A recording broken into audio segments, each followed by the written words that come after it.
Qu'est-ce que vous entendez en fait de ce talk?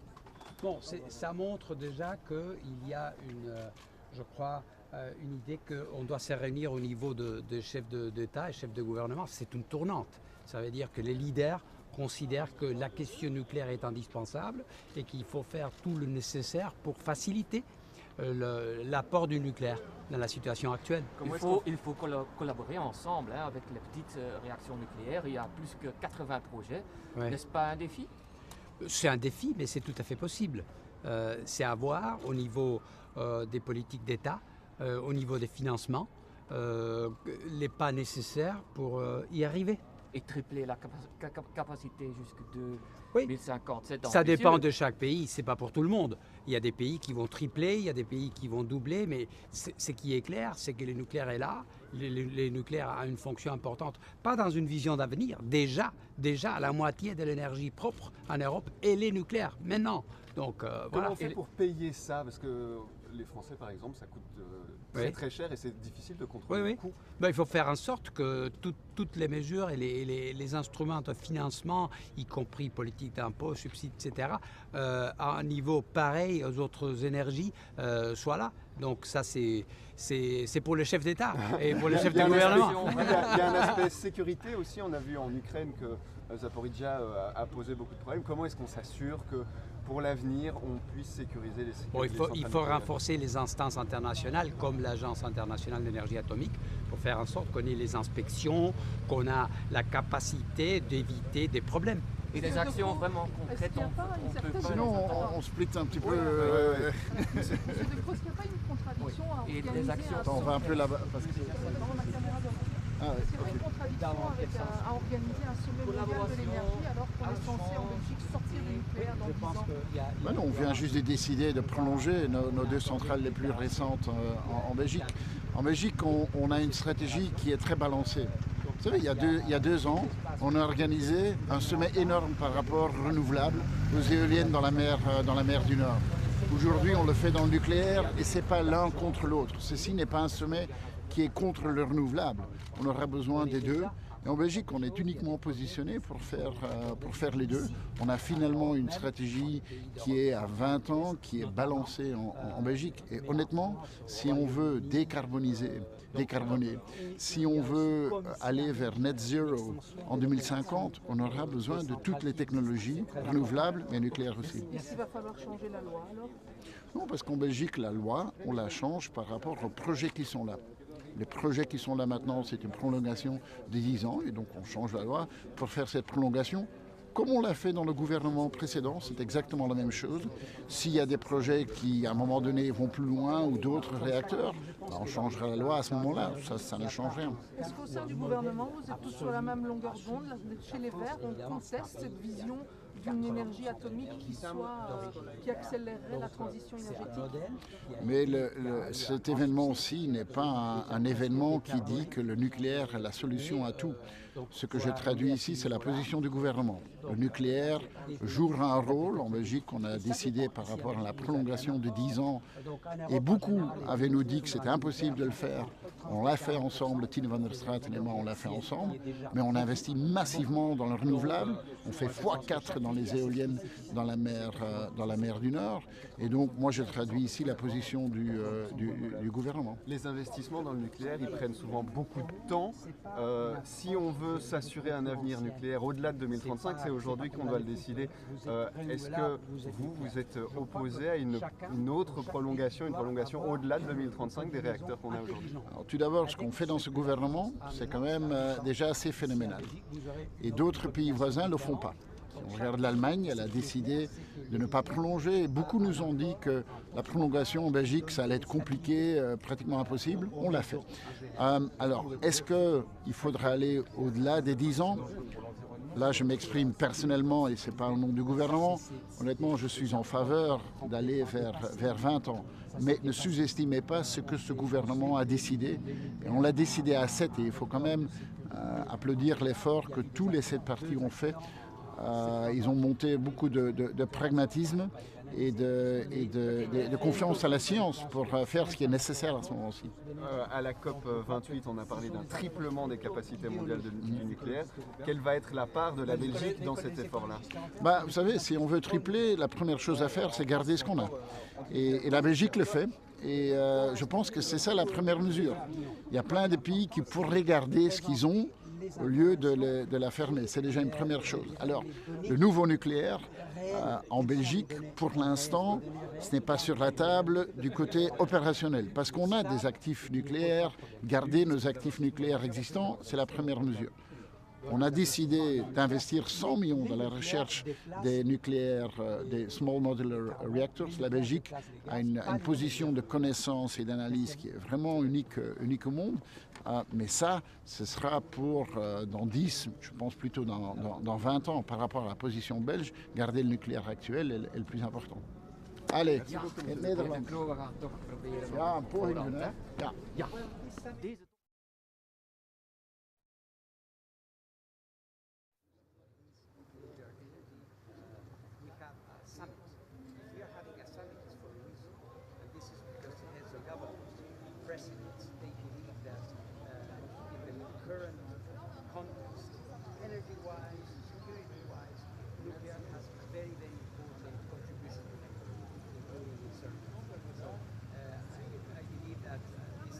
Passief en hernieuwbaar. Onze windmolens op de Noordzee gaan maal 4 En we houden de meest recente nucleaire centrales, waardoor we een gebalanceerde strategie hebben. Vele landen zijn jaloers op wat wij kunnen in ons land. Deze top zorgt ervoor dat we over de nucleaire toekomst eindelijk spreken op het niveau van regeringsleiders, op het niveau van staatshoofden. Dat is de eerste maal ooit.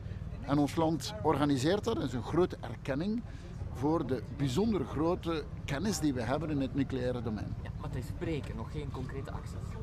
Oh, dat zullen de verschillende landen duidelijk maken. Ik zal hier duidelijk maken wat ons land gedaan heeft. De verlenging van de 2 meest recente kerncentrales is iets waarvan velen zeiden: dat is onmogelijk, u gaat daar niet in slagen. Ik ben daar wel in geslaagd. Ik heb dat met Stine van der Straten volledig kunnen onderhandelen. Andere landen zullen waarschijnlijk andere plannen duidelijk maken. Het verlengen van huidige centrales, er zijn best wel nog een aantal andere Europese landen die dat zouden kunnen doen en dat zou ons kunnen helpen. Voor andere landen zal het eerder gaan over nieuwe nucleaire capaciteit. Maar dat zijn vaak landen die geen bestaande capaciteit hebben. We hebben een bestaande capaciteit. Het gebruiken van de bestaande is al een grote stap. Nu, u spreekt al over geen 10 jaar, maar nog eens 10 jaar erbij. 20 jaar onze meest recente kernreactoren. En we zien dan uw minister van Energie die nu op de alternatieve top zit. Zeg maar de mensen die anti-nucleair zijn. Ik kan mij voorstellen dat voorspellingen zorgt in de regering dat we daar niet op dezelfde lijn zitten. Nee, absoluut niet. Eerst en vooral Tine van der Straten gaat naar beide evenementen en zal dezelfde boodschap brengen op beide evenementen. Maar toch opvallend dat ze naar de anti-nucleaire top ook gaat. Hè? Nou, weet u, we zijn een land waar je vrije meningen mag hebben. En gelukkig maar dat we een land zijn met vrije meningen. In landen waar geen vrije meningen zijn, is het toch minder goed leven. De positie van de regering is een verlenging van 10 jaar. En de verlenging van 10 jaar, velen hebben eraan getwijfeld en wij hebben dat gedaan. Maar u spreekt al over 20 jaar, hè? Persoonlijk, en nu spreek ik niet in naam van de regering, denk ik dat we verder moeten gaan en dat de verlenging van 20 jaar het juiste is. Maar dat zal een taak voor een volgende regering zijn. Deze verlenging van 10 jaar, die is toch opmerkelijk.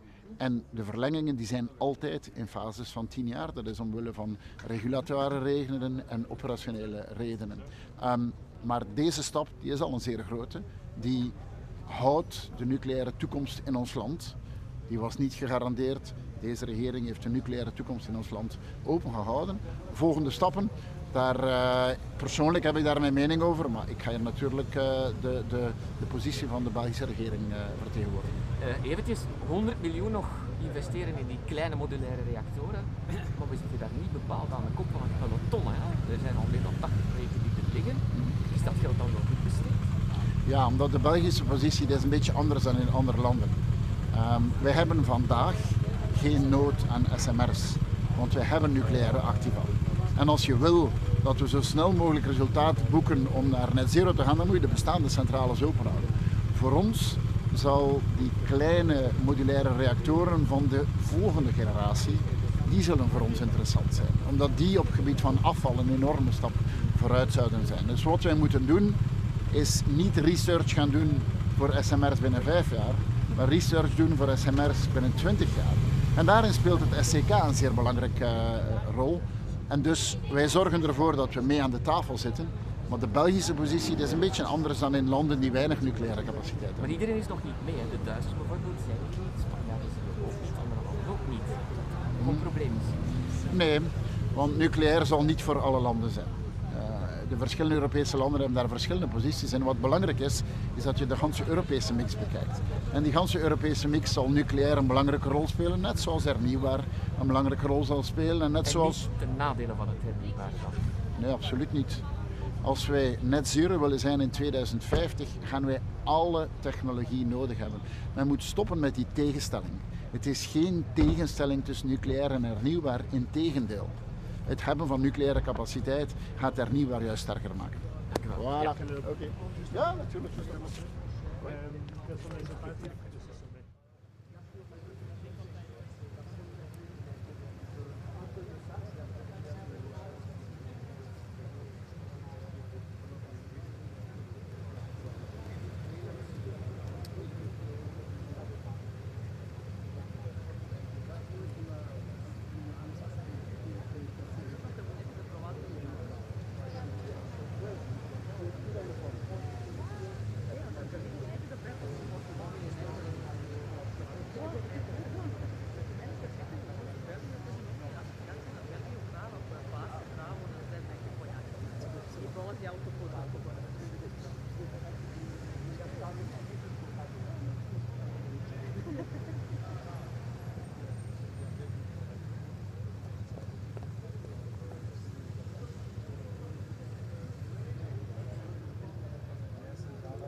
I think I see around the world nuclear is making a comeback, a very strong comeback.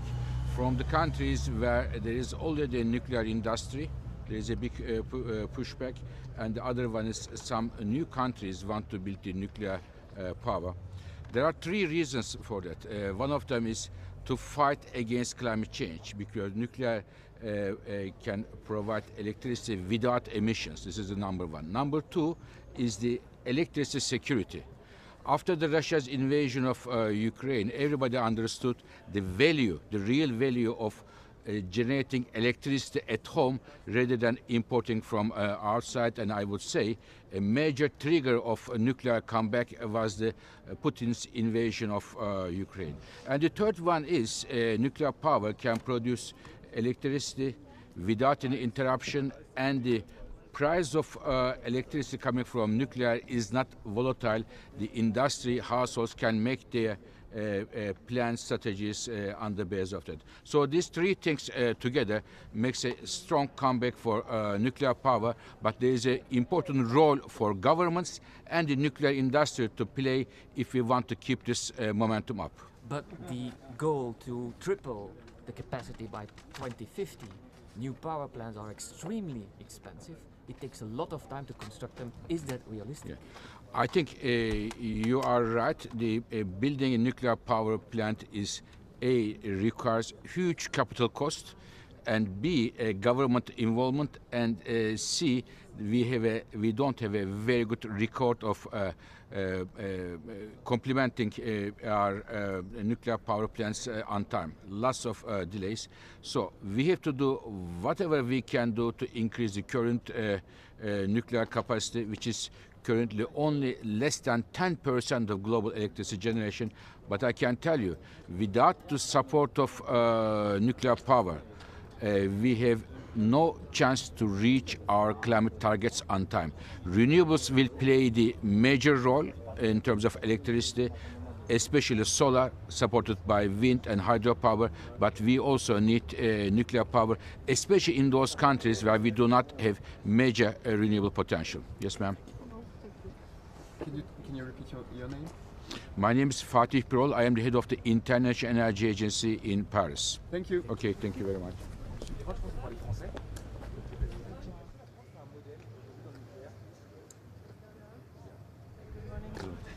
What role should nuclear energy play in the energy transition? I think nuclear will play a very important role for the clean electricity generation. I would, however, say that the major part of the future clean electricity will come from renewables, mainly solar, wind, hydropower, but nuclear has also a role to play to complement the renewable electricity, as nuclear provides electricity without any interruption. So there is a key role for nuclear to play. Whether or not nuclear will be able to play this role, we will understand today and the next meetings, because governments have a very important role in order to support new nuclear plants.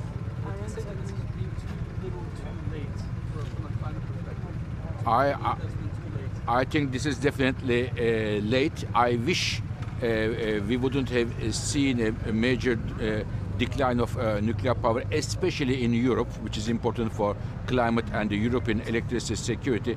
But now it is better than never that countries are coming back. But if it was before this push for nuclear, I think our chances of reaching our climate goals would have been slightly higher. Is France model of nuclear energy? French? France. I think France is doing an excellent job. President Macron putting the nuclear power as one of the key blocks of its energy policy is excellent.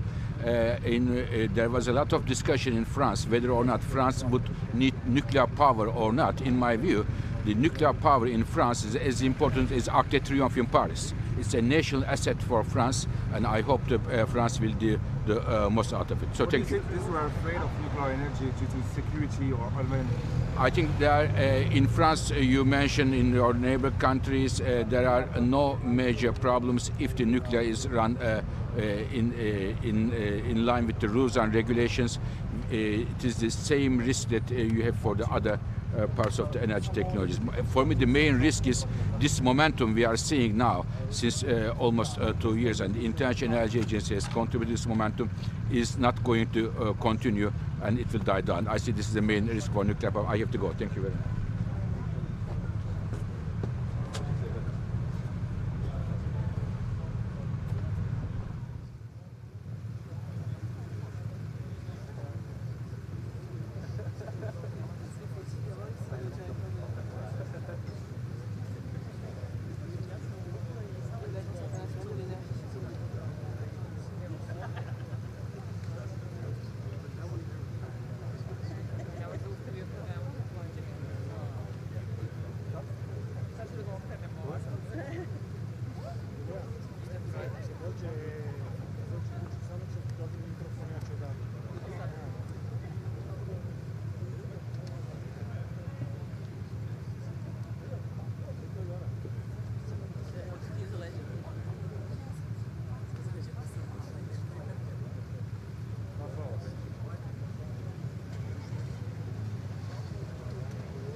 Ne treba pare.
dušno gajči da napišem.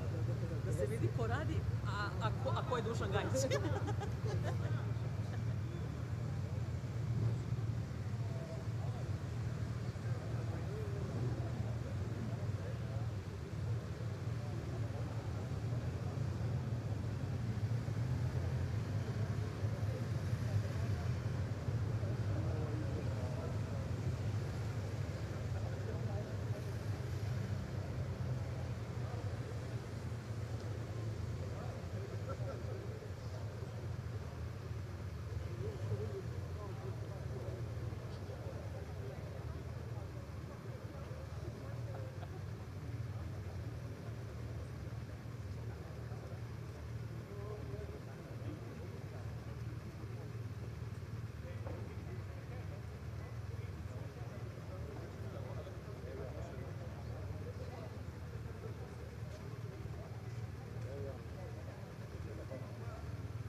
Po mojoj meteorološkoj.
Trois fois plus de nucléaire à l'horizon 2050. Est-ce que l'Union européenne va s'y mettre aussi? Dans la question du mix énergétique, ce sont un des choix faits par les États membres, c'est un premier point. Cependant, on voit bien que si l'Europe veut être plus souveraine, avoir plus d'influence, être plus maître de notre destin, on doit progresser sur le terrain de l'indépendance énergétique. Et il est certain que le nucléaire est une des sources qui aide à donner plus d'indépendance, donc plus de liberté et plus d'influence.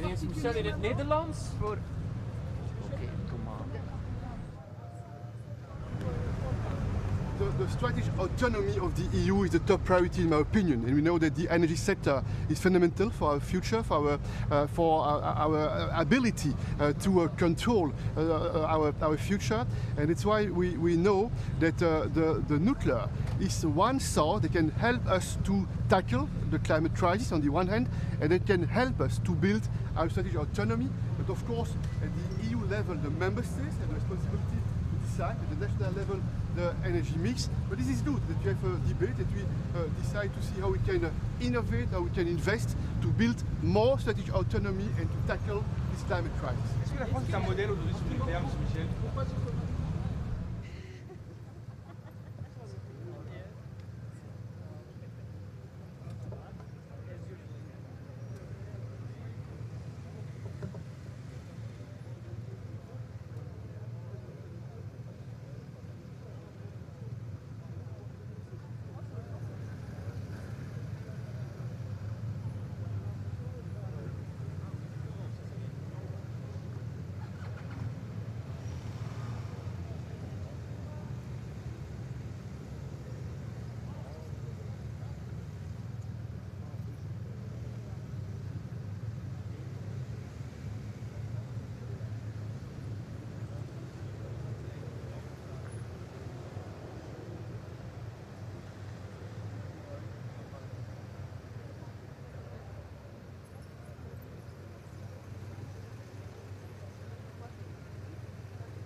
kad me zajebe.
What do you expect of this summit?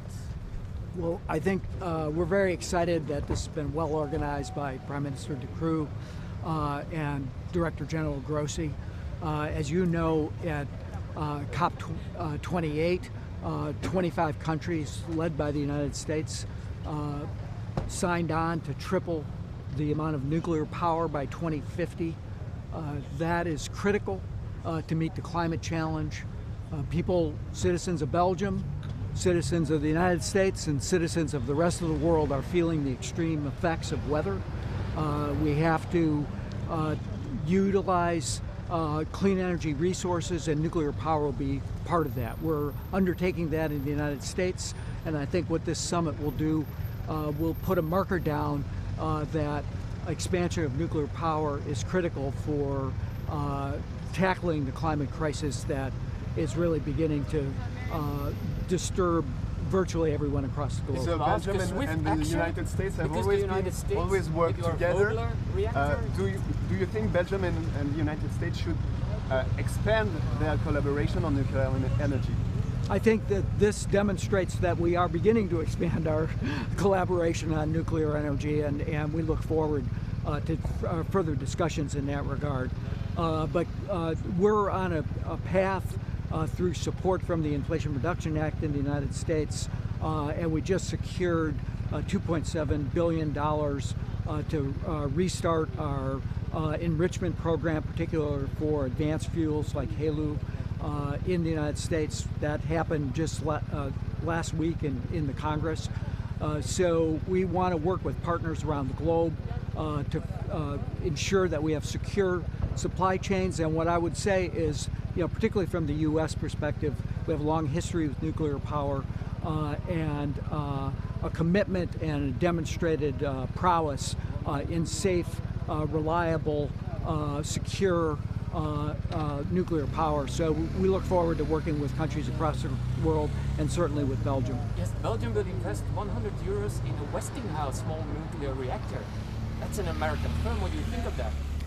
Well, as I said, I think the U.S. nuclear supply chain, particularly in the new designs and the advanced reactors, small modular reactors, are reliable, safe, secure, and what we've seen in the United States, really, particularly because of the Inflation Reduction Act, is a massive investment in clean energy technology, including nuclear. But across the board, we've had over $650 billion announced investment since President Biden took office. More than half of that is in clean energy. That's across the board in things like batteries, electric vehicles, solar supply chains, deployment of solar and wind. We're building an offshore wind industry on the East Coast. Belgium and other European companies are participating in that, so we're very excited about all this. Yes, but I think I have to go in. That took decades to About develop. development banks, what are the odds of getting development banks to help finance nuclear? Can it be justified with the cost of I think that that there's certainly interest by developing countries to be able to have support from the World Bank and other development banks, and we're supporting the French initiative to encourage the World Bank and other development banks to eliminate the restriction on funding nuclear. So I'm optimistic about that, but we'll see. Yeah. All right, thank you.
pas le nucléaire.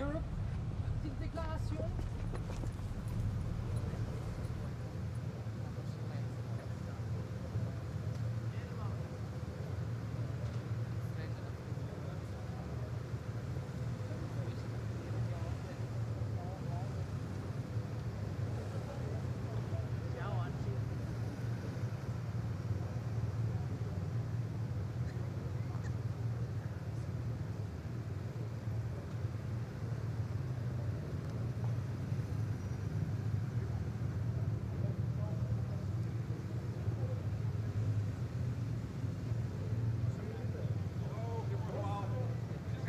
Zulke later, de hele dag nog. Goedemorgen.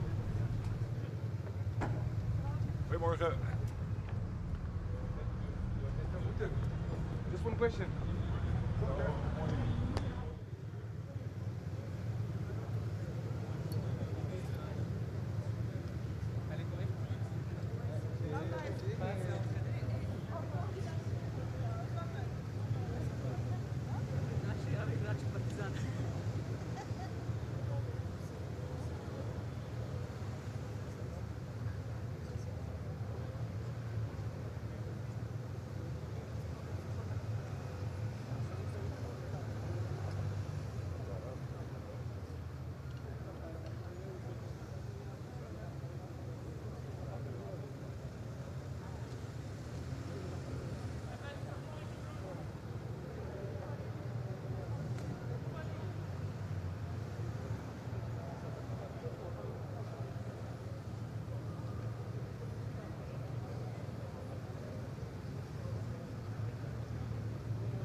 Is France a model for nuclear energy? Is France or country the model for nuclear energy? No, they are doing very well. But for Hungary, the model is Hungary, you know. What do you expect from the summit, Mr.? Energy issue very often is a hostage of ideological approaches, which is bad. Energy is not an ideological issue and not a geopolitical one. Energy is a question of energy. So we would like to get out of that hostage position of the nuclear energy and approach and consider it as it is. This is the only source of energy which could be dangerous for the people in terms of pollution, and at the same time produce big quantity what we need. So Hungary is very much in favor of that. Good luck.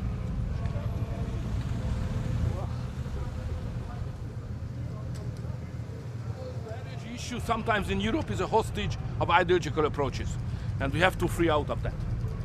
Thank you.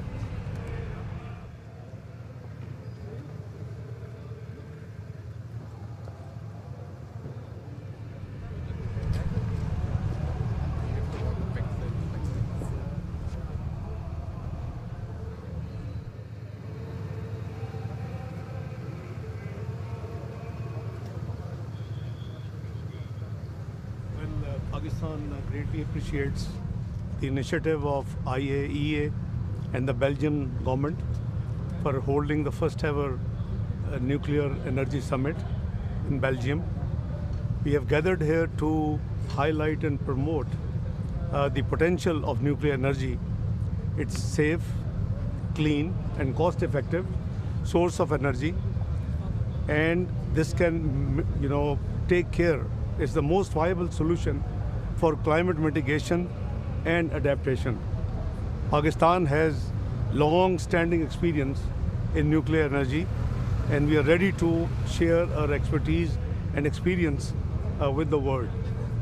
I believe that the developing world must have an access to the nuclear energy, and for that matter, the multilateral financial institutions should come forward and start aggressively financing the nuclear energy projects. Thank you very much.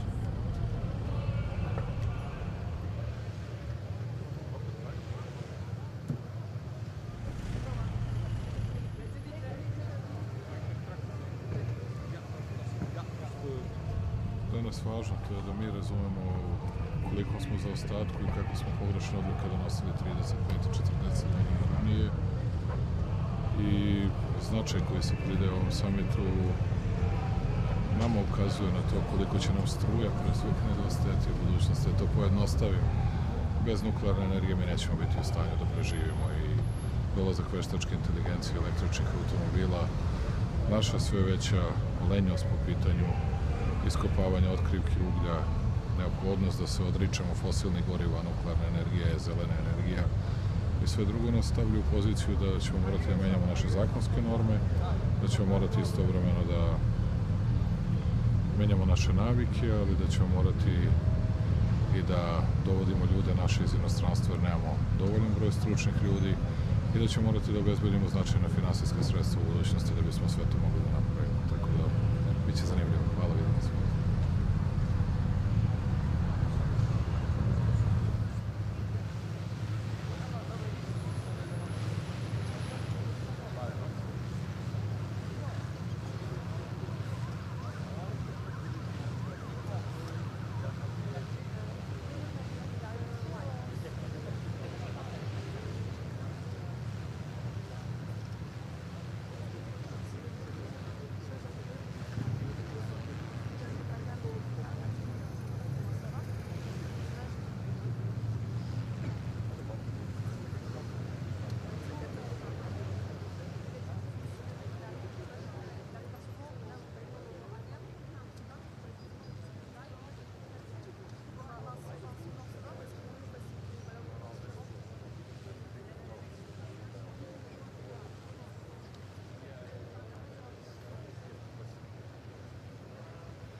Questions about the press of China.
modèle dans l'énergie nucléaire. Est-ce que vous prenez la France comme un modèle aujourd'hui? 80% d'énergie nucléaire, est-ce que c'est un modèle?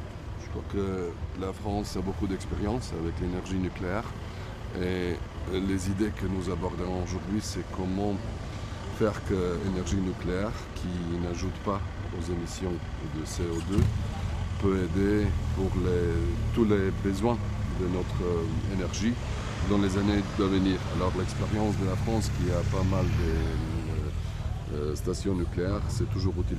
Est-ce que vaut mieux le nucléaire aux énergies renouvelables? Elles sont compatibles. Merci. La France, comme le plus grand fournisseur d'électricité, qu'est-ce que vous attendez du top? De cette sommet?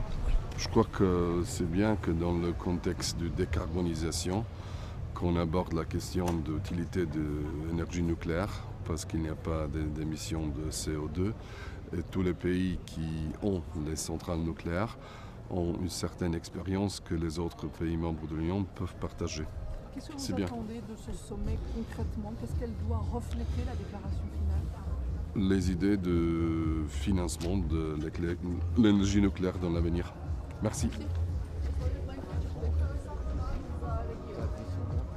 Za sve. Dakle, bitno je kako ćemo koristiti nuklearnu energiju u budućnosti za proizvodnju električne energije. Za Hrvatsku je to posebno bitno kao 50% suvlasnica nuklearne elektrane Krško, iz koje dolazi između 15 i 20% potreba za našu električnu energiju i sigurno je da moramo vidjeti u budućnosti kako nuklearnu energiju učiniti što bolje financiranom i što lakše financiranom od strane europskih sredstava. Hoćete razgovarati sa predsjednikom Vučićem danas? Uvijek se sretnemo na summitima. Hvala. Pourquoi ce sommet est si important aujourd'hui? Il est important parce qu'il faut discuter l'énergie nucléaire dans le contexte de décarbonisation. Il s'agit d'énergie où il n'y a pas des émissions additionnelles de CO2 et dans le contexte de financement de l'énergie nucléaire dans l'avenir. Alors, le nucléaire, certains disent qu'il est trop cher. Le nouveau nucléaire, la priorité, c'est d'abord d'aller avec l'ancien nucléaire et de pouvoir refaire de nouvelles centrales peut-être dans le futur. Oui, il y a deux pistes. Une piste c'est nouvelle et l'autre c'est d'améliorer et prolonger la vie des centrales nucléaires que nous avons aujourd'hui. Le mix énergétique, le nucléaire, il n'est pas incompatible avec les énergies renouvelables?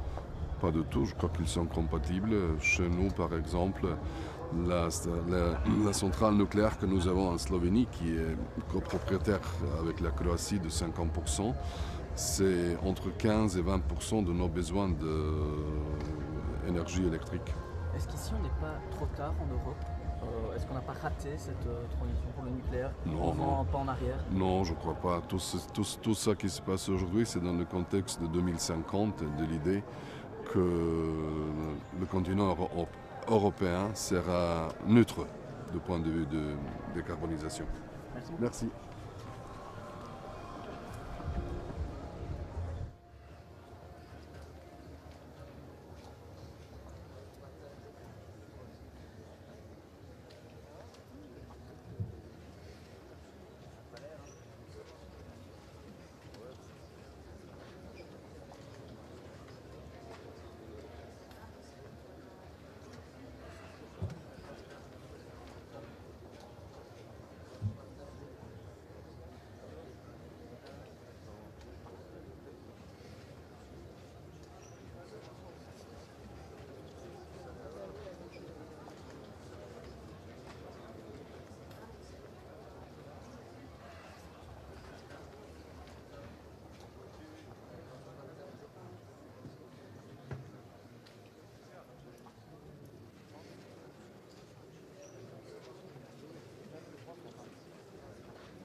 Czech Republic.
Ladies and gentlemen, we will start in a couple of minutes. May I ask you to take your seats, please?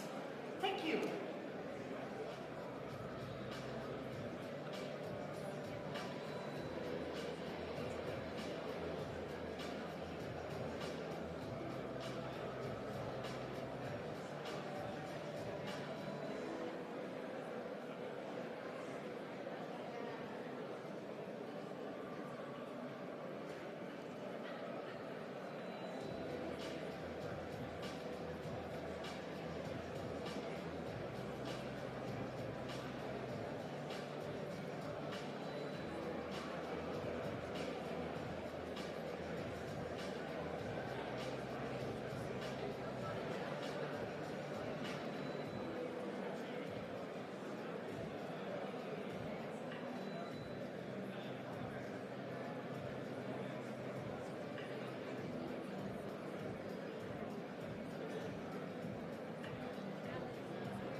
Your Excellencies, distinguished guests, ladies and gentlemen, we are very pleased to welcome you today for the very first Nuclear Energy Summit. This is the highest level meeting to date, exclusively focused on the topic of nuclear energy. And this summit is a testament to the open and innovative spirit of Brussels, and the Atomium is a symbol of that. Today will feature national statements by each of the delegations present, a host press conference, and a sequence of panel discussions to debate the place of nuclear power in our road to net zero. Allow me to give the floor to one of today's hosts, the Belgian Prime Minister, for his opening remarks. Please welcome Mr. Alexander De Croo.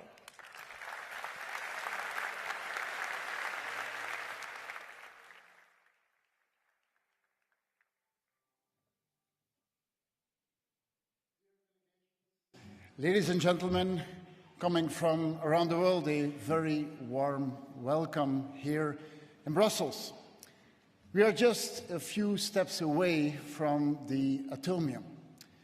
The Atomium, a symbol of technology and innovation, an infinite belief in scientific progress.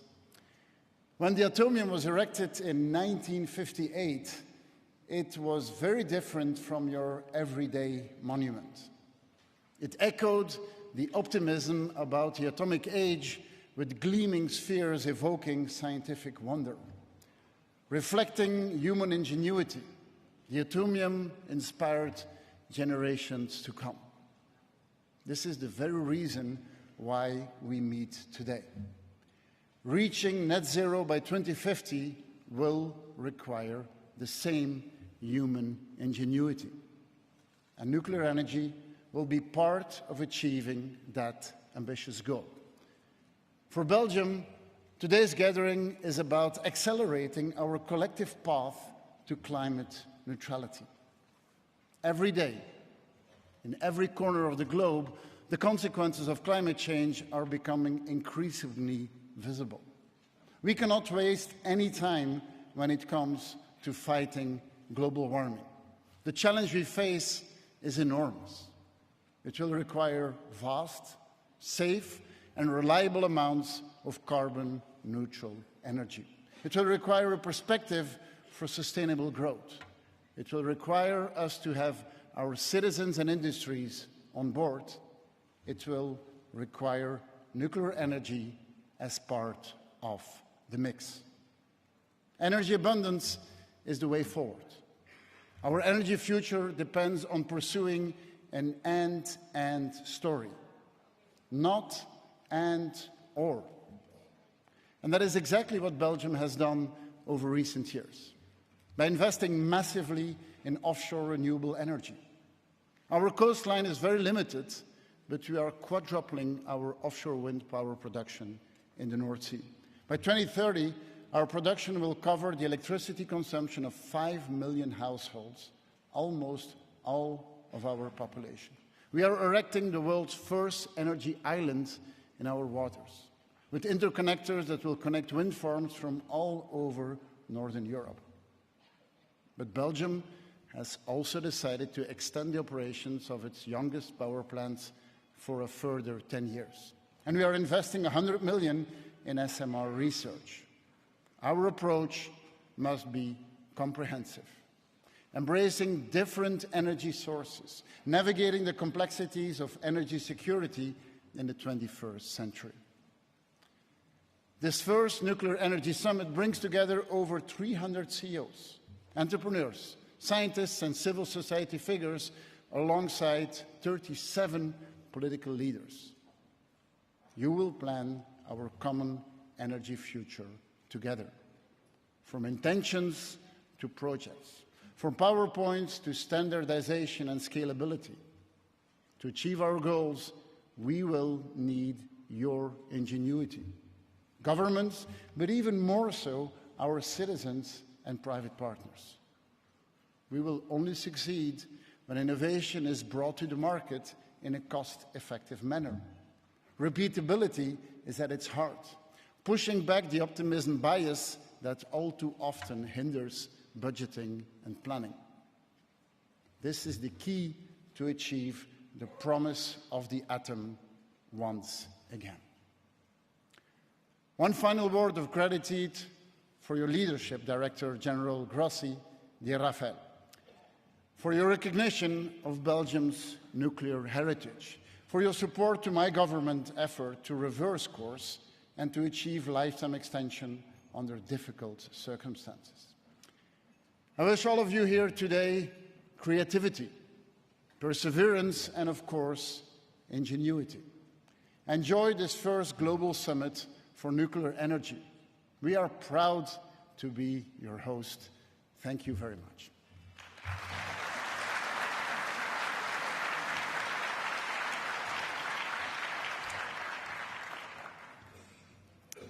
Thank you very much, Prime Minister De Croo.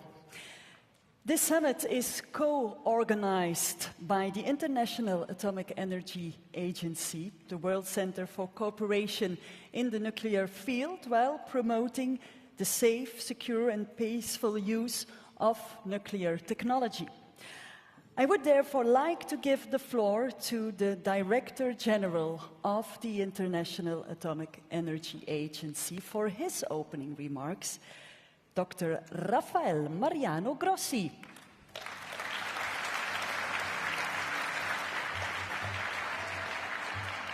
Thank you very much. Good morning, everybody. Good morning, ladies and gentlemen. Dear Alexander, thank you for hosting us for this first ever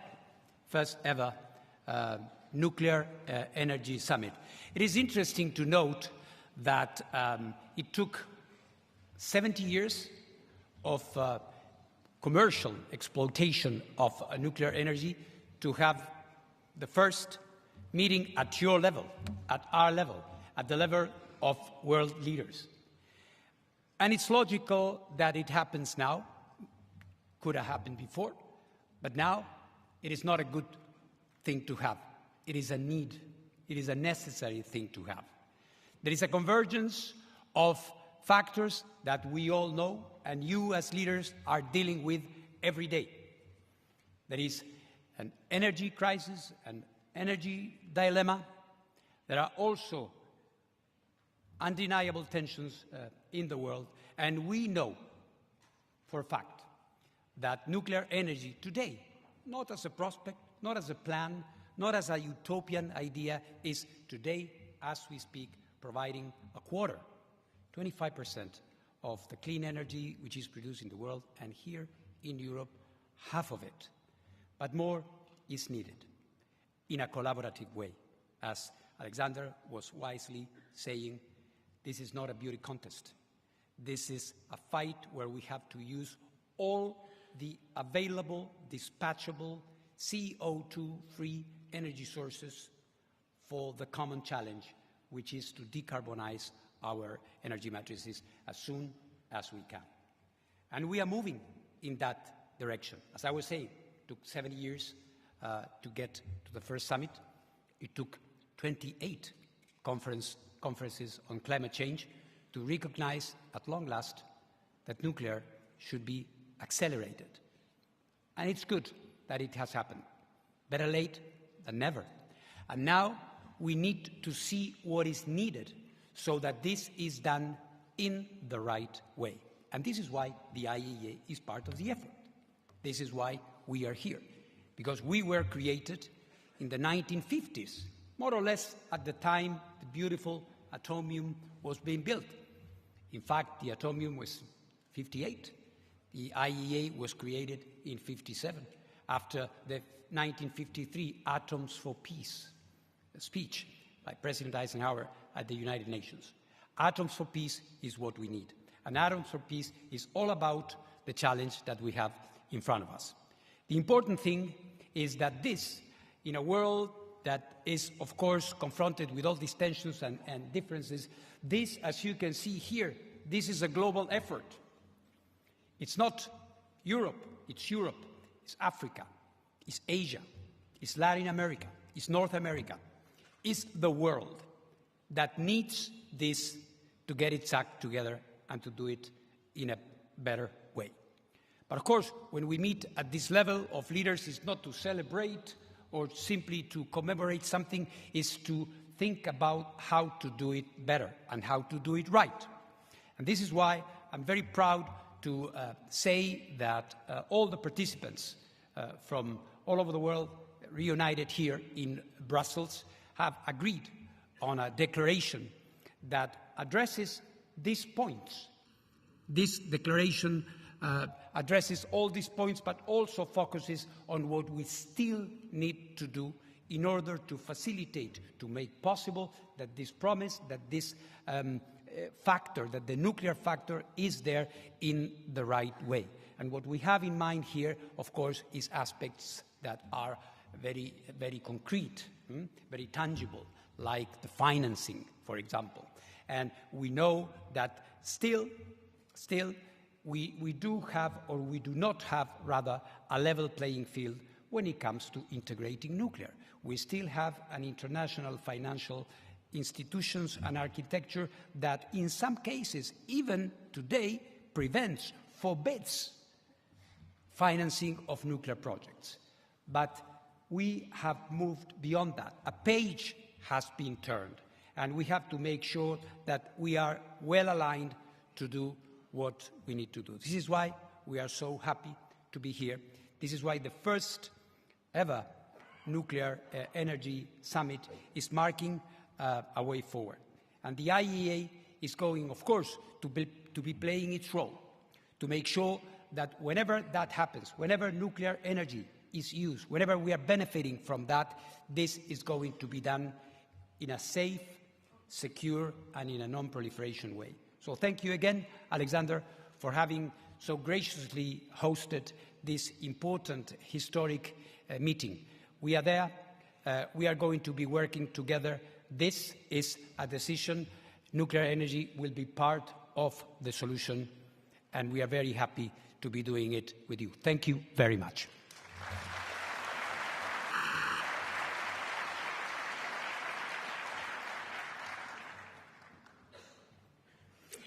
Thank you very much, Director General Grossi. And we are joined here today with quite a lot of delegations from around the world and more than 300 representatives from industry, civil society, and the broader nuclear energy community. We will now move on to the national statements by each of the delegations gathered here today.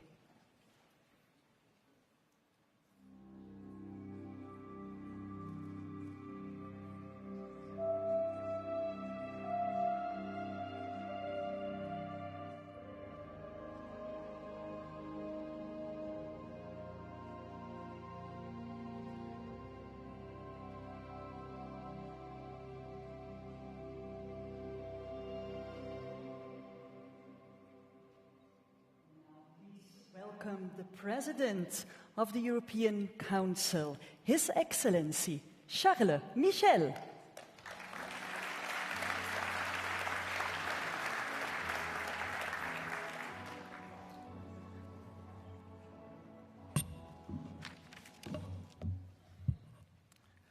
Dear Prime Minister, dear Alexander, Madam President of the Commission, dear Director General Rafael Grossi, dear Head of State, Head of Governments, ladies and gentlemen. First of all, dear Alexander, let me thank you for hosting this important summit under the Belgian presidency. Ladies and gentlemen, a more sovereign Europe is not just wishful thinking. Today, the world is more dangerous and unpredictable than ever. Wars, conflicts, climate change, and the digital revolution. And that's why in the EU we know that we must take greater responsibility for our common future. Our actions must match our ambitions. We are getting stronger in strategic areas and building our European sovereignty, especially in two critical areas that should be priorities for all of us. First, our competitiveness and prosperity. Second, our security and defense. Russia's war against Ukraine has been a brutal awakening for all of us. It showed we need to be a lot stronger in security and defense. We must be defense ready. But Russia's war has also had a dramatic impact on our energy security. In fact, the Kremlin fired an energy missile at Europe to obliterate our economies, weaken our societies, and destroy our morale. And it showed we must be more independent in the energy sector and less dependent on unreliable regimes for our energy. More independence means more freedom.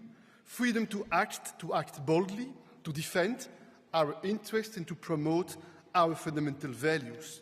And that's why we must build a genuine energy union as a pillar of our EU sovereignty, because this would allow Europeans to act collectively and give us more energy security and more control of our future. Nuclear energy has a role to play in our European sovereignty. Ladies and gentlemen, dear friends, nuclear energy accounts for about 10% of electricity generation globally. And in the EU, each member state decides on its own energy mix, including whether to include nuclear power or not. Nuclear can help ensure grid stability when fossil fuel power stations are phased out, Nuclear helps give our union more energy security. Nuclear energy can also help us fight climate change by reducing our greenhouse gas emissions. We are investing massively in renewables, it was said by the points of Belgium. But we need to do more, we must innovate more, small modular reactors, foster new technologies such as hydrogen. They could be decisive in decarbonizing our building sector, for instance, and promising advances in fusion and fission technologies could be a game changer for the future of nuclear energy. Ladies and gentlemen, dear friends, we also need to strengthen nuclear security around the world. And the IAEA plays a crucial role helping countries apply international safety standards to strengthen nuclear power plant safety.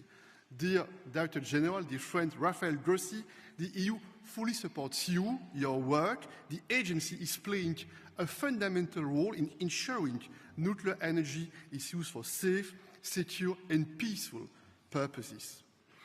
Ladies and gentlemen, the green and energy transition is a challenge for every country across the globe, and nuclear has a role in supporting these transitions that affect every human being, no matter where they live on this planet.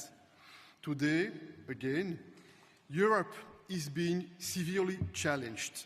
European sovereignty is, I am convinced, our best answer to this challenge, our path to making the EU stronger, more independent and more influential. We will deliver on this vision. I thank you.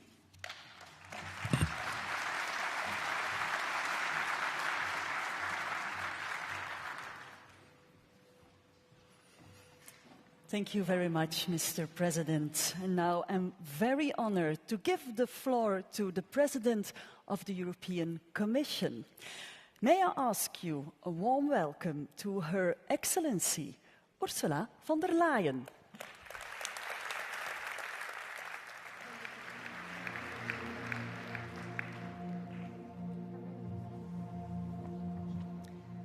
Dear Prime Minister Alexander De Croo, fellow leaders, Excellencies, Director General Grassi, ladies and gentlemen, thank you very much for this opportunity to address this summit meeting. As everyone is aware, there are different views across the European Union on nuclear power. But I am here because I believe that in countries that are open to the technology, nuclear technology can play an important role in the clean energy transition. I can also see that after the global energy crisis caused by Russia's invasion in Ukraine, many countries are giving a fresh look to the potential role that nuclear might play.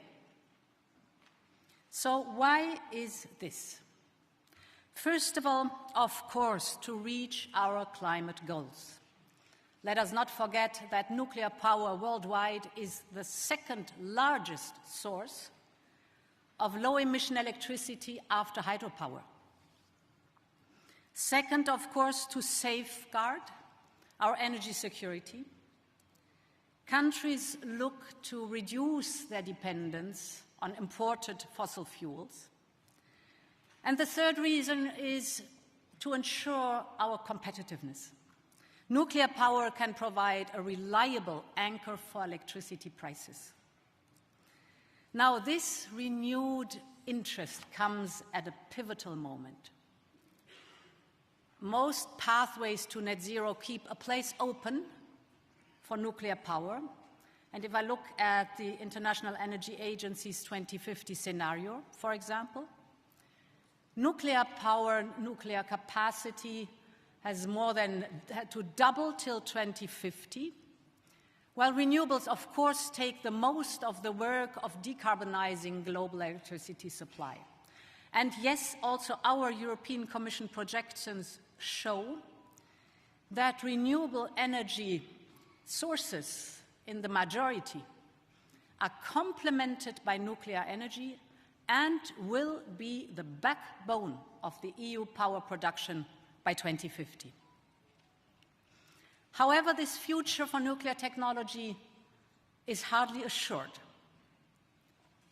The reality today in most markets is a reality of a slow but steady decline in market share.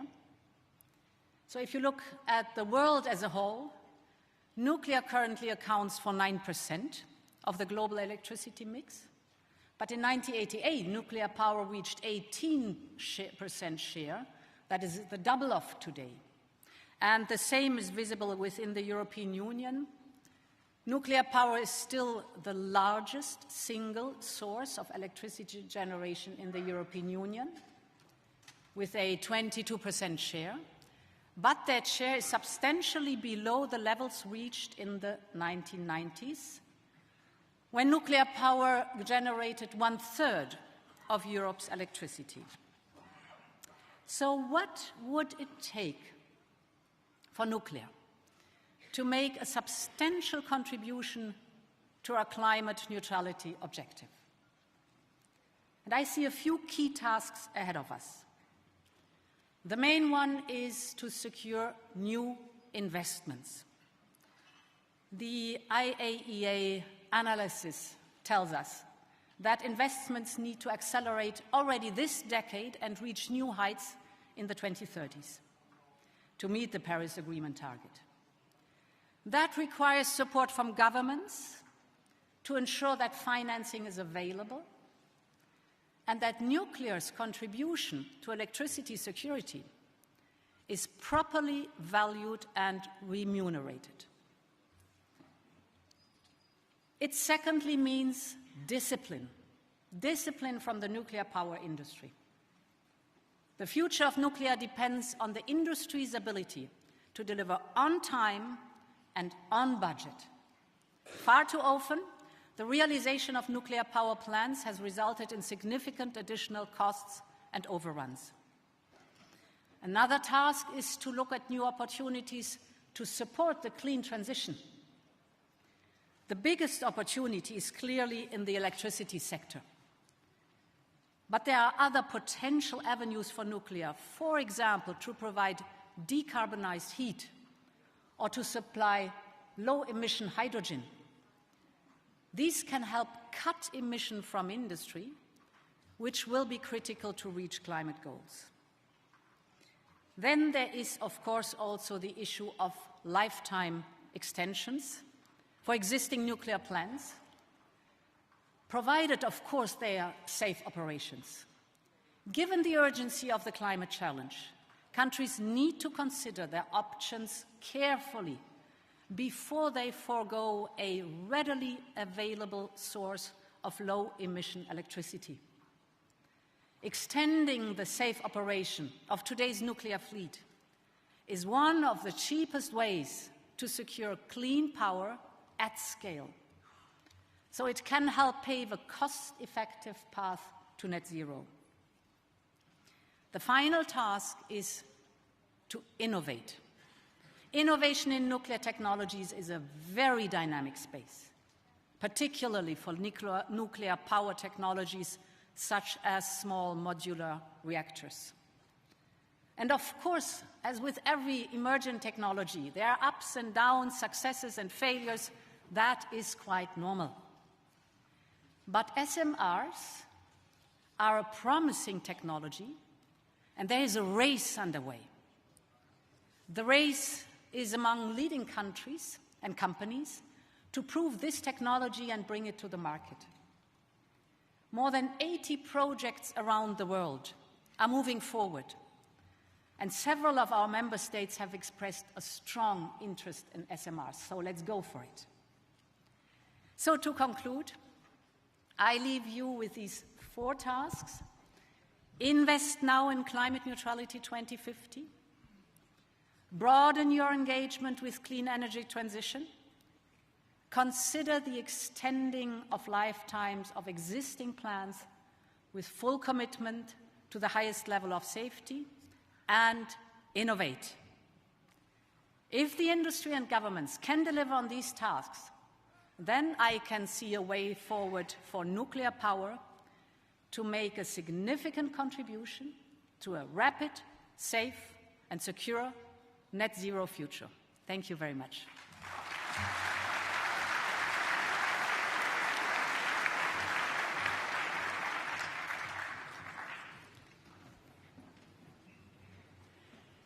Thank you very much, Madam President von der Leyen.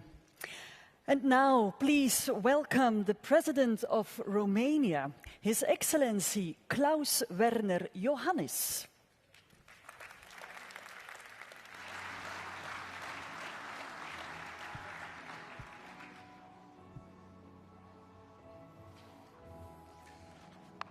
Thank you.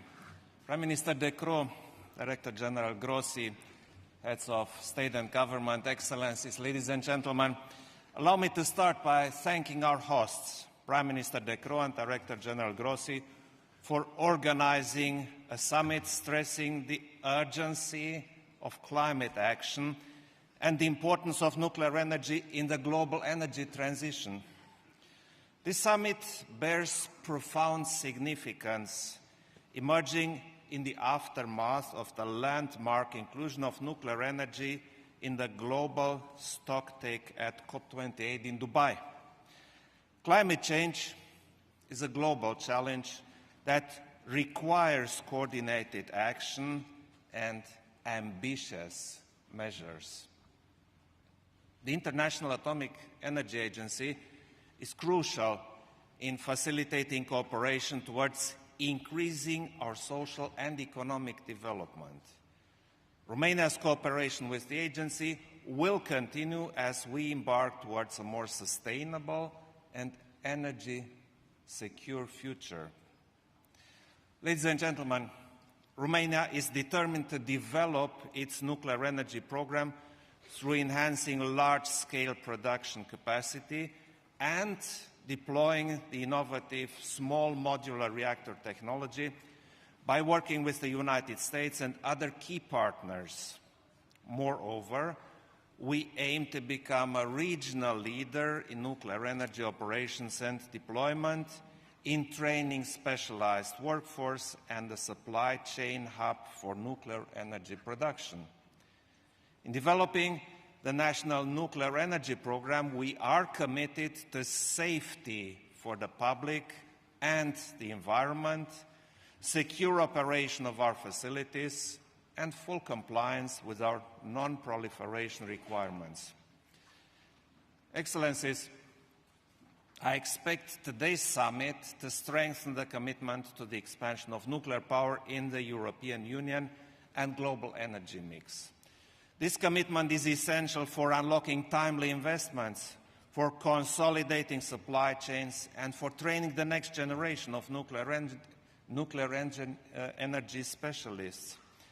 I welcome recent steps taken in this regard by the European Commission, such as the European Industrial Alliance on Small Modular Reactors. We need to make sure that our nuclear energy ambitions benefit from suitable financial support, considering also the role of nuclear power in accelerating decarbonization. Combining public and private funding is crucial in creating a business model for accelerated nuclear deployment, easily replicable. We need to expand our investments in research, demonstration projects, and development of nuclear materials and technologies.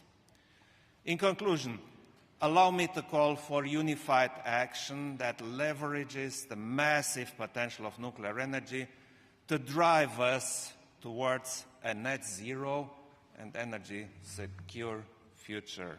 I thank you all.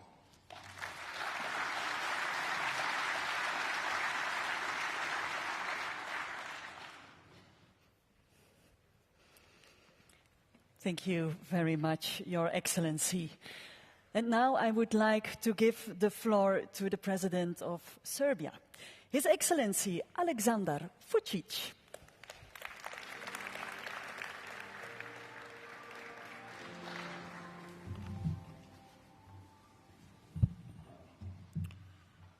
Dear Alexander, thank you for hosting us. Mr. Grossi,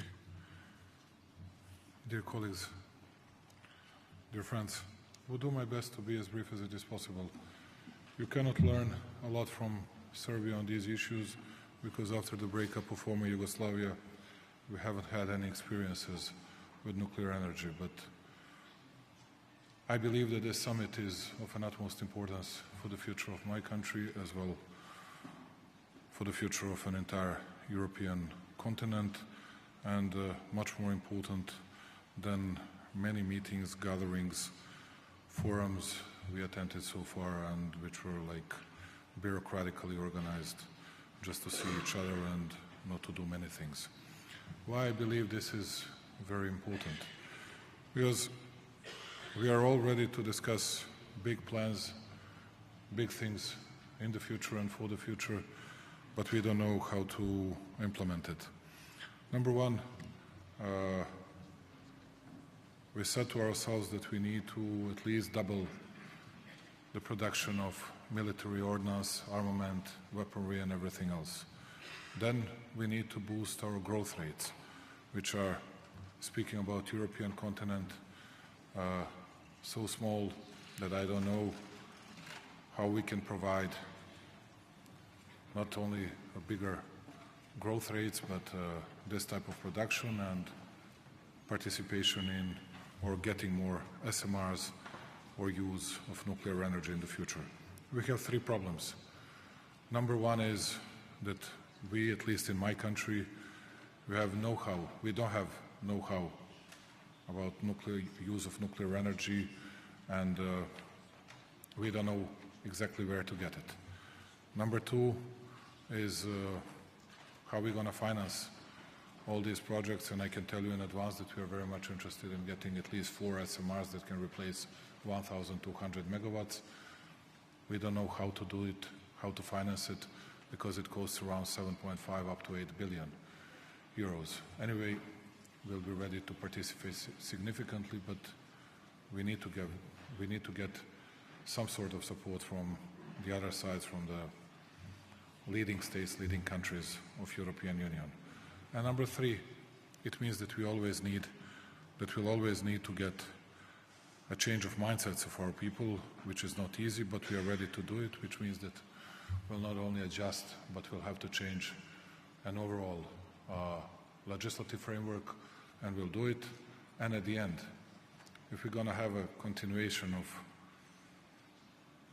terrible security situation, which means different type of wars in the world, my question would be, who's going to finance it? How are we going to finance it? How are we going to secure bigger growth rates? How are we going to produce more military equipment than we used to? Or is it just another fairy tale? Anyway, I believe this is very useful. I really believe in this and would like to get a lot of help, particularly know-how for my country, and will ask our hosts and all the others to be as much supportive as it is possible. And Mr. Grossi, please come to Belgrade as soon as possible. You're always very welcome, and thank you for listening to me. I'm sorry that I took a lot of your time. Thank you very much.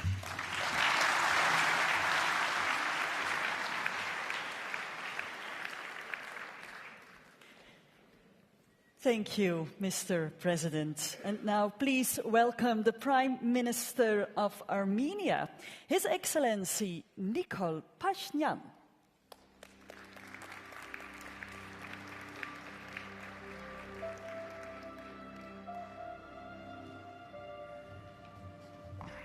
Thank you very much. Prime Minister De Croo, Director General Grossi, Excellencies, ladies and gentlemen. I extend my sincere gratitude to Director General Grossi for convening this inaugural Nuclear Energy Summit, and to Prime Minister De Croo for generously hosting this important gathering. Armenia, as a state relying on nuclear power generation, stands firmly behind the consensus that nuclear energy is indispensable in our fight against climate change, and recognizes the inalienable right of NPT state parties to develop it for peaceful purposes without discrimination and political barriers. This is why Armenia was among 22 countries who fully supported the International Atomic Energy Agency statement on nuclear power at the UN Climate Change Conference in Dubai in December 2023. We also proudly align ourselves with the historic decision made at the COP28, which recognized nuclear energy as one of the solutions to climate change alongside other low-carbon energy sources. Nuclear energy stands as a cornerstone in our strategy, ensuring both the energy security of our nation and the mitigation of climate change.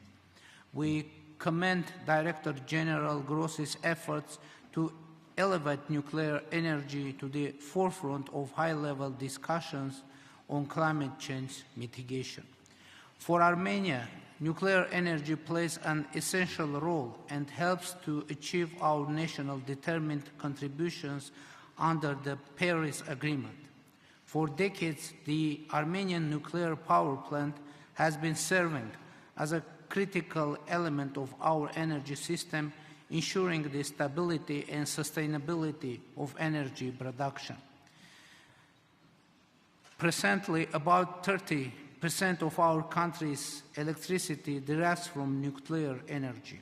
Our course of arrival to that point was thorny, met with dramatic period of closure of the nuclear power plant.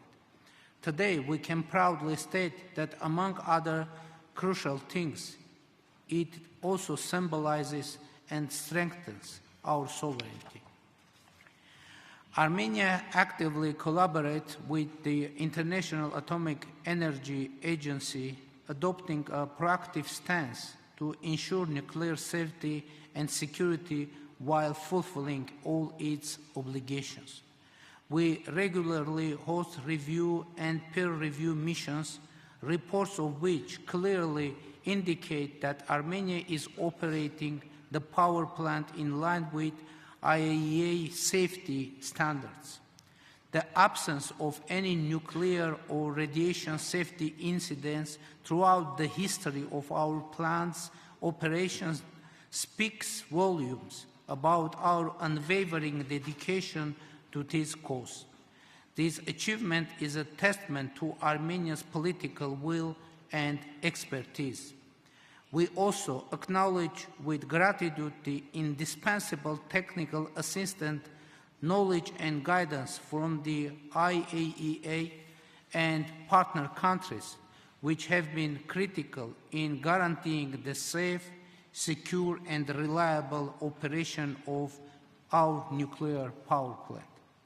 With such experience and set priorities, Armenia, alongside many countries present here, has decided to extend the lifetime of its nuclear power plant from 2026 until 2036.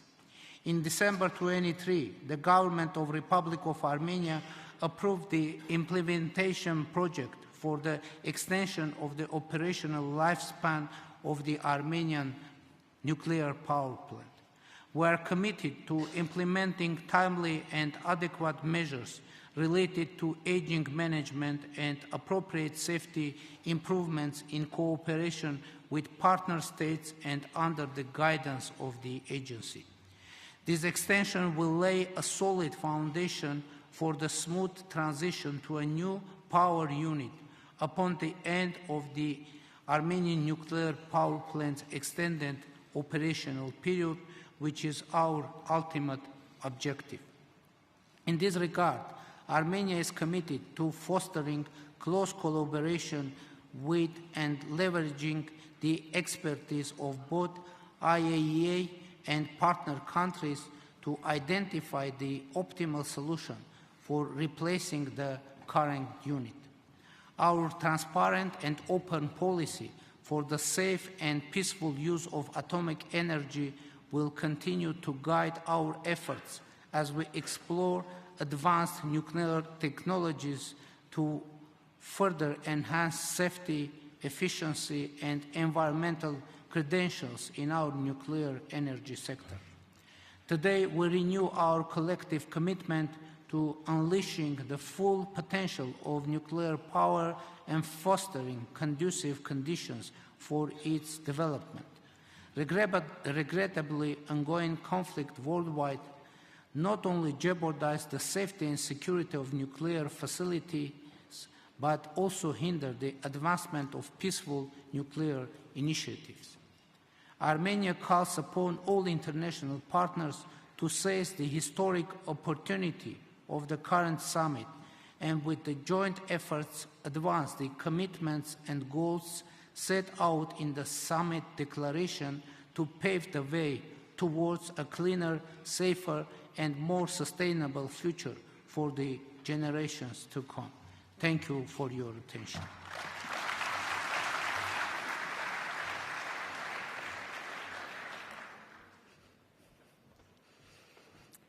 Thank you, Mr. Prime Minister. May I ask a warm welcome for our next speaker, Prime Minister of Bulgaria, His Excellency Nikolai Denkov.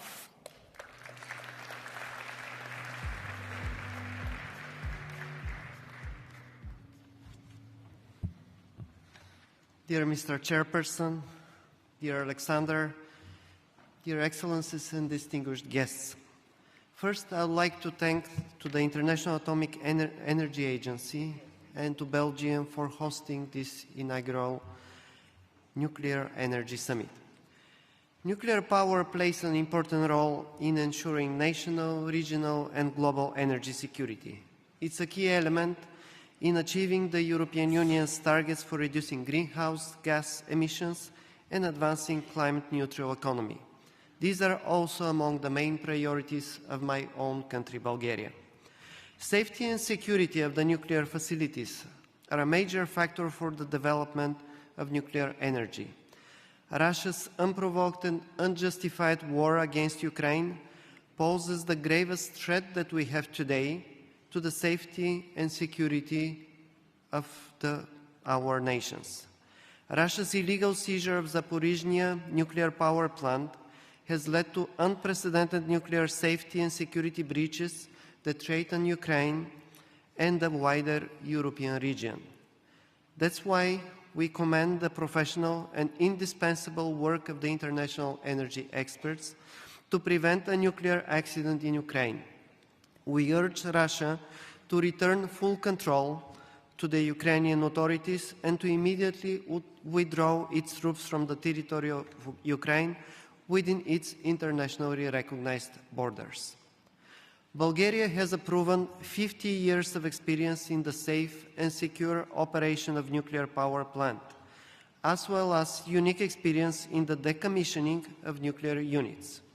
We'll continue to rely on nuclear power as a major factor in our country's energy balance under the conditions of high technology, production efficiency, no greenhouse emissions, competitive prices, and a high level of nuclear safety, security, and radiation protection.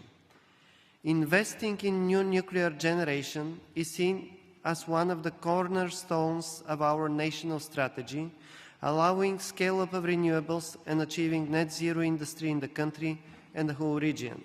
Investing in new generation means also investing in research and innovation, which will accelerate our global knowledge and skills. Nowadays, energy security also depends on our ambitions and technological achievements, the main element of which is diversification. Over-dependence on a limited range of sources exposes us to supply disruptions and price volatility.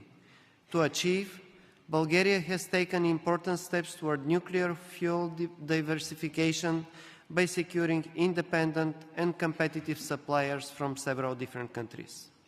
Further, intensified exchange and collaboration need to be fostered on the whole nuclear value chain, underlying the importance of investment in education, training, safety regulations, and public awareness and involvement of stakeholders. The above goals and achievements of Bulgaria would not have been realized with the constructive and effective international cooperation. We thus reaffirm again the central role of the international agency in strengthening and coordinating states' joint efforts while promoting a strong and sustainable global framework for nuclear safety and security. And we verify our adherence to the respective safeguarding obligations. Thank you.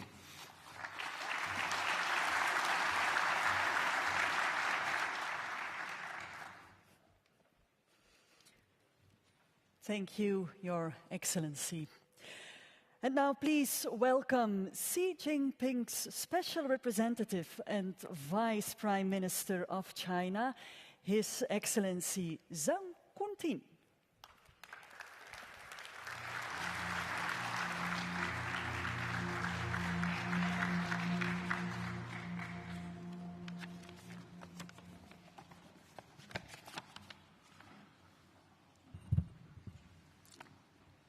女士们、先生们、朋友们，很高兴作为中国国家主席习近平特别代表出席首届核能峰会。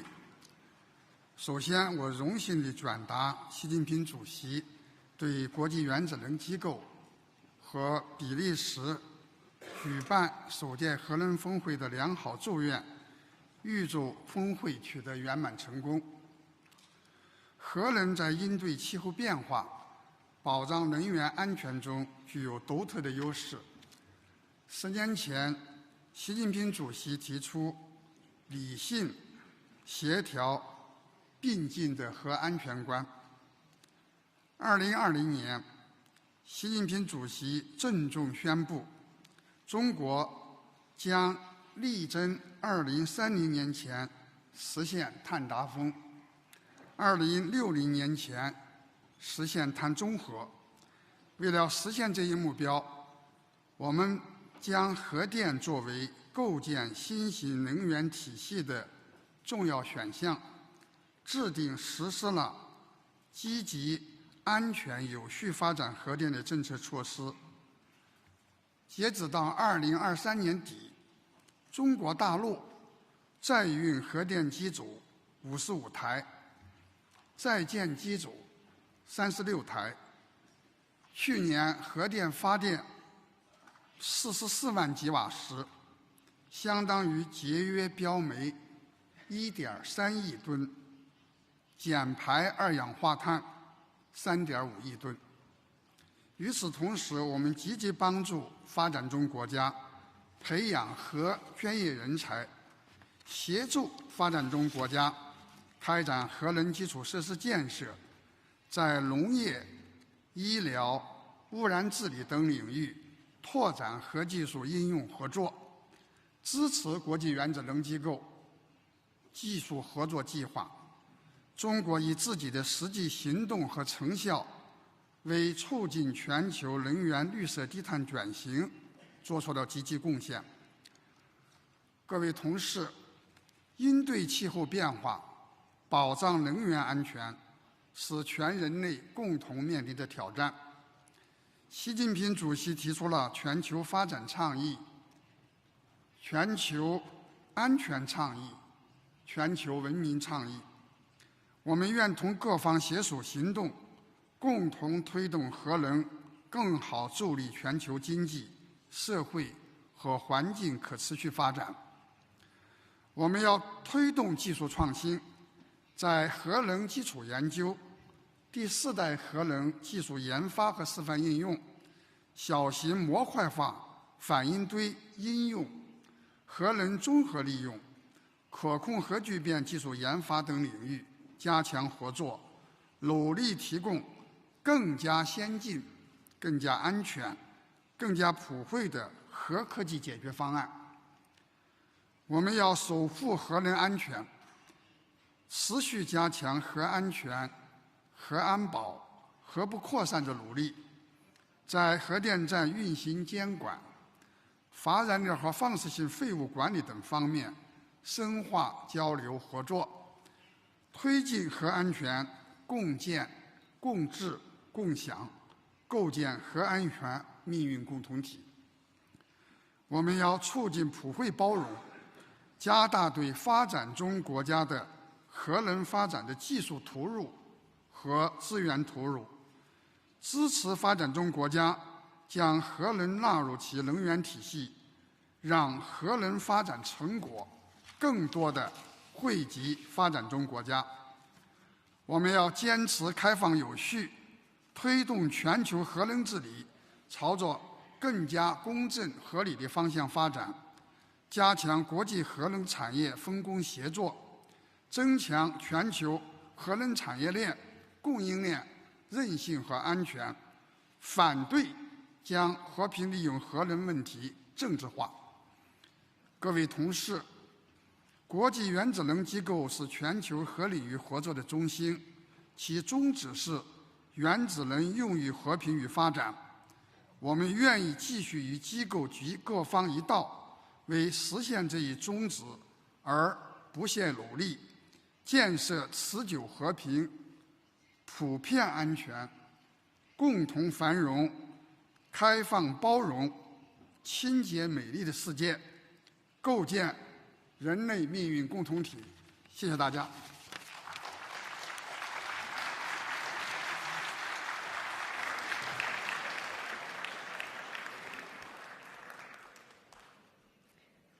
Thank you very much, Mr. Vice Prime Minister of China. And now please welcome the Prime Minister of Croatia, His Excellency Andrej Plenković.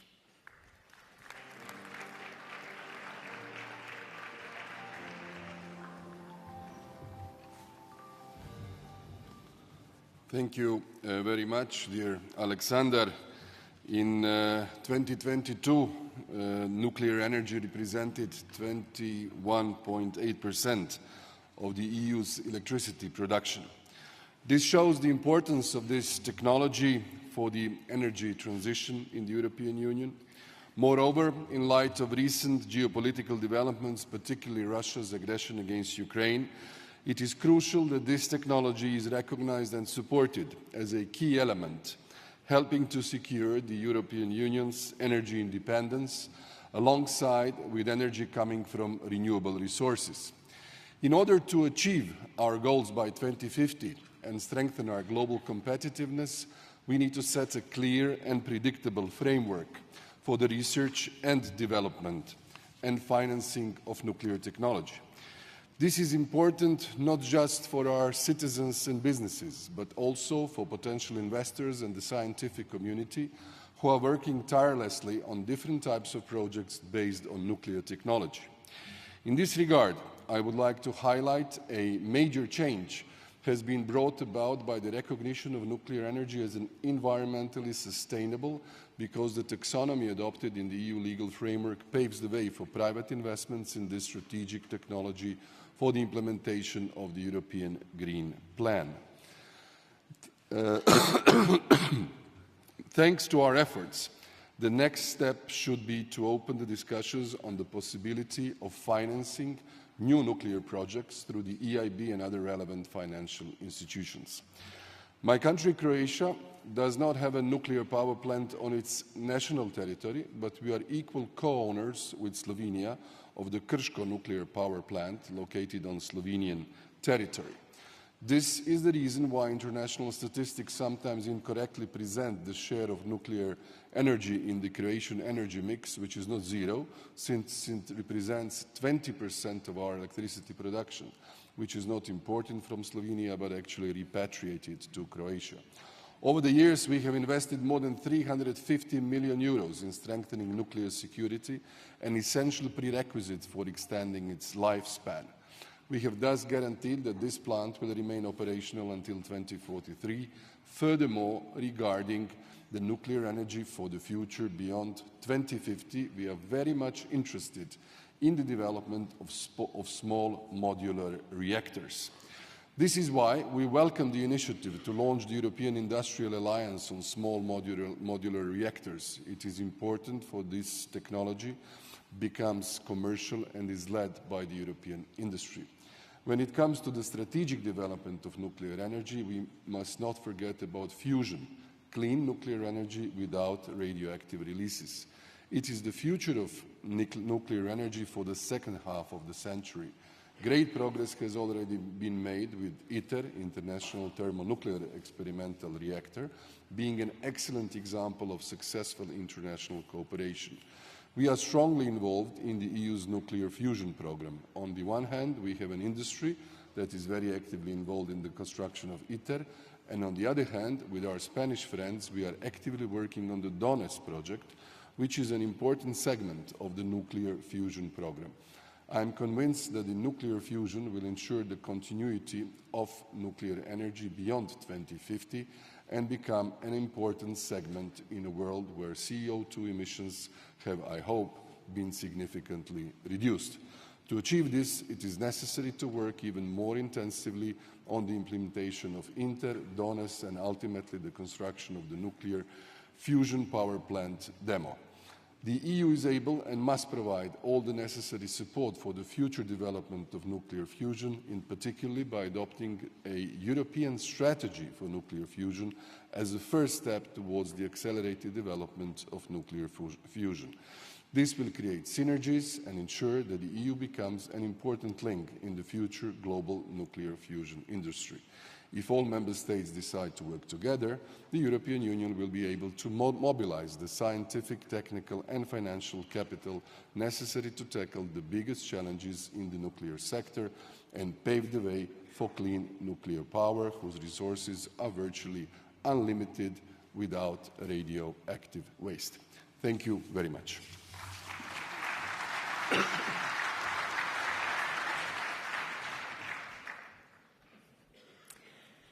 Thank you, Mr. Prime Minister. And now may I ask a warm welcome to the Prime Minister of the Czech Republic, His Excellency Petr Fiala.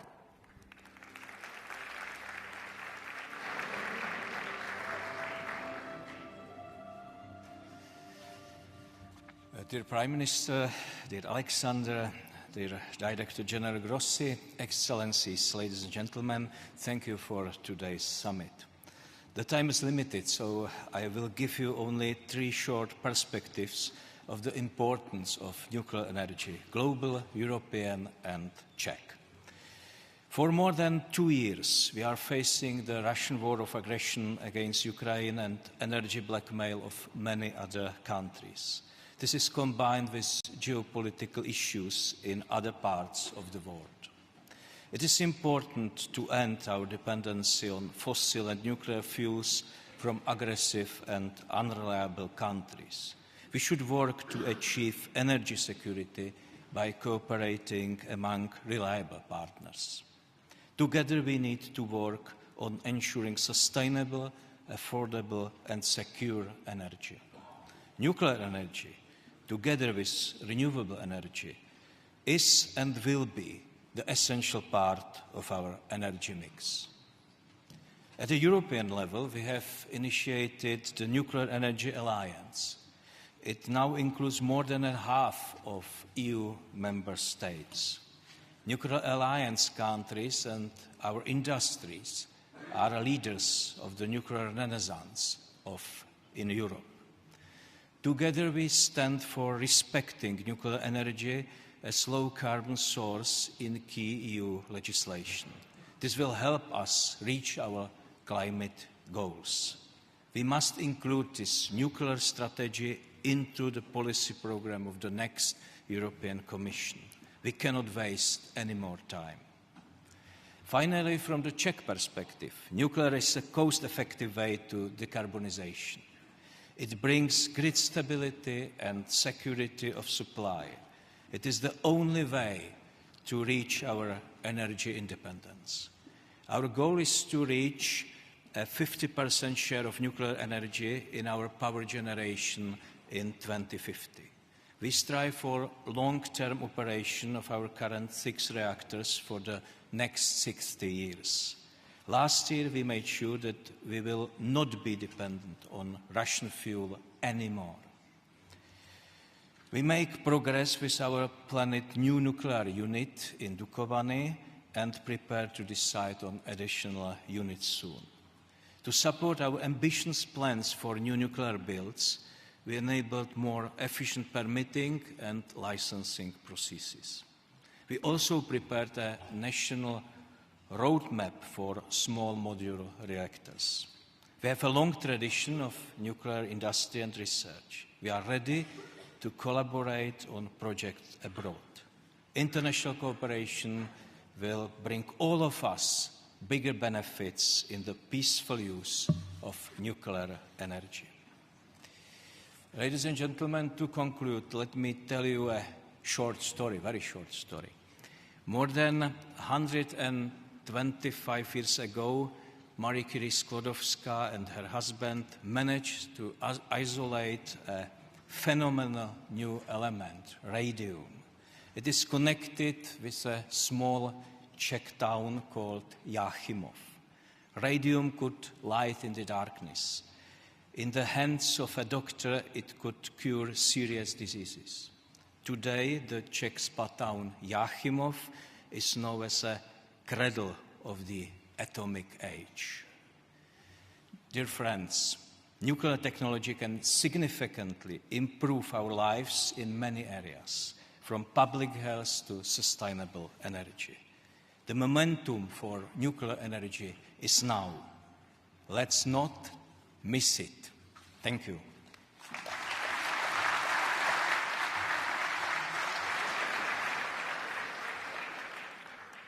Thank you, Your Excellency. And now I would like to give the floor to the Prime Minister of Finland, His Excellency Petteri Orpo.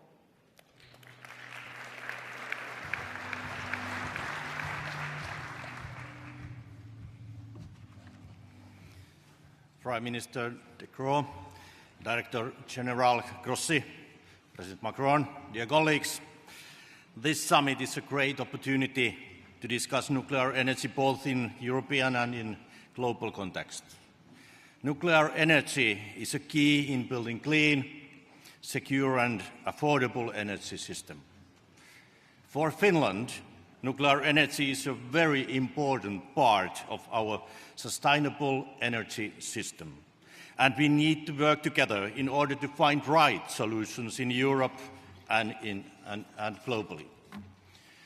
For the European leaders, including many of us here today, setting a EU 2040 climate target is one of the key priorities for the coming years. Globally, we need to strengthen our actions to meet objectives of Paris Agreement. Nuclear energy together with renewables is an answer to decarbonize our energy system and industry. We have to be ready to promote and defend a technologically neutral approach. In our view, technological neutrality should be the guiding principle in all measures when implementing the 2030 target. Finland highlights the predictable EU policy lays the ground for energy investments and innovations. Director General Grossi, let me start by expressing my full support your work. I commend you and the Secretariat for professional, objective and impartial work. There are so many ways how the IAEA can support civil nuclear energy, in particular in the topical area of small modular reactors. One of the great examples, the nuclear harmonization and standardization initiative. This is an approach that the Finnish government strongly supports. Ladies and gentlemen, Finland has strongly condemned Russia's illegal invasion of Ukraine from the beginning. The war of aggression is a serious threat to the safety of nuclear installations, and I want to express Finland's strong support to the IAEA's work concerning the nuclear safety, security and safeguards in Ukraine. Dear colleagues, we have over 45 years tradition in successful and safe use of nuclear power. With Olkiluoto 3, Europe's largest power plant, and renewable solutions, we have been able to secure affordable electricity to our citizens. And in the future, we might use nuclear energy for district heating and hydrogen production as well. We are also approaching the start of deep geological disposal of used nuclear fuel as the first country in the world.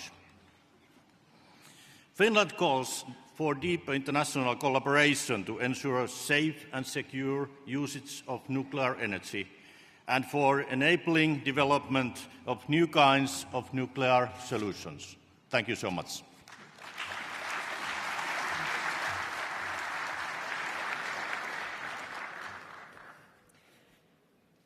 Thank you very much, Mr. Prime Minister Orpo.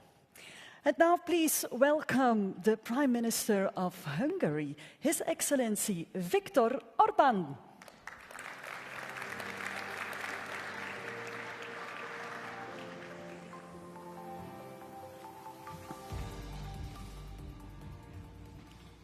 Presidents, Prime Ministers, Excellencies, dear colleagues, the challenges we have been faced with recently have further raised the significance of safe and secure supply of energy. The question became absolutely obvious: how can we generate big quantity of electricity in a cheap, safe, sustainable and environmentally friendly way? The answer is clear. It is only the nuclear way of generating electricity which can simultaneously satisfy all these requirements. Hungary has been using nuclear energy for almost 5 decades, and this provides a stable basis for the safety of our energy supply. Half of all produced electricity is ensured by our nuclear power plant, which covers a third of our electricity demand. Based on this experience, we decided not only to maintain our already existing capacities, but to invest more into nuclear and to increase its share to 70% when it comes to national electric supply.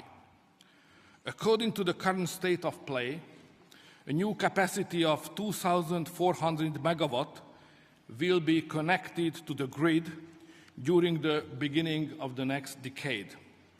This will enable us to avoid imports of 3.5 billion cubic meters of natural gas every year, and our annual CO2 emission will be decreased by 17 million tons, which equals 1.5 times more than the emission of the entire Hungarian transportation sector, and 3 times more compared to what all our forests in Hungary can digest.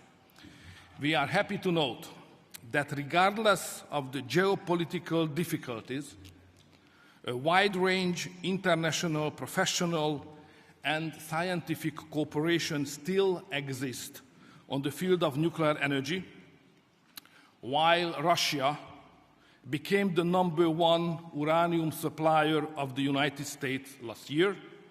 A number of American, German, French, Swedish, Swiss, and even Austrian subcontractors are working together with the Russian constructors on our nuclear expansion project.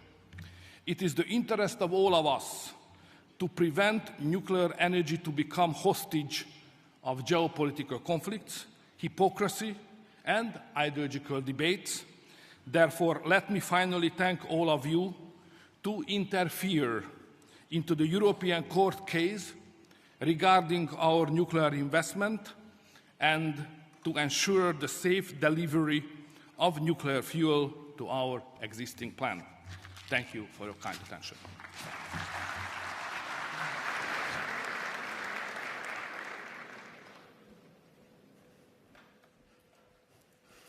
Thank you, Your Excellency. And for the next national statement, I'm very honored to give the floor to the Prime Minister of the Netherlands. Please welcome Mr. Mark Rutte.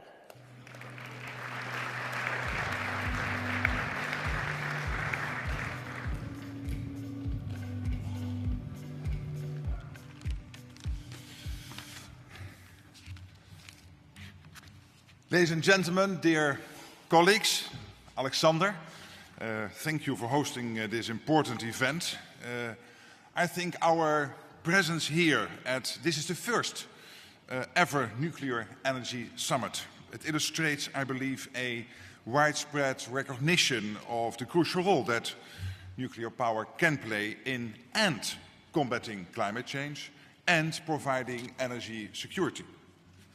For a long time, many of us had reservations, a key reason being the 1986 Chernobyl disaster, which people of my generation still remember vividly. But times have changed. Safety technology has evolved. And, of course, our views on the urgency of a fossil-free future have changed dramatically in recent decades. I believe there can be no doubt now that the war in Ukraine and its impact on the energy sector has acted as an accelerator. Never before has the vulnerability of our energy system been felt so directly. Never before has the need for a reliable and affordable fossil-free energy supply been so clear. And never before has it been so obvious that the energy transition cannot rest on solar and wind power alone. It is true that for the transition to succeed, we need every carbon-free energy source we can get. But we also need a source that's available come rain or shine. And that is nuclear energy. At COP28, we reached collectively a new milestone. In Dubai, more than 20 countries signed a declaration to triple nuclear energy capacity by 2050. The Netherlands is one of the signatories. Because we realize that we can't reach net zero anytime soon without investing heavily in nuclear energy. So that's exactly what we are doing. We are investing in the existing nuclear power plant in Borselen in order to keep it open longer. The mayor of that town will address this summit later today. And we are now preparing to build 2 new large-scale facilities in the years ahead. Yes, of course, we need to keep innovating to make nuclear energy ever safer and also more efficient. That goes without saying. And with that in mind, today I want to applaud the efforts of you, Mr. Grossi, and everyone at the International Atomic Energy Agency. The agency's role as a knowledge provider and also a watchdog, these 2 roles, it is crucial. Not only for individual countries, but also for the international community. You help foster the kind of global cooperation that we need to move forward. So let's keep working together for a safe and stable energy future that serves both people and planet. Thank you.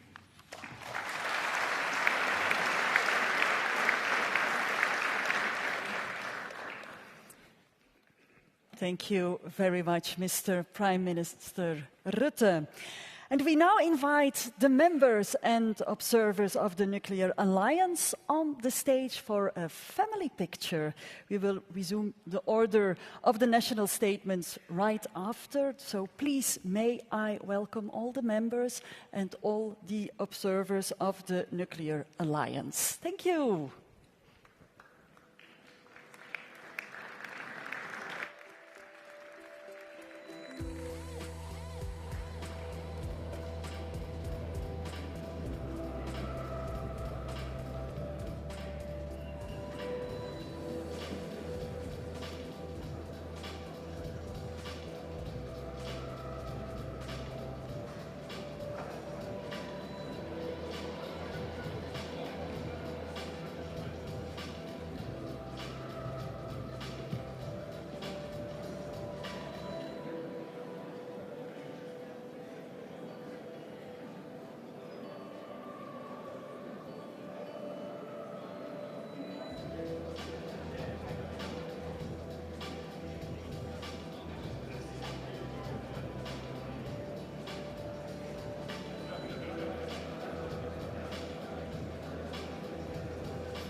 Ladies and gentlemen, may I ask you to take your seats again, please, so we can continue. Thank you.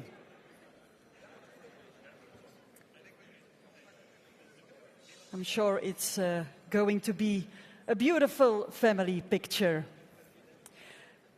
Good. For the next national statement, I'm honored to give the floor to the Prime Minister of Poland, His Excellency Donald Tusk.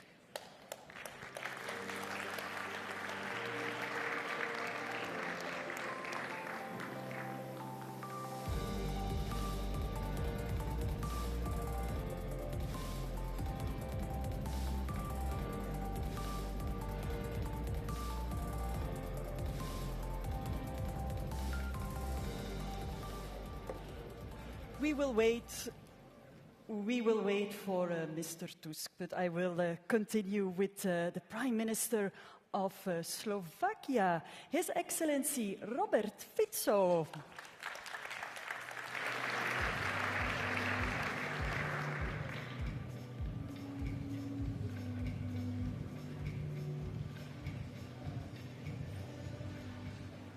Thank you very much, ladies and gentlemen. First of all, I'd like to say that I agree with the declaration from this summit. Secondly, I really see this summit as a good example that the European Union is able to change its views. It was in 2007 when I was first time the Prime Minister in Slovakia, and we decided to finish 2 blocks of nuclear power plant in Mochovce. And my government was heavily criticized by the European Commission and by the European Union. So I hope that this summit is a good example that the European Union and its organs are able to change views not only in the field of nuclear energy but also in other fields. Ladies and gentlemen, atomic energy, nuclear energy, plays decisive role in Slovakia, and Slovakia can be compared with France. Sometimes I can say that Slovakia is a small France when I compare how we use atomic energy in my country. Just to understand, we produce in Slovakia at the moment 1 million cars, and there are plans to produce 1.5 million cars per year. So we understand that if we want to face all these challenges connected with electromobility, we have to discuss the question how to guarantee supply of energy. That's why we have decided very recently to continue in the construction of nuclear plants in Slovakia. So I'd like to inform you that my government will invite all companies from the world to compete, because we would like to construct completely new nuclear power plant with a power 1,100 or 1,200 megawatts in Slovakia. So everyone who is interested in this field is absolutely welcomed in my country. Slovakia is a country that is able to construct power plants, is able to close, at the same time is able to deal with the accidents, because we had one accident in 70s in Slovakia. So please, everyone who is interested in experience in the field of atomic power is welcomed to Slovakia. Thank you very much.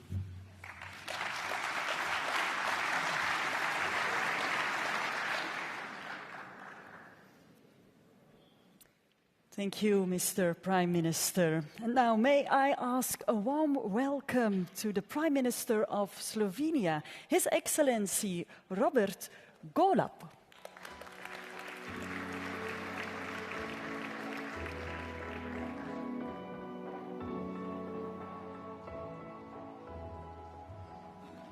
Dear Alexander, Excellencies, ladies and gentlemen, there is no doubt that the global warming is the major threat to humanity, and that we must do everything we can to decarbonize all of the sectors. But the energy comes first. In that regard, my country plans to decarbonize the power sector as soon as by 2040. In order to get there, there is only one path forward, and that is the combination of both. Ambitious plans in renewables, but also ambitious plans in expanding our nuclear facilities. Slovenia has been a nuclear state for 40 years, and the experience that we've had, it's only positive. Positive when it comes to energy security, positive when it comes to affordable prices for our citizens and industry, and also positive when it comes to our energy outlook. And by trying to answer to some of the challenges posed by the President of the Commission, Ursula von der Leyen, how to get there, how to be able to deliver both on time and on budget. I say that there are 5 areas that we need to address. We as politicians, we shall first set the nuclear safety at the first spot. There should be no trade-offs, no compromises when it comes to nuclear safety. Only by being able to operate the facilities in a totally safe way, we can ensure the public support. That is the second one. So the public support for the new facilities is crucial. Just to share an information with you, we are, of course, doing the polls for Slovenia, and the public support for nuclear has never been higher than now in Slovenia. It's above 65% of the population. And that's so important to understand. The third area is, of course, the cost of financing. The nuclear energy facilities, the new ones, shall have access to the multilateral banks and the financial institutions at the most favorable rates. That is important because there are examples where the cost of financing can be as much as 50% of total costs. The fourth one is the supply chain, especially in the view of the global instability because of all the wars, crises all around the world. The global supply chain shall be strengthened. It is not such at the moment. We need to address this issue in order to be able for the nuclear industry to deliver on time and on budget. And fifth, we need to ensure that the people, the personnel is there. Most of the facilities in the world are 40 and more years old, meaning that most of the most experienced workforce has been retired. We need to ensure and invest in the new skilled workforce as soon as possible. And that is also one challenge that we politicians shall not overlook. I definitely agreed with the saying that the future is nuclear as well. And I totally commend Belgium for hosting this conference now because we are lagging behind. We need to act immediately if we want the nuclear to really fulfill its role in our future. Thank you.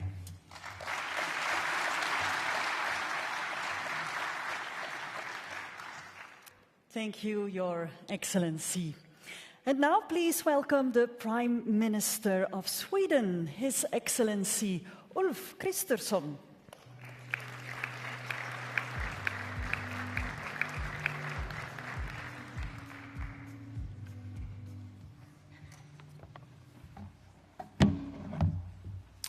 Dear Alexander, ladies and gentlemen, let me first really thank you, Prime Minister De Croo, for organizing this very first Energy Summit, and the same thanks to Director General Grossi. Thank you so much.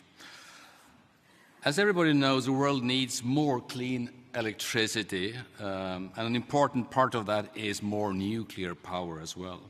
We need it, obviously, to combat climate change, and we need it to make the world safer in a time of geopolitical upheaval.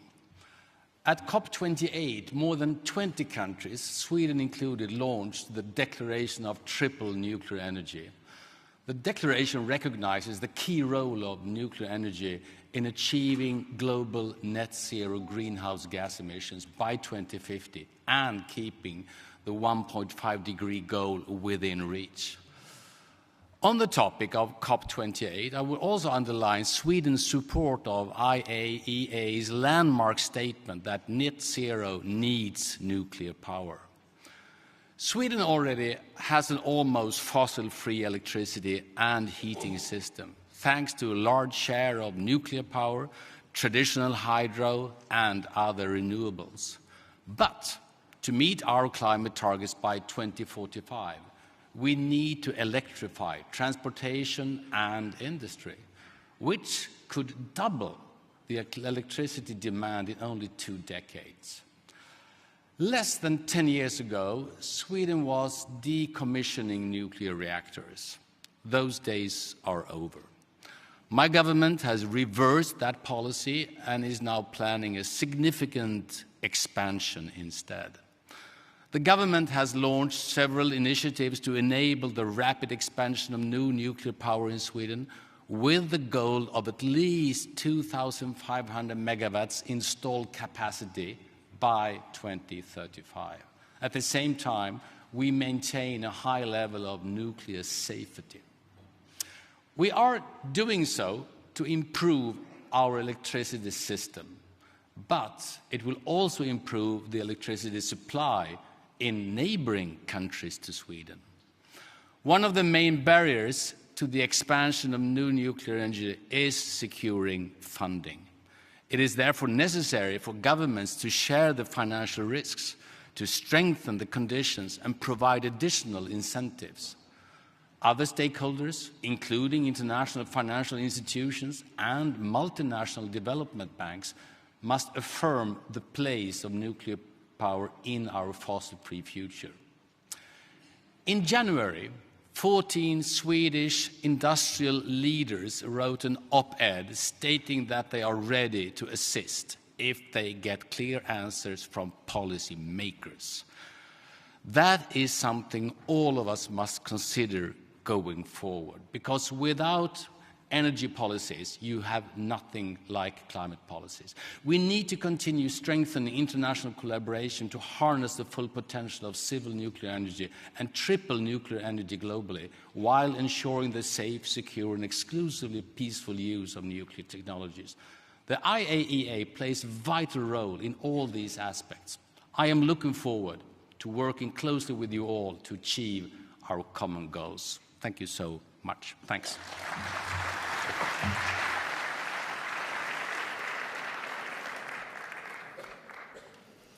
Thank you, Your Excellency. And for the following national statement, I'm very honored to give the floor to the President of France. Please welcome His Excellency Emmanuel Macron.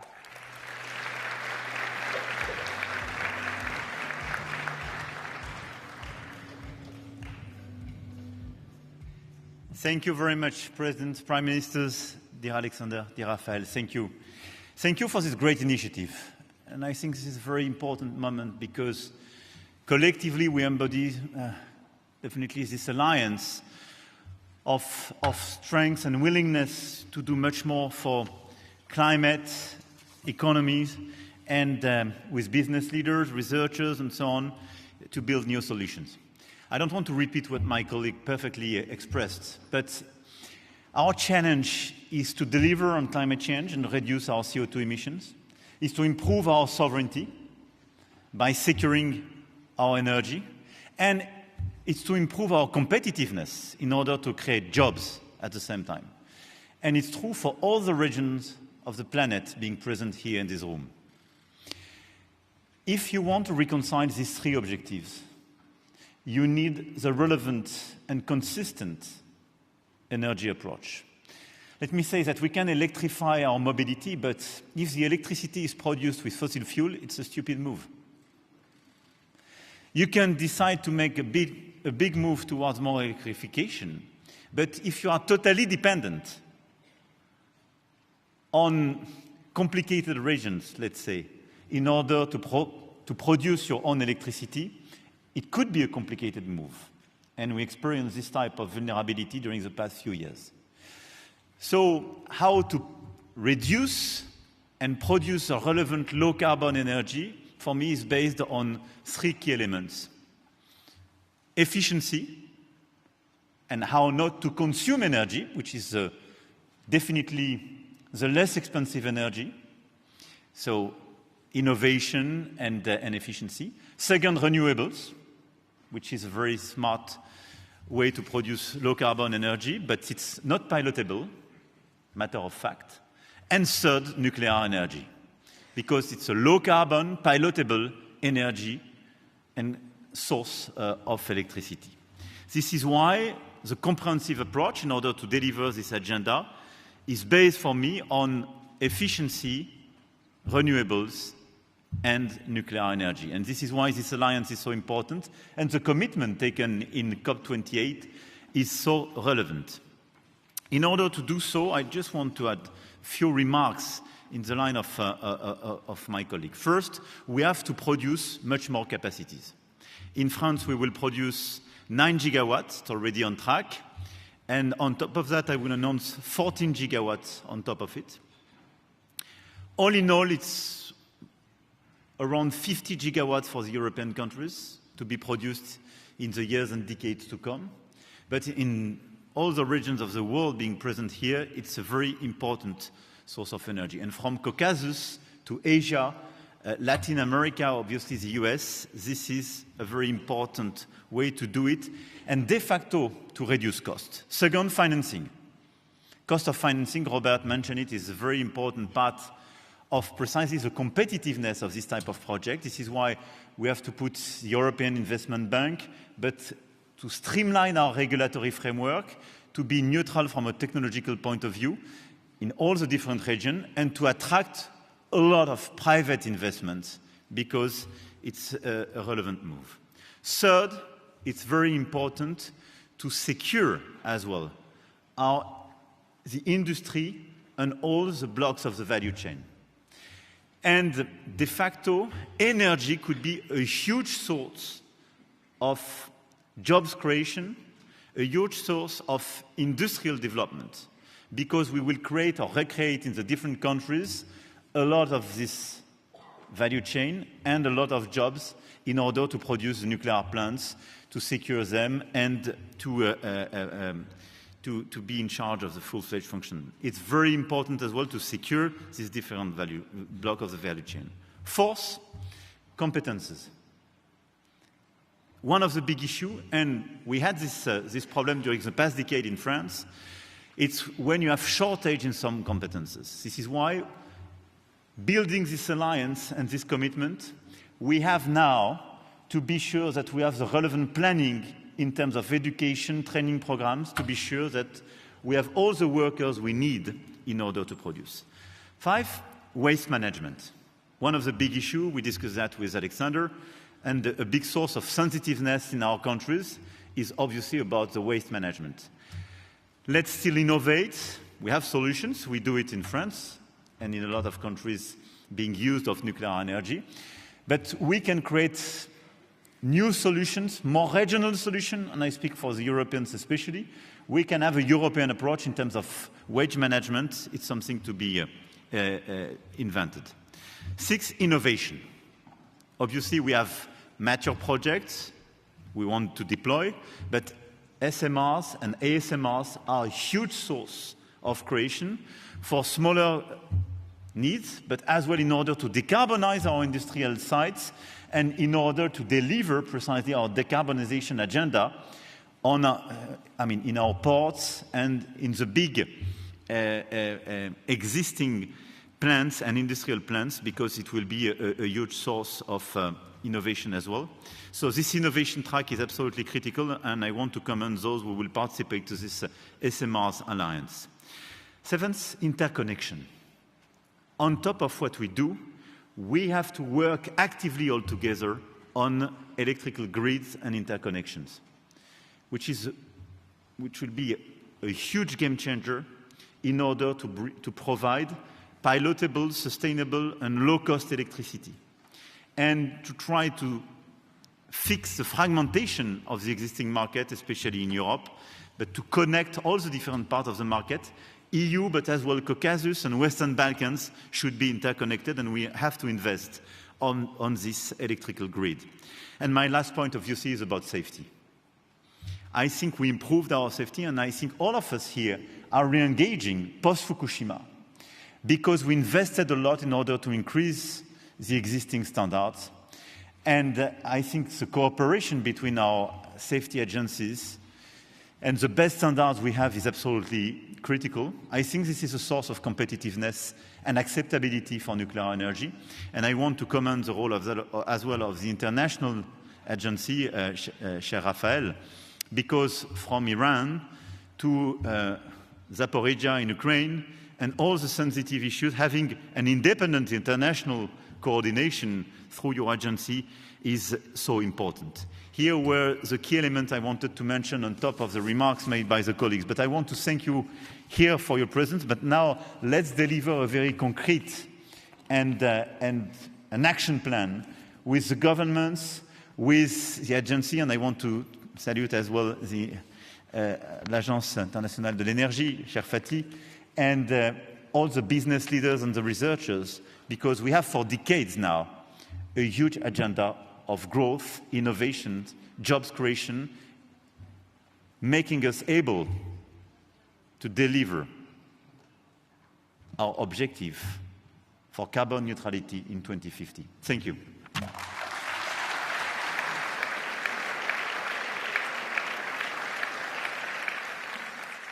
Thank you very much, President Macron. And now, please welcome the Minister of Foreign Affairs of Azerbaijan, His Excellency Ceyhun Bayramov.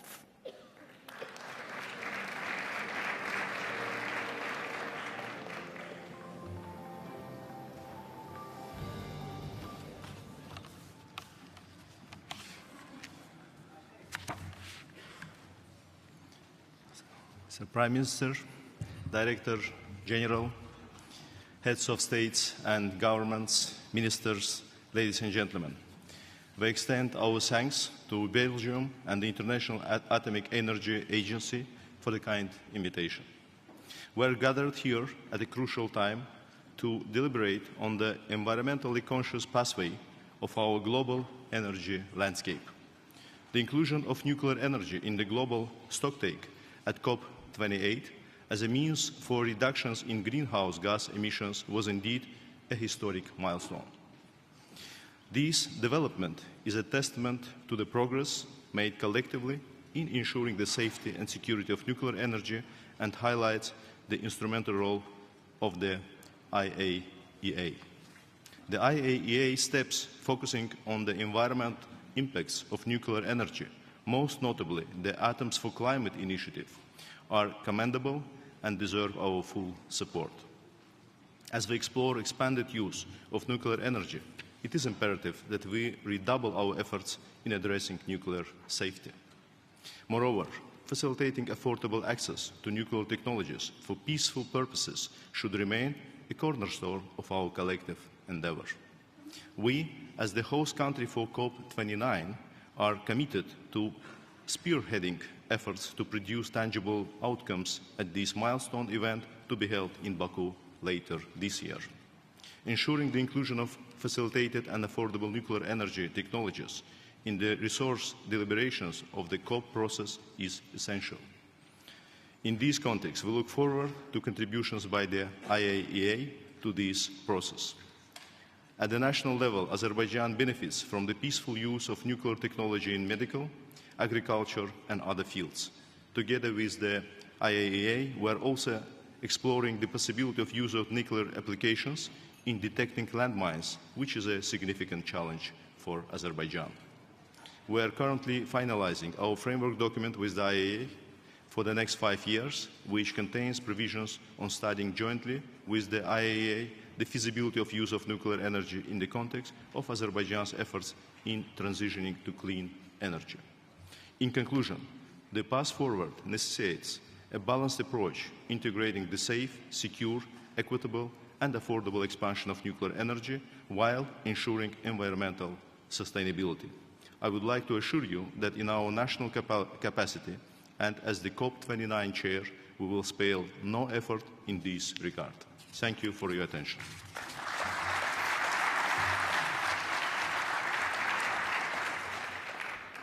Thank you very much, Your Excellency.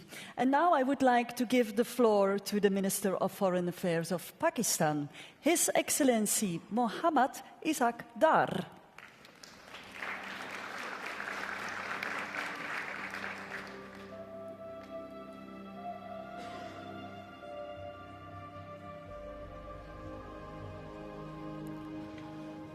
Honorable host, Prime Minister De Croo, Excellency Director General IAEA, Dr. Grossi, Excellencies Presidents, Prime Ministers, Deputy Prime Ministers, Ministers, and honorable delegates, ladies and gentlemen, very good afternoon. I thank the Government of Belgium and IAEA for organizing this first ever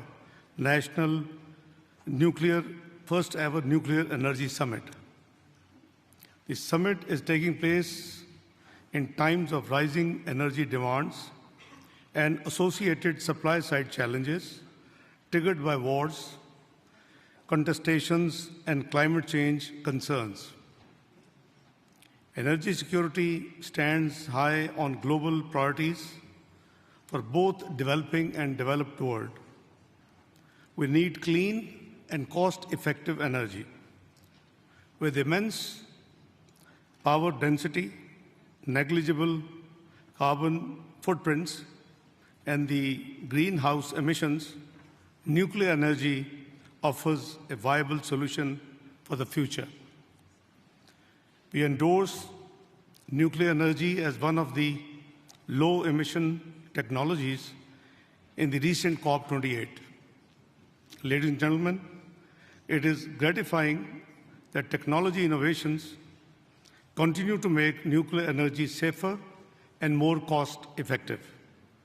We must continue our focus on safety, waste management, and proliferation.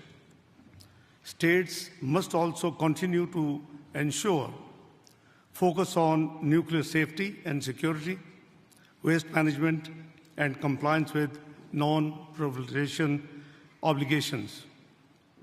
Small modular reactors hold the promise of bringing nuclear power to remote or underserved communities, providing access to clean and affordable energy where it is needed the most. Ladies and gentlemen, Pakistan has 100 reactor years experience of safely operating nuclear power plants. We started construction of first nuclear power plant in Karachi 6 decades ago in 1960s. Presently, Pakistan has 6 operating nuclear power plants generating 3,530 megawatts of electricity. Nuclear energy constitutes around 8% of our installed electric generation capacity as of today.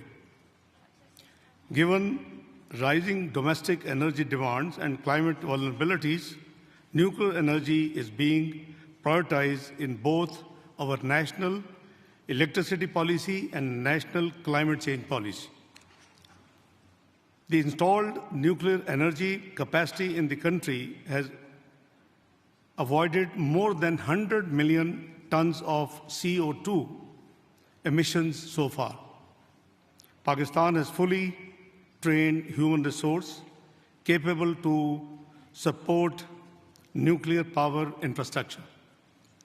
Our robust regulatory infrastructure ensures comprehensive safety and security of national nuclear installations and materials access all domains. Pakistan also stands ready to share its experience and expertise in peaceful uses of nuclear technology with the world. We value our partnership with IAEA, which is not limited to energy only. We have 3 IAEA collaborating centers for nuclear safety and security, food and agriculture, and applications of innovative nuclear technologies. Ladies and gentlemen, we wish to further enhance our cooperation on initiatives of DG IAEA, including Atoms for Net Zero, Atoms for Food, Rays of Hope, Zodic, Nutic Plastics, and Marie Curie Fellowships. For further development of nuclear energy, I would like to emphasize 3 points. 1. Access to technology, provision of nuclear power reactors, nuclear fuel, and other associated infrastructure to the developing countries in accordance with respective safeguard obligations. 2. Financing nuclear power projects, financing for nuclear energy through international financial institutions and multilateral development funds need to be catalyzed. 3. Increasing IAEA and Technical Cooperation Fund, IAEA capacity for technical assistance in peaceful uses of nuclear energy may be facilitated through either a dedicated funding stream or through enhanced alterations and allocations to existing technical cooperation fund. Pakistan will remain a steadfast partner of IAEA community and the international partners in further enhancing role of nuclear technology for energy and other peaceful purposes. I thank you all.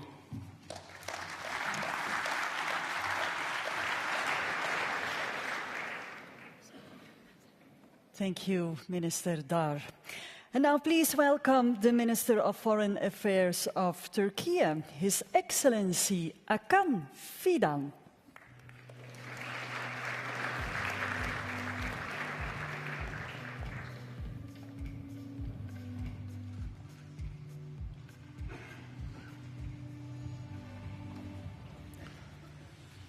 Dear Prime Minister, dear Director General, Honorable Heads of State and Government, and dear colleagues, it is a distinct pleasure to be at the first Nuclear Energy Summit. Therefore, we thank Belgium and the IAEA for organizing this timely meeting. The summit constitutes a turning point concerning the future of civil nuclear energy. Here we acknowledge the role of civil nuclear energy in energy security and the fight against climate change. Turkey has already been implementing a solid energy route and source diversification strategy with an ambitious clean energy transition agenda. As a fast-growing industrial economy, we had to introduce new energy supply programs. Therefore, we stepped into the civil nuclear arena. The Akkuyu nuclear power plant is our flagship project. Once fully operational, it will meet 10% of our electricity demand. Our objective is to raise this level by building additional conventional plants as well as small modular reactors. As an embarking country, we have been applying the highest international safety standards in cooperation with the agency. I would also like to highlight the importance of global cooperation for financing of nuclear energy projects. Excellencies, the situation in Zaporizhzhia nuclear power plant is a serious concern for us. Our country and the region had to endure the Chernobyl disaster many years ago. We simply cannot afford another one. Turkey undertakes several initiatives to avert a dreadful episode in Zaporizhzhia. We also support the Director General's efforts in this regard. The use or threat to use of nuclear weapons is not acceptable. Particularly, the rhetoric about nuclear weapons casts shadow on our common pursuit for a secure and energy-wise clean future. The most stressful region in this regard is the Middle East. While the carnage in Gaza goes on, Israeli officials' narrative on nuclear weapons cannot be simply shrugged off as reckless. Turkey, therefore, reiterates its call for denuclearizing the region to avoid a possible nuclear arms race. We appreciate the IAEA's critical role in this evolving landscape of nuclear safety and security. I thank you all.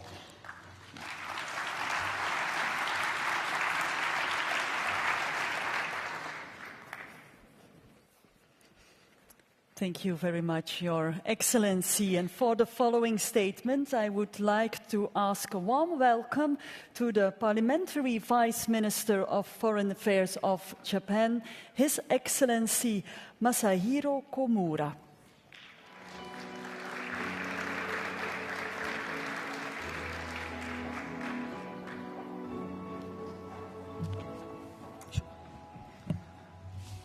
My name is Komura Masahiro, Parliamentary Vice Minister for Foreign Affairs of Japan. Today, on the occasion of the memorable inaugural Nuclear Energy Summit, I am honored to deliver a message on behalf of Prime Minister Kishida Fumio. As affirmed at the G7 Hiroshima Summit, chaired by Japan last year, it is time for all countries to aim to achieve the common goal of net zero through various pathways that are compatible with economic growth and energy security. To achieve this goal, it is essential to introduce clean energy to the greatest extent possible. Nuclear energy is indispensable, along with renewable energy and other measures. We must devise strategies to attract further investment, which is necessary to enhance the use of nuclear energy. Japan commits to thorough energy conservation and to prioritize renewable energy as its primary power source. At the same time, Japan will continuously reflect upon the lessons from the accident at the Fukushima Daiichi nuclear power station and ensure that the use of nuclear power places safety as its top priority. Excellencies, implementing green transformation, or GX, to enhance energy security, while also advancing decarbonization, is an important concern. Japan will work to push forward the restart of nuclear power plants, extend their operational periods, and foster the development and construction of new generation advanced reactors. Furthermore, Japan will promote research and development through global collaboration and strive to establish a robust supply chain. Nuclear power has potential to contribute to human development, not only in the energy sector, but across various fields, including industry, medicine, and agriculture. The IAEA's role as a promoter of peaceful use of nuclear energy is expanding as never before. Japan has recently decided to contribute a total of 18.5 million euros to initiatives such as Atoms for Food, improving monitoring for maritime states, including Pacific nations, and ensuring nuclear safety in Ukraine. Japan will continue to strengthen its cooperation with the IAEA across a wide range of areas. In partnership with the international community, Japan is committed to extending every effort to ensure the safe and sustainable use of nuclear energy and nuclear non-proliferation. This commitment aims to create an environment that forthcoming generations can cherish and uphold with pride. It is my hope that this summit will make significant progress in that direction. Thank you. Kishida Fumio, Prime Minister of Japan, led out by Komura Masahiro, Parliamentary Vice Minister for Foreign Affairs. Thank you.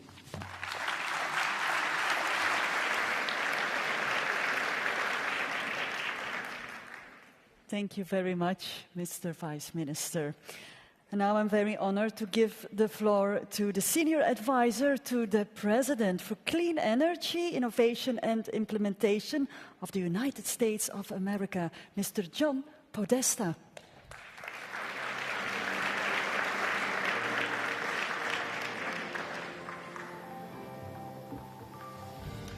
Good afternoon, and let me begin by thanking Prime Minister De Croo and Director General Grossi for organizing and hosting today's summit and for driving a strong outcome.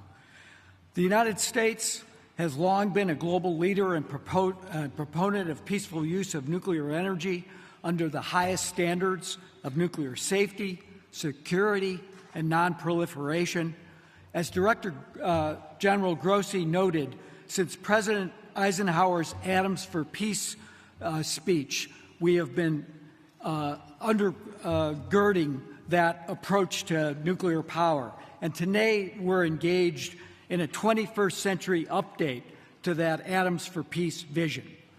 We see nuclear energy as vital to tackling the climate crisis and building a clean, resilient, and reliable energy economy, both in the United States and around the world. It's why the United States co-led a bold pledge with more than 20 countries at COP28 to triple global nuclear energy capacity by 2050. 2024, of course, is a critical year of implementation for that pledge. We estimate that the United States alone would need to build 200 gigawatts of new nuclear capacity to meet our domestic net zero 2050 commitment. We're getting to work. Nuclear fission is already our largest source of clean energy. Construction was recently completed on the AP1000 Vogtle 3 unit, and we're working to complete the Vogtle Unit 4 unit. When fully operational this year, Vogtle will be the largest source of clean, firm power in the United States. U.S. companies with support of the Biden-Harris administration are also building multiple advanced and small modular reactor demonstrations to speed their commercial deployment and make them ready for worldwide deployment by the beginning of the next decade. And fusion energy shows promise for helping us reach net zero by 2050, attracting over $6 billion for 43 fusion companies globally. 25 of those are located in the United States. The U.S. is committed to leading by example. As we demonstrate our success at home, we're shaping our tools to support responsible nuclear power deployment around the world. The U.S. Export-Import Bank announced a suite of financial tools at COP28 to support global deployment of small modular reactors. And in 2021 and 2022, the U.S. Trade and Development Agency completed a $10 million study for a large reactor project in Poland and a $28 million study for the first phase of an SMR project in Romania. The U.S. nuclear industry is ready to do its part to address the climate crisis and help the world build safe, secure, reliable nuclear power. We also need to work together to build safe, reliable, and secure fuel supplies that reduce reliance on any one country or actor. At COP28, the United States, Japan, Canada, France, and the UK announced we would collectively mobilize at least $4.2 billion in government-led investments to enhance enrichment and conversion capacity over the next 3 years, and we've already surpassed that goal just a few months later. We're committed to working domestically and globally to keep the 1.5 degree C within reach and to make sure that nuclear energy does its part to build a safer, cleaner, better future for our entire planet. Thank you.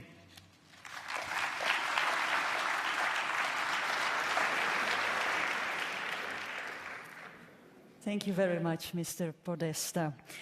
The goal of this gathering is to highlight the role of nuclear energy in addressing the global challenges to reduce the use of fossil fuels, enhance energy security, and boost economic development. And for a reaction to the declaration and the national statements, please welcome the Executive Director of the International Energy Agency to the stage, Dr. Fatih Birol.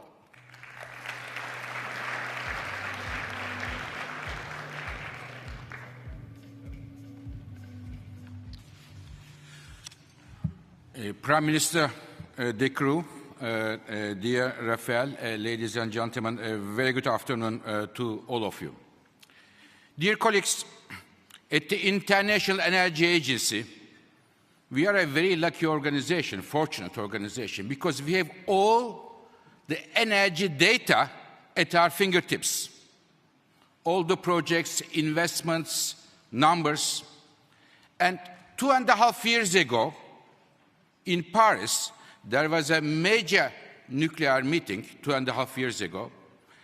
And at that meeting, I dare to say nuclear is ready to make a comeback. And today, when I look at this data, I can assure you that nuclear is coming back, and coming back strongly. What happened in the last 2.5 years? Why it changed? Think about the colleagues who deal with nuclear issues and the others. What changed? I think 3 things changed. The mood for nuclear, making it more positive. The first one, we talk about climate change here a lot, and I will come in a moment, but in my view, the main driver for pushing the nuclear at the forefront was the energy security. After 24th of February, 2 years ago, everybody in the world, in Europe and the rest of the world, understood that to generate electricity at home is very important for the national security. So many countries changed their policies accordingly and push renewables and nuclear electricity in order to enhance their energy securities. And I want to hear the congratulate, in fact, the Prime Minister De Croo. Many of you may know or not, but the Belgium nuclear policy was very different than it is today. And the Prime Minister had the courage and the determination to reverse it in line with the national interests of Belgium for today, but also for tomorrow.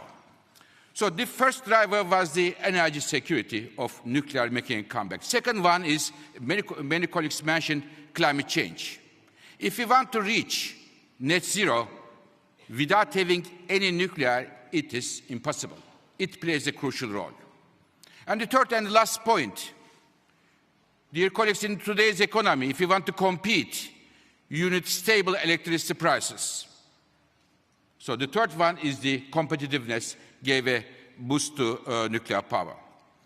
And ladies and gentlemen, it is looking very good for nuclear, but a success is not taken for granted. There is a job for government and job for industry.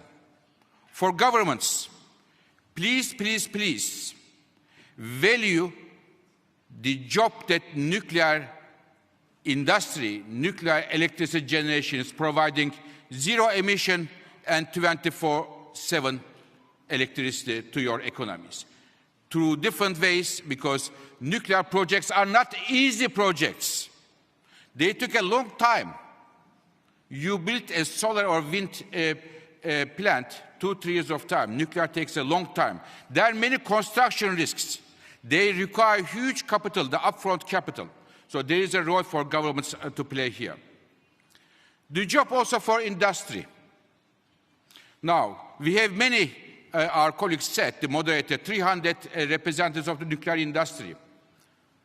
To be very frank, dear representatives of the nuclear industry, in the recent years, the track record of the nuclear industry is not very bright.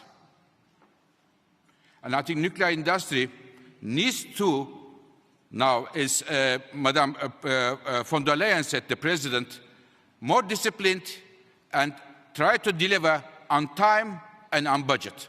This is extremely important. Dear colleagues, last 2 points.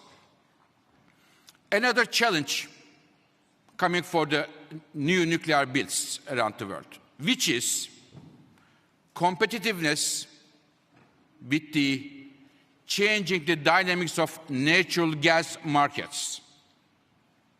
The IAEA, our analysis show that starting from 2025, huge amount of new LNG coming to markets, United States, Qatar, and elsewhere. This will put a downward pressure on the natural gas prices.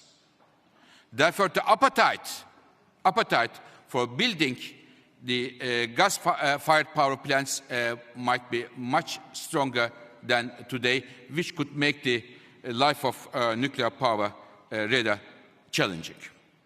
Dear colleagues, let me finish my words by making a suggestion to all of you.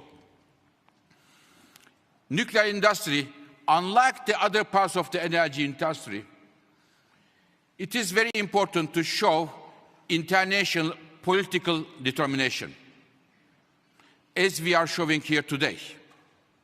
So my suggestion is, to this meeting, organized and hosted kindly by the Prime Minister De Croo and my friend Rafael, maybe this meeting can be a regular meeting at the international level to review what we are doing, what we are achieving, and what is the next step to take stock. And International Energy Agency will be very happy to support this initiative. Thank you very much.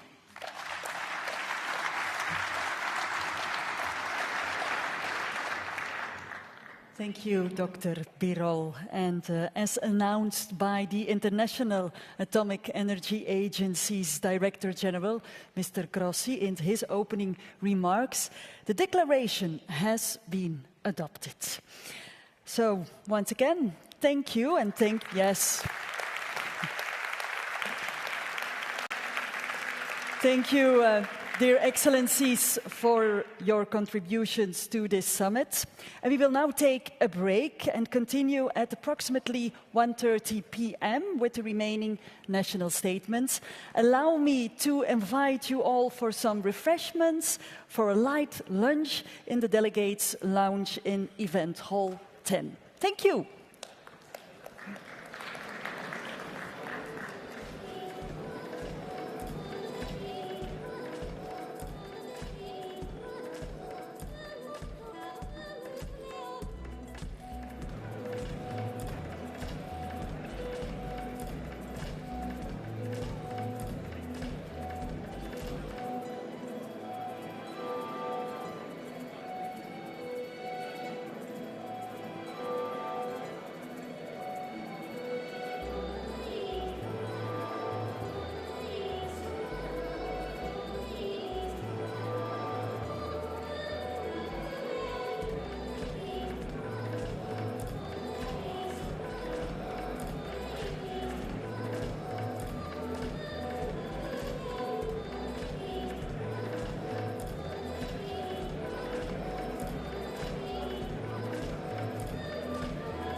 Good afternoon, everyone, and welcome to this press point after the first part of this summit. A summit which it really is one of a kind. I think many of the speakers have emphasized that.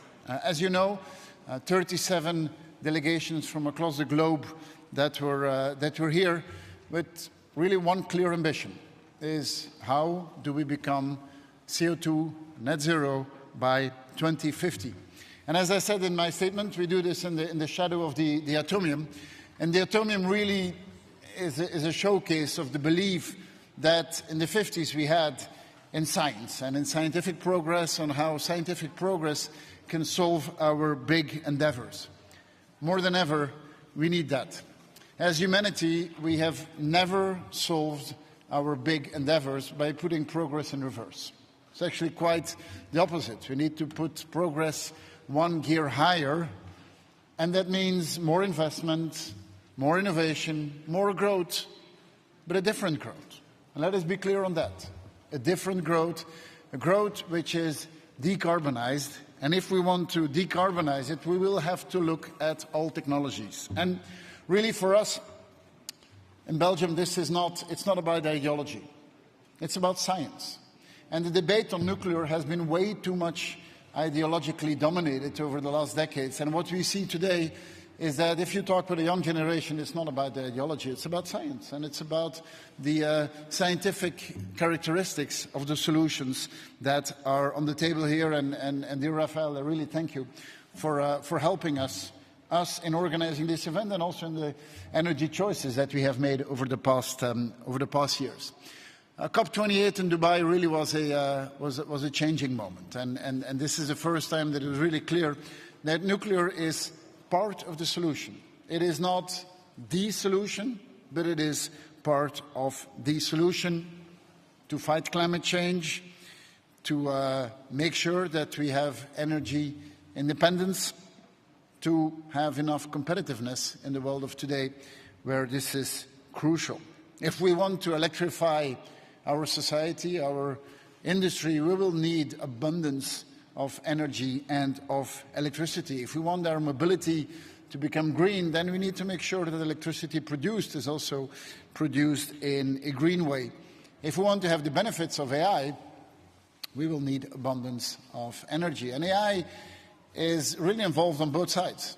AI will help us to become even more secure in producing energy, and we know that this is a big topic related to nuclear, but we will also need nuclear to power AI, so really connected one to the other.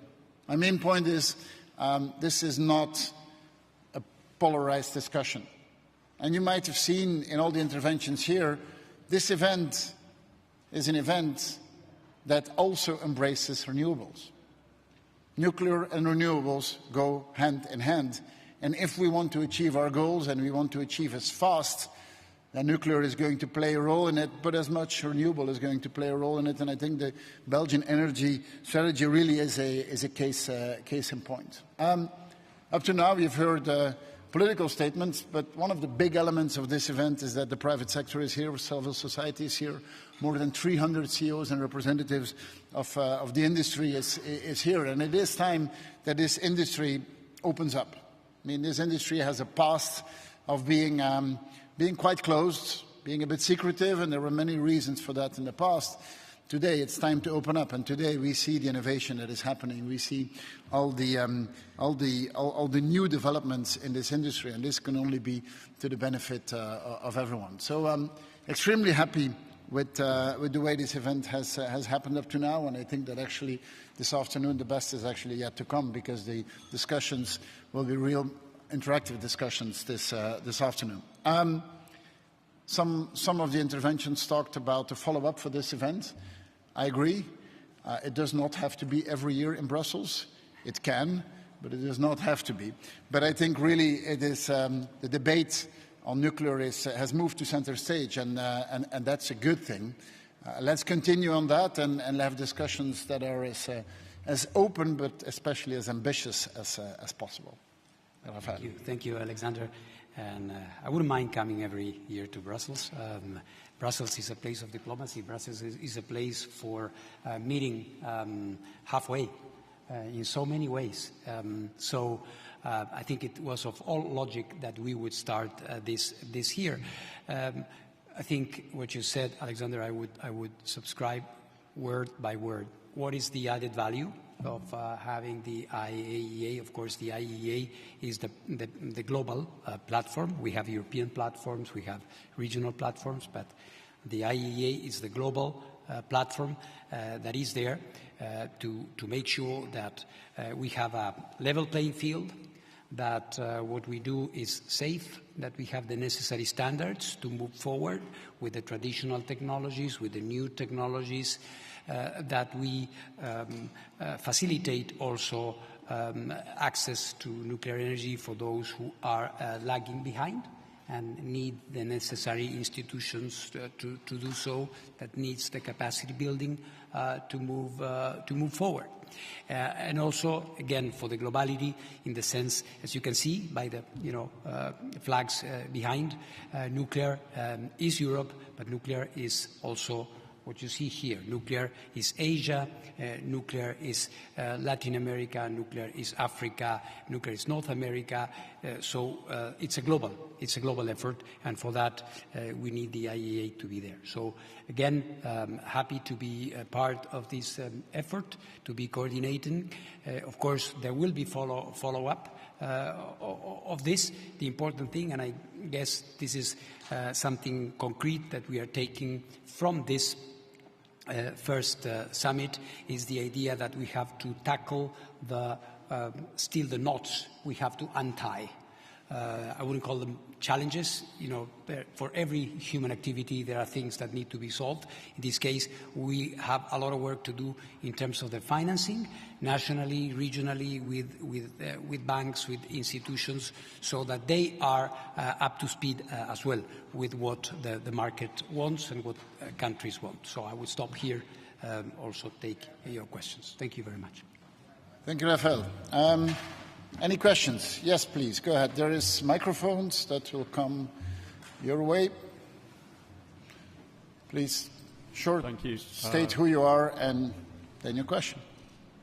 John Inger from Bloomberg News.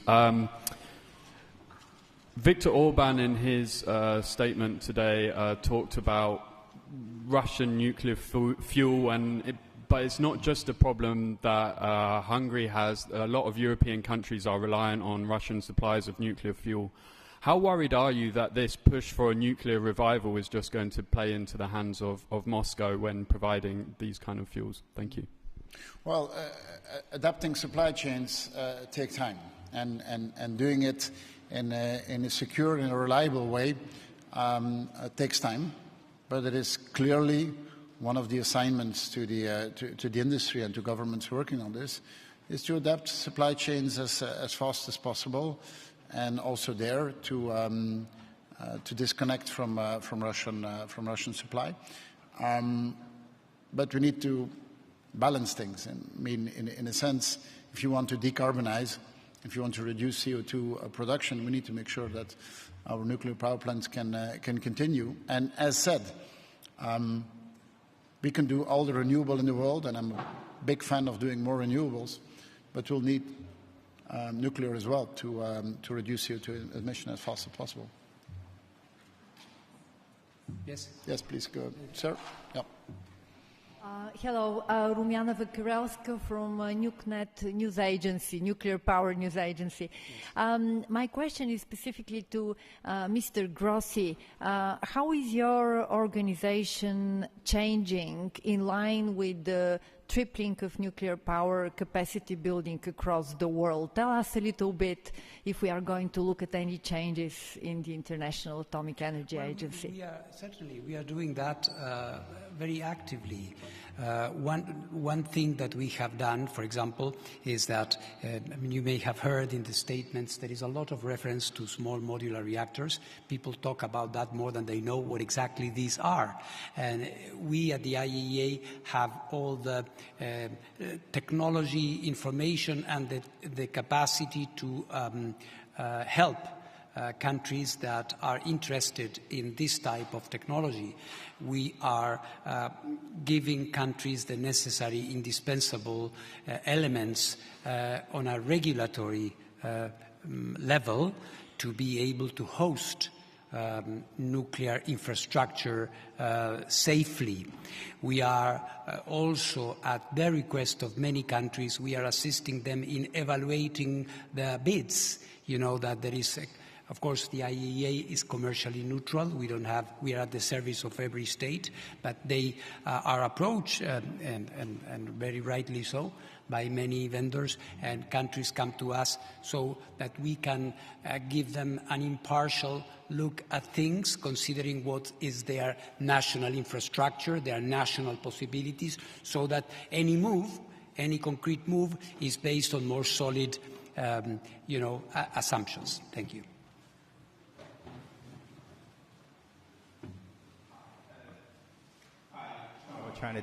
I want to ask about the global cooperation. You know, in the height of the Cold War, there was a Soviet-U.S. cooperation in fighting polio. And so if you listen to the speech this morning, some sounds very geopolitical. I mean, who is reliable, who is not. So if you talk about China, Russia, U.S., France, just give a few countries who are leaders in nuclear energy, how you would do to ensure global cooperation, not a bifurcation, of this, nuclear energy, because we're fighting the same enemy, climate change, and to achieve net zero. Thank you. I agree. I mean, we are always better off working together in the world and fighting our big challenges. And climate change is something where all of us are partners. We're all of us partners. In some other domains, we might be rivals or enemies, but in fighting climate change, we're partners. And definitely in nuclear, we see that on the issues, for example, of nuclear security, we continue working together, and that's to the benefit of everyone. On the energy strategy point of view, the more diversified you are of technologies and of origins, the more stable you are. It would be a mistake to turn our back to the rest of the world, and we Europeans have no intention of that. We want to continue to be open to the world and continue trading with the rest of the world and continue investing together with the rest of the world, and I think that nuclear is one of those domains where there's many good reasons to continue working together. Yeah, there in the middle.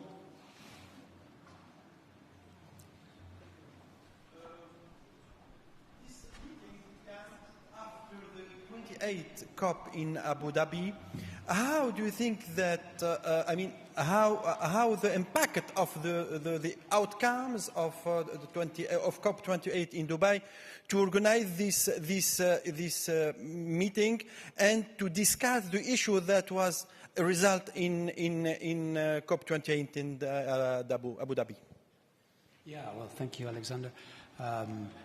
COP28 was obviously a watershed, in the sense that every country, not only countries that have nuclear energy or want to have nuclear energy, every country agreed that nuclear energy is part of the solution, and not only that it should be accelerated. This was very important. It may look bureaucratic at first sight, but it is not, because many decisions, political decisions at financial institutions depend on governments either wanting something or not opposing it, which is very, very important as well. And we have seen cases of that. So what we need is to have a basic fundamental consensus around the idea that those wanting and having nuclear should be helped in doing so. So after Dubai, and I can tell you that I had been before Dubai in previous COPs, and the dialogue was different, the tone was different, nuclear was not welcomed. So, and we knew what we know now. The thing was that, politically speaking, there was a divide. Now, I think there is a convergence. There is an idea that there is a bigger problem that we need to deal with, and I think it's very promising. And this is why there is a summit now. There has never been one before. Why there is one now? Just rapidly, the decision to organize a summit like this was made before Dubai. But it shows that, great minds think alike. Who's next? Yep, there. Bonjour, je me permets de poser ma question en français, je vous épargne mon anglais. Paul Messade de chez Euractiv. J'ai deux questions plutôt pour Monsieur De Croo. Premièrement, comment qualifieriez-vous l'approche actuelle de la Commission européenne sur le nucléaire? Est-elle en train de révolutionner doctrinalement? Et puis deuxième question, est-ce que vous pensez qu'EDF, en tant que principal énergéticien d'Europe, doit être privilégié pour les marchés européens? Merci beaucoup. Je ne suis pas 100% sûr que j'ai tout pu comprendre. Mais donc la question était si on trouve que EDF a une position trop privilégiée dans le marché européen, c'est ça? Justement, il faut privilégier EDF pour le marché européen du nucléaire, du nouveau nucléaire. Bah non, EDF c'est un opérateur comme il y en a d'autres. En Belgique c'est Engie, dans d'autres pays il y en a d'autres. C'est naturellement un des opérateurs qui a la plus d'expertise. Mais dans ce monde-ci, on a besoin de travailler ensemble. À un moment donné, l'année passée, je pense que beaucoup de centrales françaises étaient non actives. Et du côté belge, on a fait ce qui était nécessaire pour éviter qu'il y avait un blackout dans le nord de la France. Il n'y a personne qui peut être une solution tout seul, mais on compte sur un secteur privé qui nous amène l'efficacité, l'innovation, etc. Mais on voit bien que pour ce genre d'investissement, l'implication de l'État est quand même assez importante. Par rapport à la politique énergétique européenne dans le sens large, comme a été dit dans certains speeches, je ne pense pas que c'est une attente que chaque pays fasse du nucléaire. Pas du tout. Mais dans le mix global, il y en a certains qui le feront, il y en a d'autres qui se concentrent sur d'autres technologies. Ce qui est important, c'est d'avoir beaucoup d'interconnexions. Et là, il y a encore un travail énorme à faire en Europe. Le mieux qu'on sera interconnecté, le mieux que chacun pourra faire une différence dans sa spécialité. Alors, si on regarde les besoins d'énergie ou d'électricité dans les années à venir, on va devoir investir dans toutes les technologies. Donc, je répète cela, ce sommet n'est pas un sommet qui est contre quelque chose. C'est un sommet qui est en complément avec d'autres technologies. Si on a un élément qu'on veut éviter au maximum, c'est les fuels fossiles. Mais si on veut les diminuer rapidement, on aura besoin de toutes les autres technologies. Yes, there. Thanks very much, Prime Minister Chrissy Munder from Deutsche Welle. I heard that one of the obstacles to scaling up nuclear is mobilizing financing. And in a situation where people are having to make the decision between renewables and nuclear, is it not potentially looking like wealthier countries are potentially shrinking the pool of funding for example, renewables that countries in Africa, for example, could likely afford, so that you guys can refurbish your old nuclear power plants? Interesting question. On the Belgian side, we're refurbishing it with our own investments. We're not using any external financing. It's 50-50, the operator, and we do the other 50%. So I'm not sure that multilateral financing is being used to refurbish plants in the Western world. There is a discussion now on the capacity of the European Investment Bank to be active in nuclear. And I think that is a valid discussion, and I'm in favor that they could.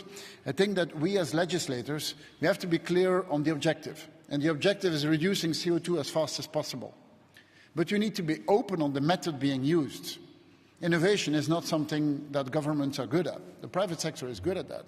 And we should be quite open on what's the technology being used to achieve it. Now, is it offshore wind? Is it photovoltaic? Is it nuclear? Is it in the future fusion? That's not for me to decide. So to me, a multilateral bank should not be saying, I will finance this and not finance something else. I think they should be as technology agnostic as possible.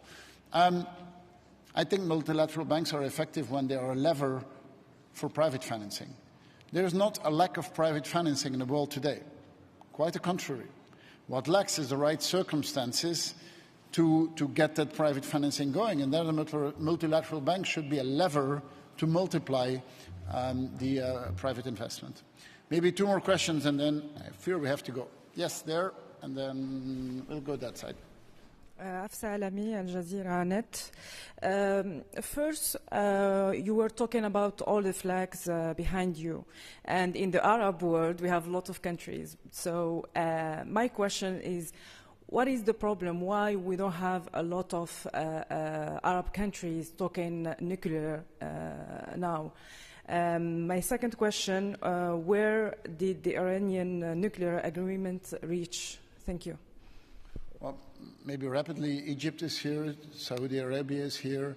I don't know if Pakistan, Bangladesh, you could count it as Arab countries. I mean, but saying that the Arab world is not here, I think is not correct. But maybe Rafael can help me out here. And here we don't have like 4.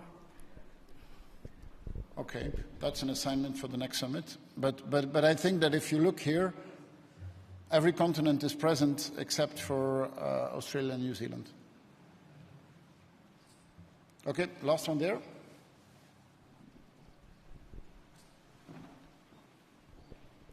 And then the last one, you next to it. Hello, Robert Hodgson for Euronews. You're currently the EU Council presidency holder, and we have pro-nuclear Hungary next. What do you want to see from the next Commission with regards to promoting the development of nuclear power in the EU? And do you see any risk of a sort of split between member states, pro-nuclear and anti-nuclear?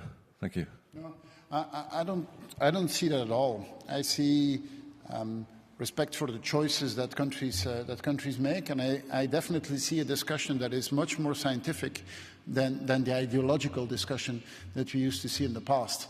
From the Belgian presidency, the remaining months we will mostly focus on setting an agenda for next Commission, and we have one big priority is to keep heavy industry in Europe, and keeping heavy industry in Europe is good for the world, because we are the continent with the strictest rules on emissions.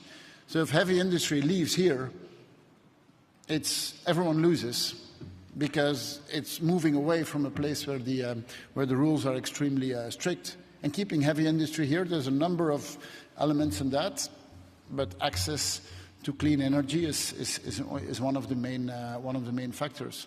But to me, it's not choices to be made. It's a good mix to have had, and in a good mix, nuclear plays its role. All right, last question. Where is the microphone? You might have to scream. No, it's coming. Thank you. Sarah White from the Financial Times. I just wanted to ask a last thing about the Russian supply chain. Is there a risk that a gulf could open up between the EU and the US on this, given that the US has made some moves towards thinking about ending their dependency on Russian nuclear fuel, and could eventually be more prone to wanting to bring in sanctions? Thanks. That question comes again and again. I think the fuel market has a reality and a certain share where a Russian provider is there with a share of the market. There are efforts in the United States, for example. There's important investment in this regard. In Europe, a little bit less, but there will be more, I guess. But let's make sure that, as the Prime Minister was saying, this is not about using nuclear energy as a political pawn, but rather look at the necessities and the needs of countries.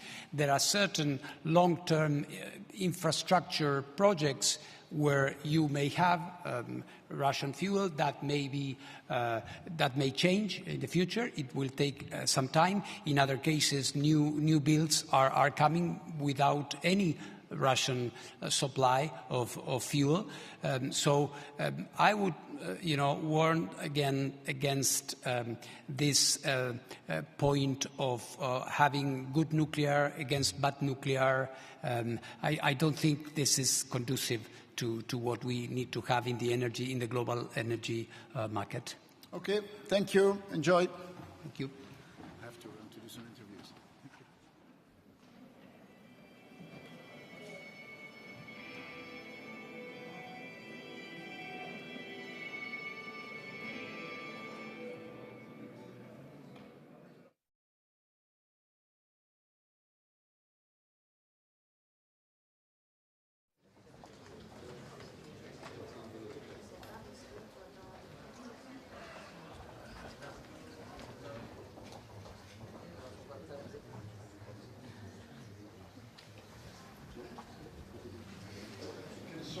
our big endeavors.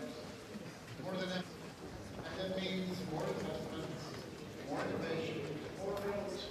To make sure that we have energy independence, to have enough. If we want to have the benefits of AI, we will need abundance of energy. And AI is in it, but as much renewable is going to play a role in it. And I think the Belgian energy strategy really is a case in point. The big elements of this event is that the private sector is here, civil society is here. More. Thank you, Alexander. And I wouldn't mind coming up of this. The important thing, and I guess this is something concrete that we are taking from this regionally with banks, with institutions, so that they into the hands of Moscow when providing these kind of fuels. Thank you. Well, and to governments working on this is to adapt supply chains as fast as possible, and also nuclear power plants can continue. And as said, we can do all the nuclear as well to reduce CO2 emission as fast as possible. Pas du tout. Mais dans le mix global, il y en a certains qui le feront, il y en a d'autres qui se concentrent sur d'autres technologies. Ce qui est important, c'est savoir que ce sommet n'est pas un sommet qui est contre quelque chose. C'est un sommet moving away from a place where the rules are extremely strict. And keep as legislators, we have to be clear on the objective. And the objective is reducing CO2 as fast as possible. So it's good at that. And we should be quite open on what's the technology being used to achieve it. Now, is it offshore wind?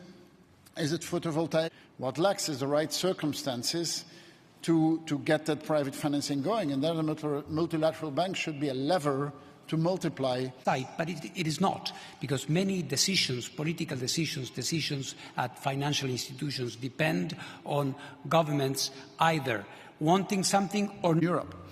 And keeping heavy industry in Europe is good for the world, because we are the continent with the strictest rules on emissions.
Dear Excellencies, welcome back for the second session of national statements here at the Nuclear Energy Summit. And first of all, I would like to give the floor to the Vice Prime Minister and Minister of Foreign Affairs and International Cooperation of Italy, His Excellency Antonio Tajani.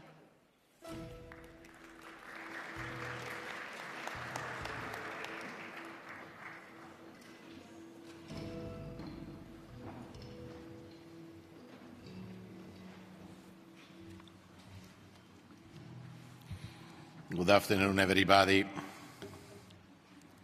First of all, I want to thank the Belgian government, the Prime Minister De Croo, and the General Director Grossi. I think this is important meeting is very timely. We are just few months into the Italian presidency of the G7. We will give great focus to key global priorities like climate change, energy security, and energy innovation, issues that are crucial in our discussion today. Italy has always been a leading country on nuclear energy. Italian scientists began to work on nuclear technology in the early stages of its development. The role of Enrico Fermi and other Italian physicists was crucial in the development of nuclear technology. They offered an advanced scientific knowledge and an innovative approach to research in the field. The vision is reflected in Italy's strong commitment to promoting scientific research and technological developments in the nuclear sector. Italy does not have a nuclear program since 1987. But at the same time, we have always been active in this sector. We are a significant player in the international nuclear supply chain.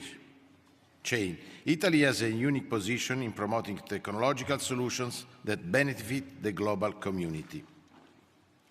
On industry, many Italian companies are active in the nuclear sector for activities related to fission and fusion reactors, for the supply of magnets for fusion, or in the sector of pressure components. We have a leading role also in the field of research. This is also a commitment coming from our Parliament. IAEA, the National Agency for the New Technologies, Energy, Sustainable Economic Development, is our national hub on accelerator in this field. Just to give you an example, IAEA is building at the Frascati Research Center the divertor tokamak TEX facility, a strategic infrastructure in the European roadmap toward nuclear fusion power generation. Frascati is a town close to Rome, is an important hub for physics and space. Italy is also a major actor in the field of education and training. Our universities prepare every year numbers of highly skilled nuclear engineers. This is very important because if you want to pave the way for a new era on the nuclear, we need to have young engineers, to have an important framework for working better in the next year, because we are paving the way for the future. The nuclear is not today. The nuclear is for the future. It's important today, but more and more important for the future. We have the capacities in the industries, and we have a roadmap. The Italian government is reassessing its national energy strategy. The focus is on sustainability, energy security, and economic viability.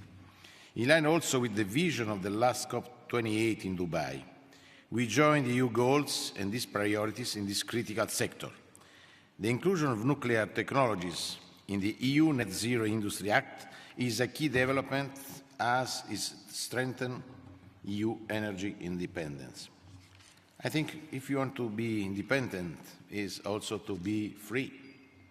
But this is important to work all together in this sector, research, innovation.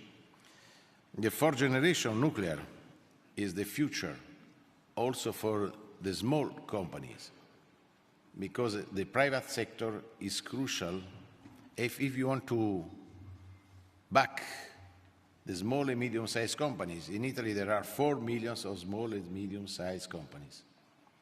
If we want to back these companies, we need to achieve good solution on energy. The price of energy in Italy is too high. The competition of our companies, industry and agriculture too, is in this moment very difficult because of the price of energy. For this, we are paving the way for a mix of energy. And nuclear is an important part of this strategy. The fourth generation is also possible to use through small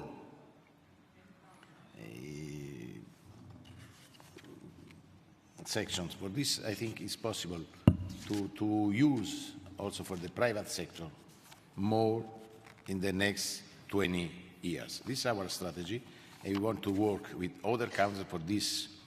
We approved the text of today. Is a good message to industry, is a good message to agriculture, but it's also a good message against climate change. If we want to work well, if we want to reduce the CO2 emissions, we need to work more in the nuclear sector. And the nuclear number 4 is the best solution for my country, for a better future for the next generation. Thank you.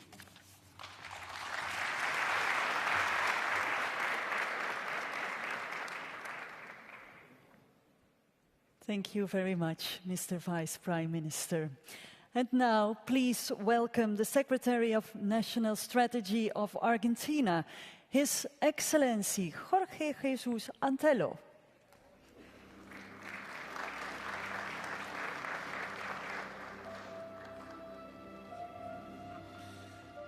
Buenas tardes.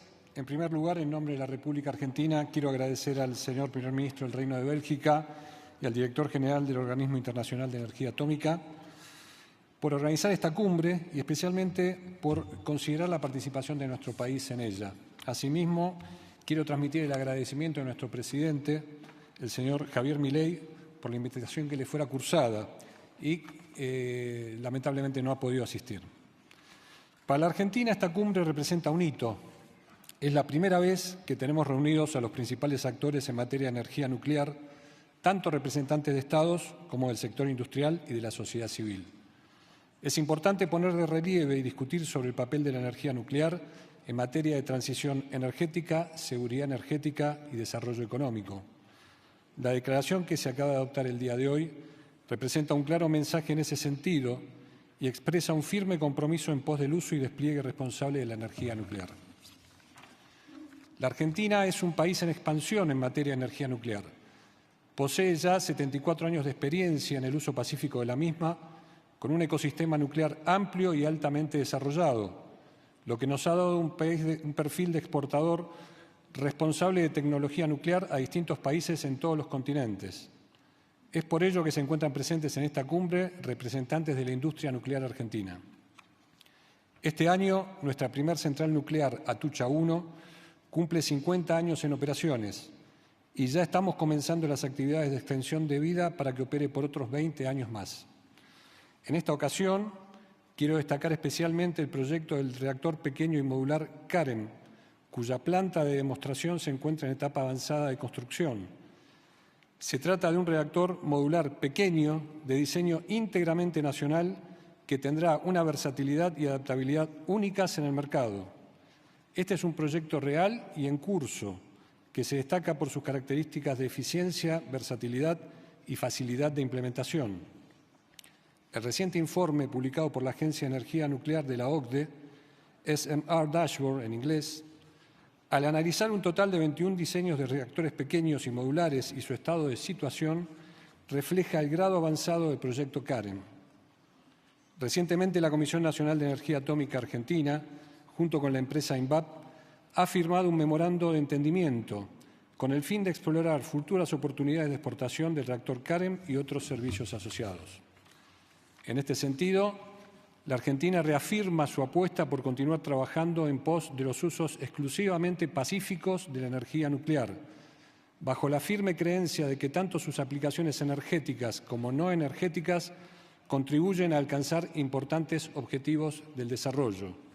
Señor Primer Ministro, señor Director General, en materia de uso responsable y pacífico de la tecnología nuclear, quiero destacar en esta instancia a la Agencia Brasileña Argentina de Contabilidad y Control de Materiales Nucleares y reafirmar el carácter estratégico de la cooperación en los usos pacíficos de la energía nuclear entre la Argentina y Brasil. A casi 33 años de su creación, resaltamos el papel singular de esta agencia como mecanismo de construcción de confianza mutua, que asegura el sometimiento de todas las actividades nucleares de la Argentina y Brasil a salvaguardias amplias, brindando garantía de que todos los materiales nucleares en ambos países son usados exclusivamente para fines pacíficos. Quiero aprovechar esta oportunidad para expresar el apoyo de la Argentina al Organismo Internacional de Energía Atómica y a su director general en su trabajo para posicionar la energía nuclear como una fuente segura, limpia y baja en emisiones. Culmino expresando una vez más el apoyo de mi país a la energía y la actividad nuclear con fines pacíficos y a la celebración de una próxima cumbre de energía nuclear, agradeciendo finalmente al Reino de Bélgica y al Organismo Internacional de Energía Atómica por la celebración de esta cumbre. Muchas gracias.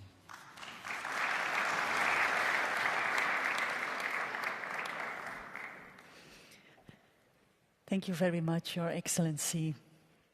And now I'm very honored to give the floor to the Minister of Science and Technology of Bangladesh, His Excellency Yafesh Osman.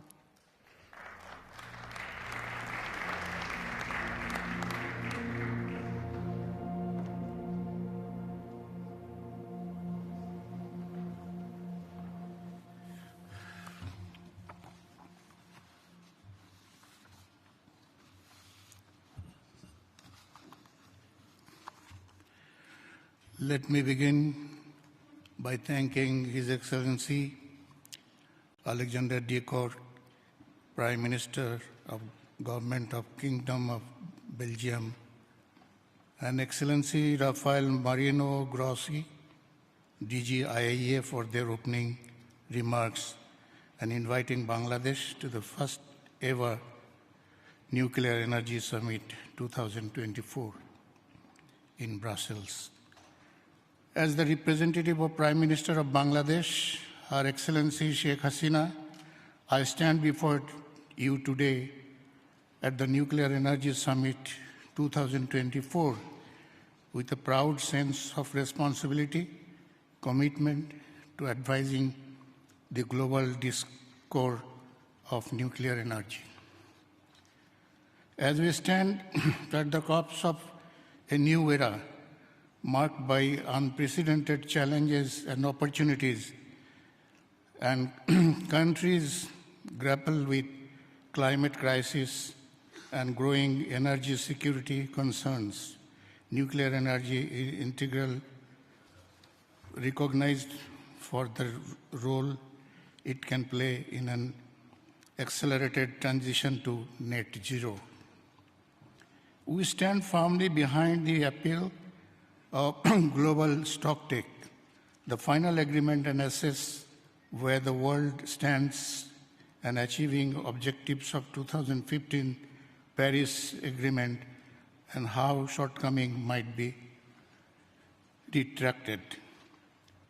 Bangladesh, like many developing nations, faces significant challenges in meeting its growing energy needs while simultaneously addressing climate change and ensuring energy security.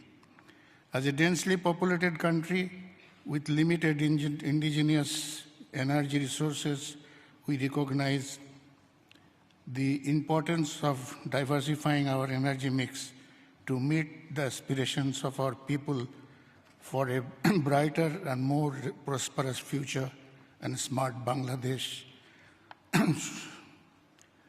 should the Vision 2041. At CROPS 2026, Her Excellency Sheikh Hasina, the Prime Minister of Bangladesh, unveiled the policy aiming for 40% of our energy from clean energy sources by 2041 to enhance our fight against climate change.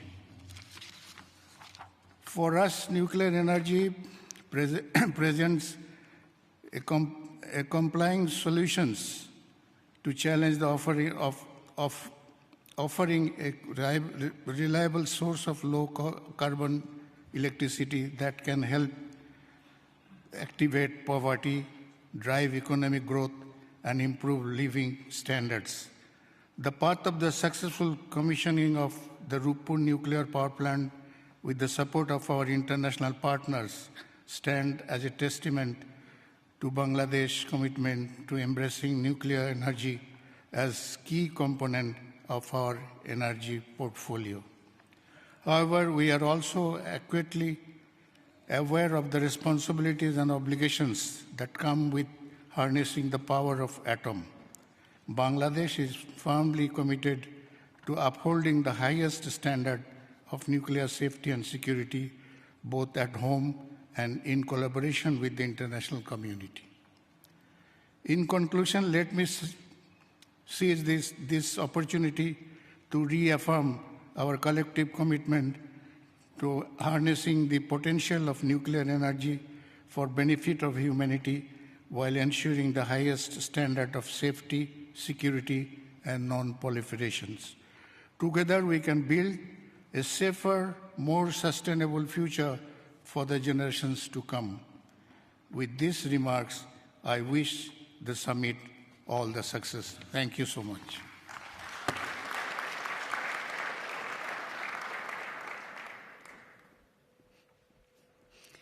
Thank you very much, Your Excellency. And now, may I ask your warm welcome to the Minister of Science and ICT of the Republic of Korea, Mr. Chong-ho Lee.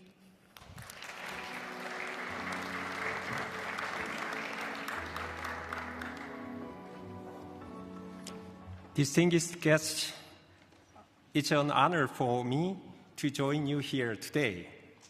Let me start by congratulating you on the successful organizations of today's summit. I believe that this summit will constitute a milestone for nuclear energy-centered global efforts to tackle the climate crisis by achieving carbon neutrality. Today's event will add important momentum to the unfolding nuclear renaissance. As the world's fifth nuclear power producer, the Republic of Korea is currently strengthening the role of nuclear energy in its energy mix in order to join the global nuclear energy trend. In order to do so, Korea is actively pursuing an energy policy that is aimed at expanding its nuclear power capacities. Domestically, Korea is pursuing ahead with the construction of 2 new nuclear power plants, namely the Shinhanul 3 and 4 units. At the same time, Korea is making efforts to extend the operation of its existing reactors in a safe manner. The Korean government strongly supports the development of original technology and the creation of a strong industrial base in the sector of next-generation nuclear reactors, which include SMRs. The development of these promising, future-oriented technologies will contribute towards the goal of tripling nuclear energy capacity by 2050. Korea will continue to invest in innovative R&D in the nuclear sector in order to secure strategic technologies and to help nurture a competent workforce in the area. Such efforts will be crucial for continuing to increase the competitiveness of nuclear energy. Furthermore, the ROK will also actively participate in overseas nuclear power projects with the intention of widely sharing its experience of the safe design, construction, and the operation of a nuclear power plant.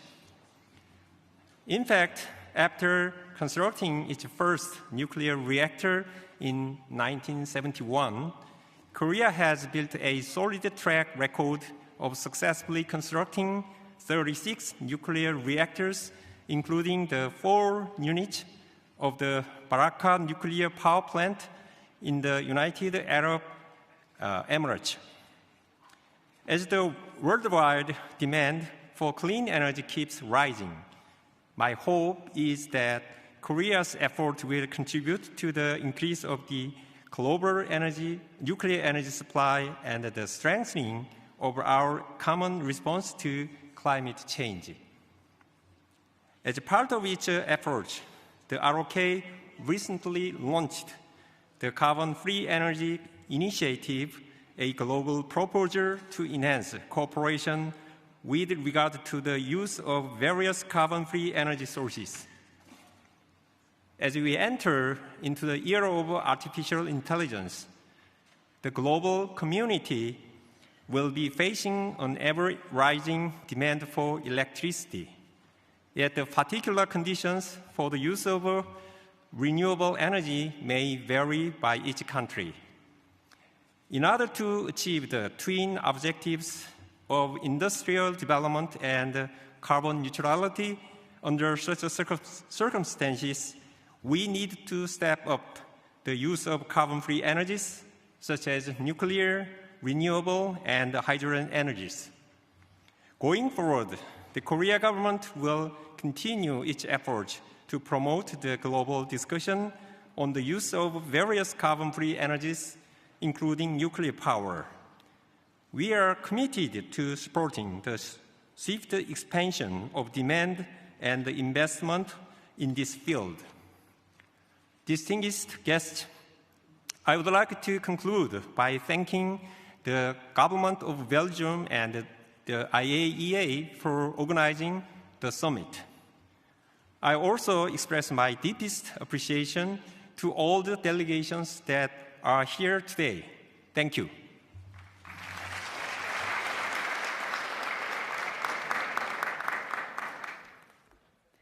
Thank you very much, Your Excellency. And now, please welcome the Minister of Energy and Infrastructure of the United Arab Emirates, His Excellency Zuhail Mohammed Al Mazrah.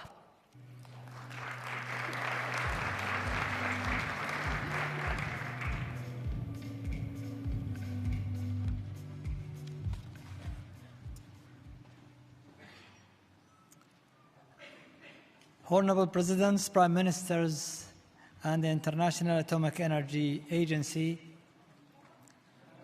on behalf of His Highness Sheikh Mohammed bin Zayed Al Nahyan, our President, I would like to convey to you his greetings and best wishes for this first summit on nuclear energy. After the successful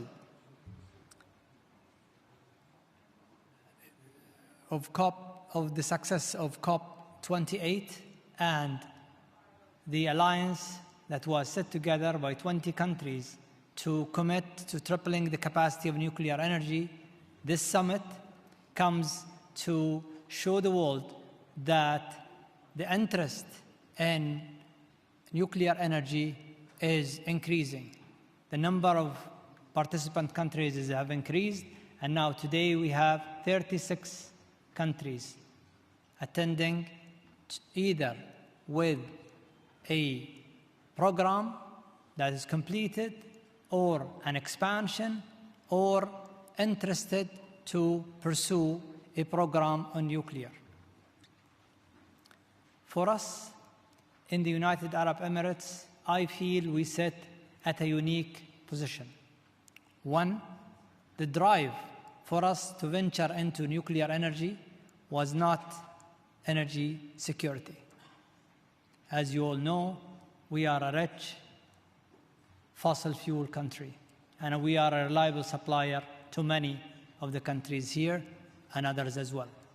But the main driver for our leadership and for the people was sustainability.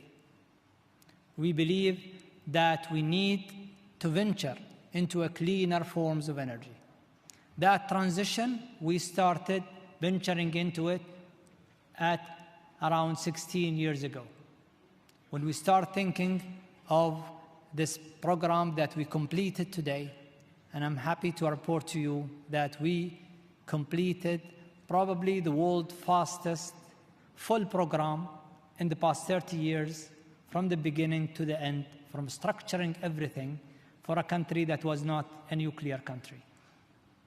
All of that was done because there was a determination, a leadership, and a willingness from the people to deliver that project. But also because we had a very strong partner.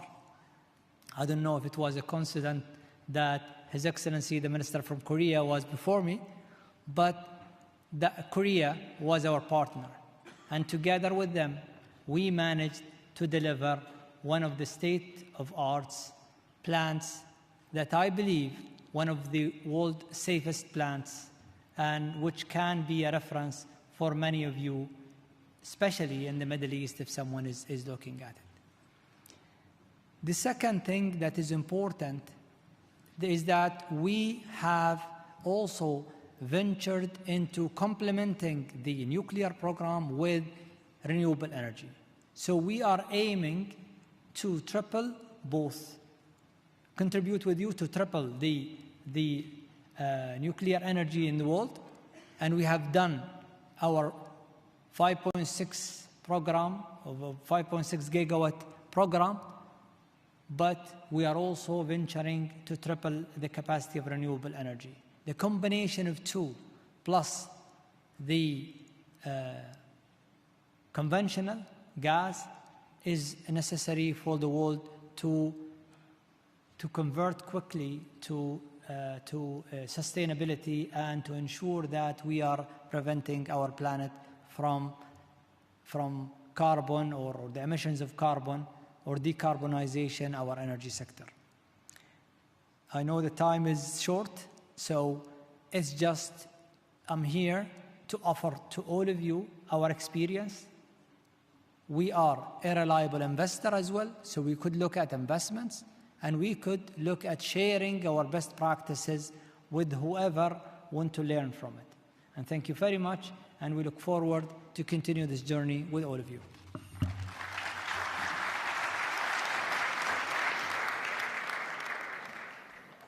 Thank you very much, Your Excellency.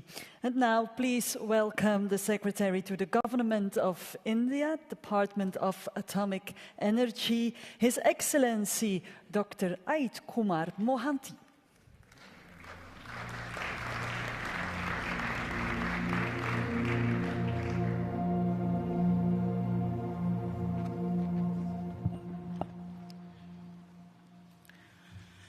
Let me begin by thanking His Excellency Prime Minister of Belgium, Mr. Alexander De Croo, Director General of IAEA, Mr. Rafael Mariano Grossi, for organizing this first Nuclear Energy Summit 2024. Excellencies, distinguished delegates, ladies and gentlemen, Namaste and good afternoon.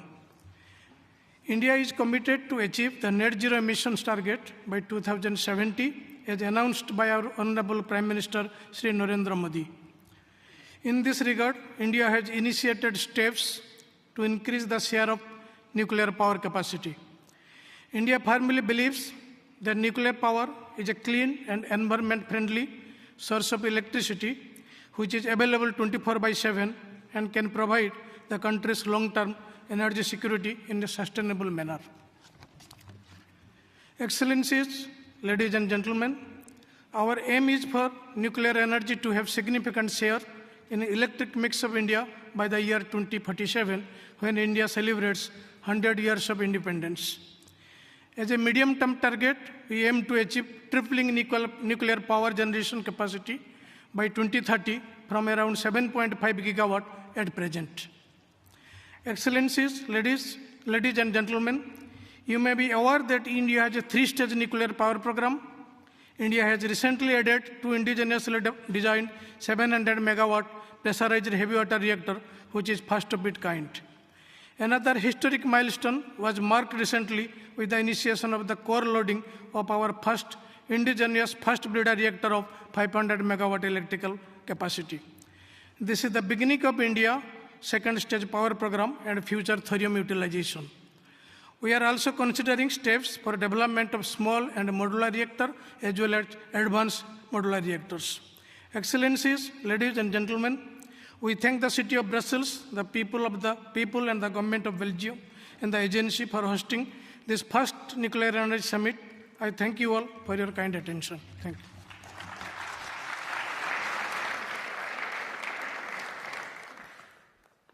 Thank you very much, Mr. Secretary. And now I'm honored to give the floor to the Parliamentary Undersecretary of State for Nuclear and Networks of the United Kingdom, Mr. Andrew Bowie.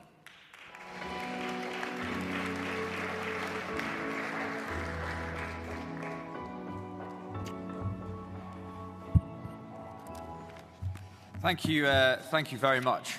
I'd like to start by thanking Prime Minister De Croo and Director General Grossi for convening this important summit on nuclear energy. It is so nice to be back in Brussels, your capital, Europe's capital, in a city I once called home and still has an extremely strong place in my heart. And it's also very nice to be back here at the Atonium, an incredible place that I first visited a decade ago. Such an apt place for this meeting. The 1958 Expo signified great hope and optimism for all of Europe, and the Atonium epitomizes creativity and scientific advancement. The Atonium stood as a symbol of science's ability to improve the lives of millions of people, with the motto simply being Atom, Hope. One of the questions posed at the launch was, what kind of future do we want for tomorrow? An incredibly pertinent question that we still find ourselves asking today, especially in light of recent global events. Vladimir Putin's unprovoked and illegal invasion of Ukraine showed countries the importance of energy security and that nations should never be at the behest of its weaponization ever again. But while we stand firm and in support of our Ukrainian allies in their fight for freedom, what President Putin could not have envisaged was how his illegal action inadvertently accelerated a fresh approach to the energy transition, strengthening the bonds between neighbouring nations here across our continent and indeed the world. Nowhere is that more evident than on our work on nuclear energy to achieve our collective net zero ambitions. At COP28 just last year, something incredible happened. Unimaginable just a few short years ago, 25 countries, including the United Kingdom of Great Britain and Northern Ireland, endorsed the landmark declaration to triple nuclear energy capacity globally by 2050. For the first time, nuclear was explicitly included in the global stocktake text, recognising its importance as a reliable source of clean energy. And in Great Britain, we are delivering the biggest expansion of nuclear power in 70 years. We see it as the most effective way to tackle the energy trilemma by providing cheaper, cleaner and more secure energy for millions of homes and businesses. This January, we published our civil nuclear roadmap, reconfirming our domestic ambition to deploy up to 24 gigawatts of nuclear power by 2050. And our roadmap included a commitment to streamline regulation, to speed up nuclear deployment, as well as a promise to reduce dependence on Russian fuel and grow the UK's supply chain. We will make £300 million investment alongside industry for the UK production of clean, green, high-assay, low-enriched uranium fuel for innovative new reactors. This provides a commercial alternative not only for the UK, but for our allies and partners across the world. But as we know, a large part of the challenge with nuclear can be around perception. We have a role to play around the effective communication of its safety, security and environmental credentials. That's why at COP28 we committed to supporting responsible nations looking to explore new civil nuclear deployment under the high standards of safety, security and non-proliferation. But there's so much to be excited about in this ever-developing field. With fission, we've committed to supporting rapid advancements such as SMRs and advanced technologies for power generation, as well as wider industrial applications for decarbonisation. Great British Nuclear, that I was proud to launch just last year, will select the best small modular reactor technologies for deployment in the UK in the 2030s. And just last week, I read about yet more breakthroughs in the field of fusion energy, massive advancements in superconductors, lasers and advanced materials. Fusion is a global endeavour, and we want to work hand in hand with our international partners to harmonise regulation frameworks and maximise the potential of this revolutionary technology. We look forward to supporting the IAEA's World Fusion Energy Group, and we are happy to see the IAEA increasingly focused on fusion. The UK is fully aligned with the priorities of the IAEA, both in terms of nuclear security and safety, and you have our full support. At the opening of my speech, I spoke about the creation of the Atomium in 1958. However, just 1 year prior to that exhibition, this incredible building being completed, the IAEA was founded. The original premise was to promote the application of science and technology for peace and the development around the world. And that is a message that is as true today as it was 67 years ago. Nuclear energy remains one of the best ways of achieving net zero. There is no net zero without nuclear, and the United Kingdom is proud to be a part of the global nuclear family, collaborating on the continuing advancement of the potentially limitless source of clean energy that it could produce. Thank you very much.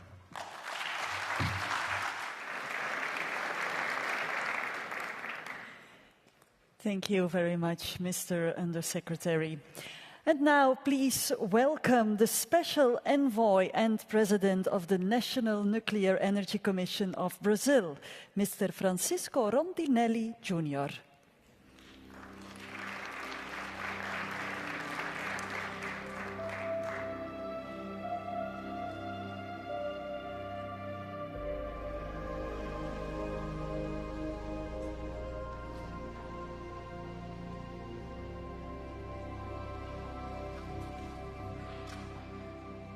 Mr. Prime Minister de Croo, Mr. Director General Grossi, Excellencies, ladies and gentlemen, dear colleagues from the nuclear sector. In the context of climate emergency, the need to conduct on a global scale a rational and consensual energy transition process that meets the three basic precepts of sustainability, known as social service, economic viability, and environment preservation, as proposed by the triple bottom line model, becomes more relevant for all countries in the world.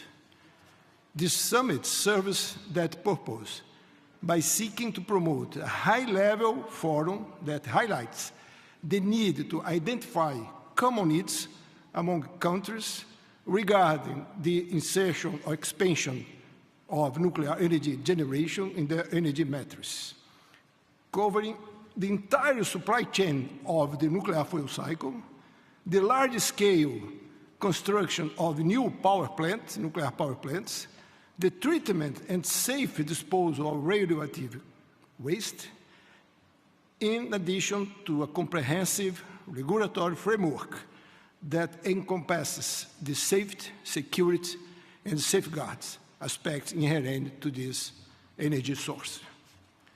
This is a challenge that only will be overcome through international consultations and coordination frameworks that fosters the promotion of technical cooperation mechanisms, the construction of solutions of common interest, the sharing out of the socio-economic risks, and also the spread of opportunities to ultimately serve the interests of the global community.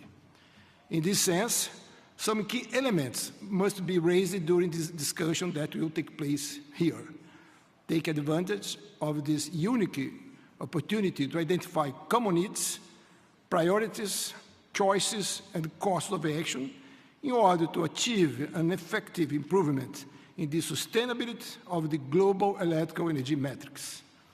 I would like to mention that in the case of Brazil, we are committed to the goals of this remarkable summit. In Brazil, all clean energy sources are taken into account in the rational efforts to conduct an energy transition process, including nuclear energy. From the perspective according to the Brazilian nuclear policy, nuclear energy has a complementary role in the country's electrical grids. This means that nuclear energy is a strategic source for complete and stabilized distribution through the huge Brazilian electrical system, which covers almost 100% of the 5,500 municipalities around the country. Brazil will continue to improve its energy planning process, which will allow us both to have a short, medium, and long-term perspective view of society's future energy needs and to improve our decision-making process related to this matter. Finally, we appreciate the efforts by the Director General and by the government of Belgium to organize this summit and take note of the declaration adopted by those leaders presented here. Thank you.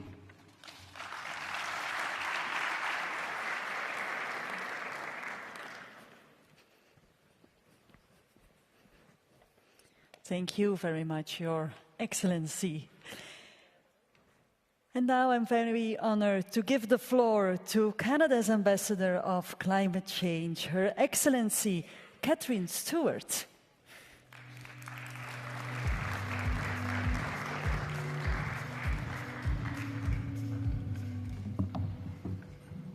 Prime Minister De Croo, Director General Grossi, and fellow member states. On behalf of Prime Minister Trudeau and the Minister of Energy and Natural Resources, the Honourable Jonathan Wilkinson, Canada would like to thank Belgium and the IAEA for their leadership in this first ever nuclear energy summit. We fully support the IAEA's efforts to advance nuclear energy worldwide, including through its work on nuclear safety, security, and safeguards implementation. This summit comes at a crucial, critical moment in our collective efforts to advance the role of nuclear energy in the fight against climate change and in supporting global energy security. Canada is making a vital contribution in this space. We will continue to play our part to support global energy security, including through our exports of clean and reliable Canadian technologies and resources, from low-carbon building materials to clean hydrogen to uranium and beyond. The climate crisis is transforming the global economy as financial markets price climate risk into investment decisions. Capital is flowing from assets that are incompatible with the transition to a net-zero world towards opportunities that are.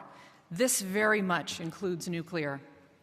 The Government of Canada has demonstrated its commitment towards investment in nuclear through historic clean economy investment tax credits, our innovative green bond framework, and through the work of Canada's Infrastructure Bank, which is financing one of the world's first commercial small modular reactors at our Darlington site in Ontario. Canada recognizes the key role of nuclear energy and technologies in reducing greenhouse gas emissions, meeting climate change targets, supporting the UN Sustainable Development Goals, and delivering energy security. Indeed, Canada's can-do nuclear technology has been delivering these benefits at home and abroad for over half a century. As home of some of the most sustainable and reliable uranium deposits in the world, Canada remains steadfast in our commitment to forging more reliable uranium supply chains for global partners. As we scale up nuclear technology, Canada and our world-class regulator remain steadfast in our commitment to the responsible management of radioactive waste for generations to come.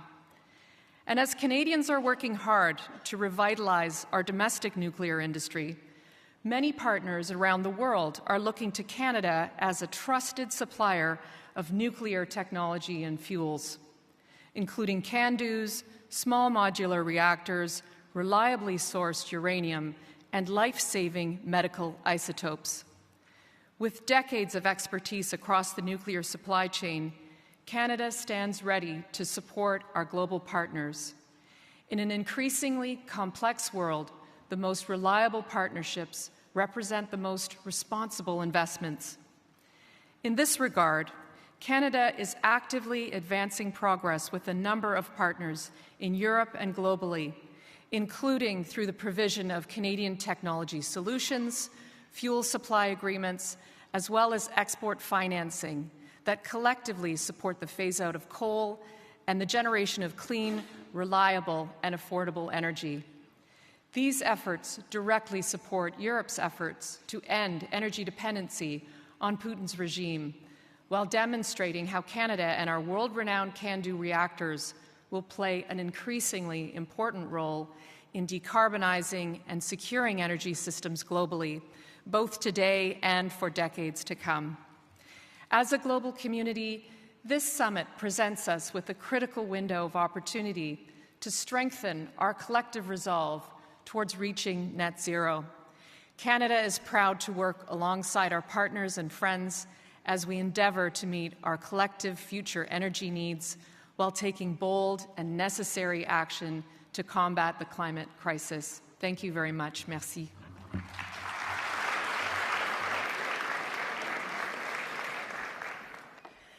Thank you, Madam Ambassador. And now may I ask you a warm welcome to the Ambassador of Egypt to Brussels, His Excellency Badr Abdel Ati.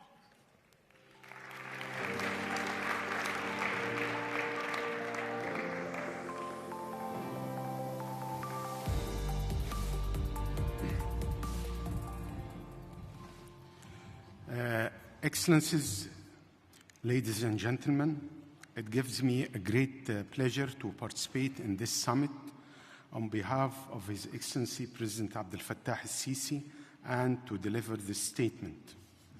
At the beginning, I wish to express our appreciation to the Government of Belgium and the International Atomic Energy Agency for co-organizing this important and timely summit, which provides an excellent platform to enhance and strengthen the rising role of nuclear energy in advancing sustainable development. We come together to restart our firm conviction that nuclear energy has a significant contribution towards enhancing energy security, boosting economic development, and tackling the increasing challenges of climate change. In this regard, Egypt reaffirms the inherent right of all state parties to the Treaty of Non-Proliferation of Nuclear Weapons, NPT, to the peaceful use of nuclear energy and to carry out all cooperation activities and research and development to leverage their benefit from such uses in their endeavor to achieve sustainable development goals. Egypt has always supported the International Atomic Energy Agency's role in promoting these peaceful uses. And this is the main pillar of the work and the primary reason of its establishment in 1957, in accordance with Article 1 of its statute. Moreover, nuclear energy has a crucial role to play in response to the rising demand of reliable and efficient energy sources.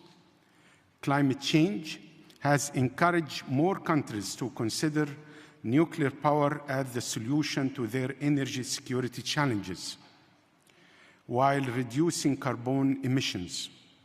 This is why we fully support the increasing attention that the International Atomic Energy Agency has been paying to the climate agenda in recent years, as well as the Director General's keen interest to participate in the last 4 climate change summits, including COP27 in Sharm el-Sheikh, during which the first thematic pavilion of the role of nuclear energy in climate change was created. New achievements in the field of nuclear technology can also contribute to strengthen the potential of this power source in delivering clean, safe, and secure energy for the future generations. Excellencies, Egypt has made an informed decision to pursue nuclear powers as part of its energy mix. The ambitious project to construct the Dab'a 4-unit, 4.8 gigawatt nuclear power plant to meet growing national development needs comes in line with our Vision 2030. The project is making remarkable and steady progress. Our nuclear power program is based on solid regulatory and legal framework with commitment to the highest standards of safety and security and in accordance to our obligation. In 2019, Egypt invited the International Atomic Energy Agency to undertake an assessment review of its nuclear infrastructure. Results of the review were quite promising and indicated our full readiness to usher in new phase in expanding our nuclear activities and embarking on new nuclear power plant project. Egypt has also acceded to the Convention of Nuclear Safety, which stands as another clear demonstration of our commitments to observe the highest standard and best practices of safety requirements in full transparency. Excellencies, despite the growing potential of nuclear energy in achieving our SDGs, many countries have yet to benefit from this invaluable source. In our view, this is primarily attributed to the unjustified restrictions on nuclear technology exports that go beyond the provisions of the NPT. In addition to the insufficient financial support for peaceful uses of nuclear energy and the reluctance of many regional and international financial institutions and development funds to invest in nuclear energy sector. To our predicament, this is further compounded by the International Atomic Energy Agency limited technical cooperation resources, which does not exceed 140 million euros annually for more than 140 countries, a budget that falls short of the cost of a small nuclear facility. Let me conclude by saying that this summit can provide an important opportunity to discuss how we can urgently step up regional and international efforts to ensure sufficient, sustainable, and predictable financial resources to meet the growing ambition of many countries to maximize the benefits of peaceful use of nuclear power and technology as a clean and efficient source of energy which cannot be overemphasized. We need to spread this message to all other relevant organizations and institutions and to call for more international cooperation and partnerships in this promising domain. Thank you so much.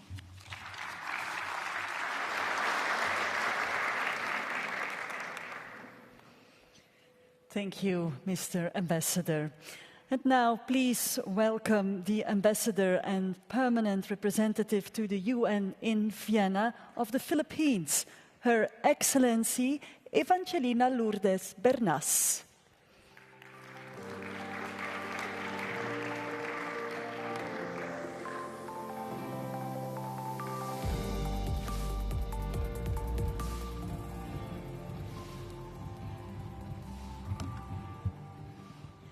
Thank you. The Philippines would like to express its sincere appreciation to Prime Minister Decrue and to Director General Grossi for making this summit possible. The scale of the summit we are attending today is a testament to their vision, hard work, and dedication. We also express appreciation for inviting the Philippines to this summit and recognizing our country's tangible steps towards integrating nuclear power into our energy mix.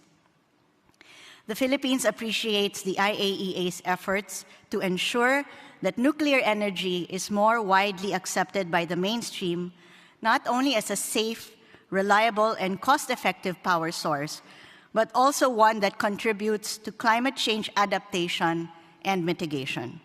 Thanks to the agency's work, for the first time, nuclear energy was formally recognized in the global stocktake by COP28 as a means to achieve deep, rapid, and sustained reductions in greenhouse gas emissions. The same work has flowed into the Philippines' efforts to safely establish the foundations of a sustainable nuclear program. Our recent drive for nuclear energy started in 2016 with the creation of a Nuclear Energy Committee, followed by several IAEA technical assistance and review missions. These paved the way for the creation of the Nuclear Energy Program Interagency Committee in 2021 and the executive order in 2022 adopting a national position on nuclear energy. Just last year, our first research reactor began operations, increasing the momentum for technical capacity building. In November last year, we also signed a civil nuclear cooperation agreement, or a 123 agreement, with the United States, witnessed by our President, Ferdinand R. Marcos Jr. This year, the Philippines will be rolling out its nuclear energy roadmap, charting the country's way as we progress through the milestones approach. The Philippines believes that mainstreaming nuclear energy presents a new opportunity for the world to work together. As developing and embarking countries capitalize on the opportunities of technical cooperation in nuclear energy, developed countries in turn benefit from having their international partners bridge the development gap faster and cleaner through nuclear energy. The Philippines, for its part, is already active in the peaceful uses of nuclear energy for non-power applications. Our country is taking a leading role in plastics recycling and education, while expanding our cooperation with the IAEA in health, agriculture, food security, and industrial applications. This demonstrates that given the right tools, developing and embarking countries can effectively and efficiently channel resources for the international community's collective benefit. Thank you.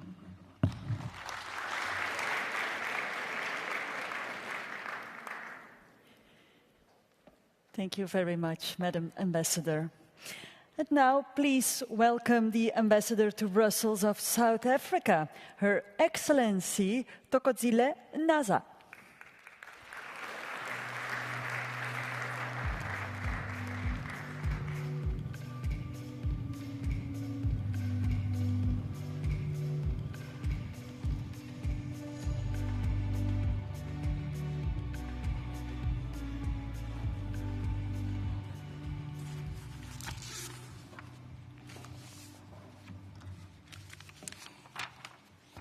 Thank you very much, and a very good afternoon to everyone. Let me take this opportunity to start by expressing our gratitude to the Director General of the International Atomic Energy Agency, Mr. Rafael Grossi, and the Government of the Kingdom of Belgium, Presidents of Council of European Union, for inviting South Africa to participate in this Nuclear Energy Summit. Let me also convey the wishes from our President of the Republic of South Africa, His Excellency Cyril Ramaphosa, mindful of the intertwined challenges that the world is faced with, that being firstly to meet the rapidly rising demand for energy, particularly in developing countries, and secondly, the need to increase energy supply in a global carbon-constrained environment. This summit affords us an opportunity to engage openly on the role of nuclear energy in addressing these challenges. South Africa takes note of the declaration prepared by the Secretariat and adopted by the attending leaders earlier today. We wish to emphasize South Africa's continued commitment to inclusive and transparent approaches within the respective fora of the international multilateral system, as the only way to achieve effective and sustainable responses to the common challenges. We therefore look forward to greater participation of all interested states without conditionalities in future summits. Whereas South Africa has reached 93% access to electricity, reality of the matter is that 600 million people on the African continent do not have access to electricity. South Africa firmly believes that if we are to eradicate poverty, unemployment, and inequality in Africa, we need to get rid of energy poverty and guarantee energy security. It is against this background that South Africa continues to pursue a diversified energy mix required to meet the expected energy demand growth and reduce carbon emissions as per our nation's energy infrastructure development plan, the Integrated Development Plan, IRP. Declared as sustainable and part of the just energy transitional activities by the European Union taxonomy, nuclear and gas are important electricity generation sources to meet climate change goals, and they, including coal, can provide baseload energy to meet the world's energy demands. Kuwait Nuclear Power Plant, the only operational nuclear power plant in Africa, which has been safely operated for 40 years, continues to provide the people of South Africa with reliable and affordable electricity. As a result, the plant's contribution to the country's energy security is therefore being extended by a further 20 years, taking into consideration all the regulatory and technical factors. As part of this long-term operation, Eskom, South Africa's state-owned entity, has successfully replaced the steam generators on Unit 1 in 2023 and is currently working on the replacement of the steam generators on Unit 2. Informed by the IRP in 2019 and the upsurge in small modular reactors in the world, South Africa has begun with the procurement process for 2,500 megawatts of nuclear new build, for which a request for proposals will be issued to the market within this calendar year. Given South Africa's endowment with critical mineral resources needed for the just energy transition, including uranium, which can be used in various nuclear applications, including the generation of clean baseload energy, and nuclear research reactors for medical purposes, South Africa intends on leveraging on the beneficiation of these resources to produce feedstock for Africa's nuclear power plants while developing its own pebble bed modular reactor technology as a strategic project, considering all required approvals. Based on our track record of producing pebble bed fuel, South Africa further intends on leveraging its natural resources to become a global supplier of a high-temperature reactor fuel, followed by a multi-purpose reactor technology envisaged for commercial deployment beyond 2030.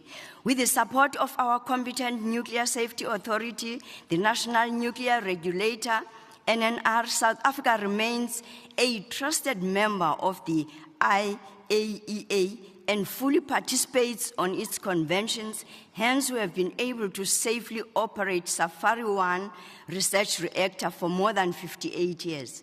South Africa's Nuclear Energy Corporation continues to develop, utilize, and manage nuclear technology for national socio-economic development through, amongst others, the production and global supply of quality radiation-based products and services, including industrial and medical radioisotopes. Mindful of the aging Safari 1, The regulator is currently working on a feasibility study to prepare for a multi-purpose reactor for the sustenance of its research and development mandate.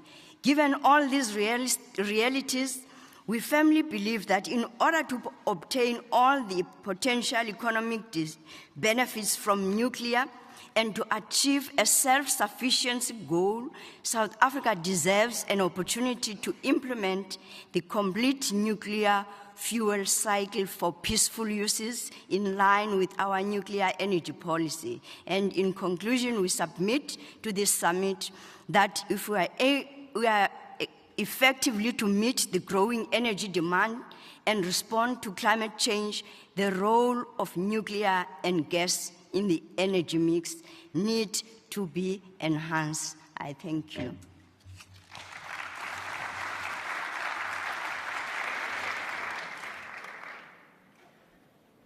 Thank you very much, Madam Ambassador. And thank you, dear Excellencies, for your contributions to this summit. And this brings us to the end of the official part of the first ever Nuclear Energy Summit. And the International Atomic Energy Agency hopes to welcome you to a second Nuclear Energy Summit in the years to come. We will now move on to a series of panel discussions on topics that are key to the role of nuclear power in the energy transition. The first panel is on the relevant factors influencing the deployment of new or the prolongation of existing nuclear capacity. And it will start in 15 minutes here in the auditorium. But for now, enjoy your coffee.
back, everyone, to the Nuclear Energy Summit. First of all, a practical announcement. There is still a simultaneous translation.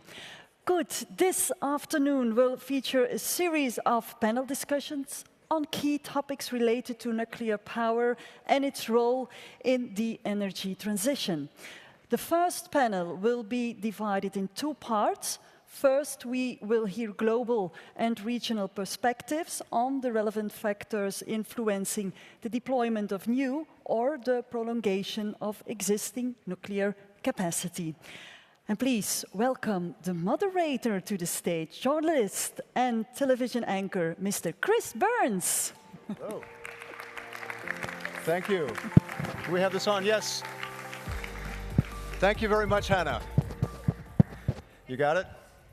Welcome, everybody. And it's great to be with you after all the speeches and the declaration and the press conference. Now, after hearing all of that, what we do now is we talk about how we make this happen on the ground.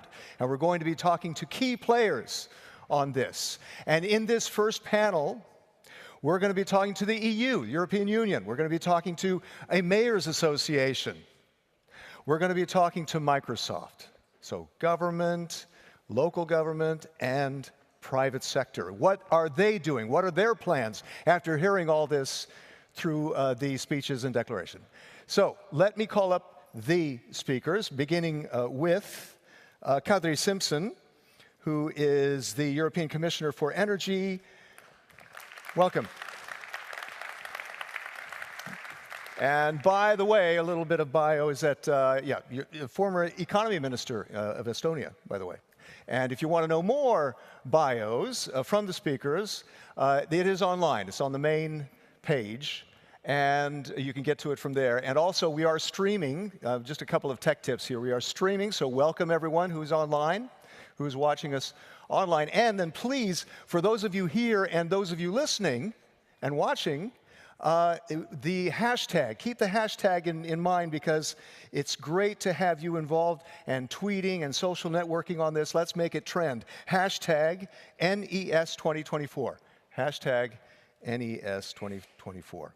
So, next guest I will call up is the mayor, Mr. Mayor, Gerben Dijksterhuis, who is the president of the Group of European Municipalities with Nuclear Facilities, representing 16 countries in Europe, is that right? 16, yeah. 16 countries in Europe, okay? More information on the bio. Also, Melanie Nakagawa, Corporate Vice President and Chief Sustainability Officer of Microsoft. Welcome, Melanie. Formerly at the White House National Security Council and working with then Secretary of State John Kerry on climate. So very interesting to see you move to Microsoft, which is very much involved in renewable and green and zero emissions, and this is part of that game plan that you have. Let's begin with the Commissioner, with Kadri, if I may. Kadri, how much to scale up on nuclear? There are 100 nuclear reactors in the European Union. In 12 of the 27 EU countries, producing about one quarter of the EU electricity. What is the role of nuclear for the EU's 2050 carbon neutrality plan? How does that work? This is very true that right now we do have 100 reactors, but these will not help us to cut further our emissions. So we are finalizing currently our national climate and energy plans for 2030 to reduce our CO2 emissions by at least 55%. And beyond that, we already announced our 2040 targets to cut greenhouse gas emissions by 90% by 2040 compared to 1990 levels.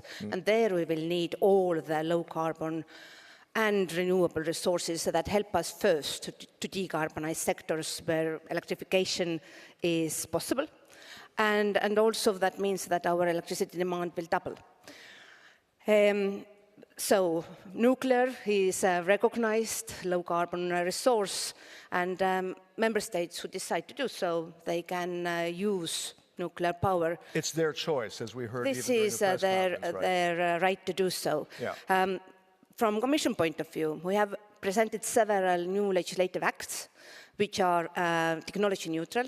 I would like to mention, for example, electricity market design that allows also these member states who do have nuclear power plants, and half of these will be ending their life cycle by the end of this decade.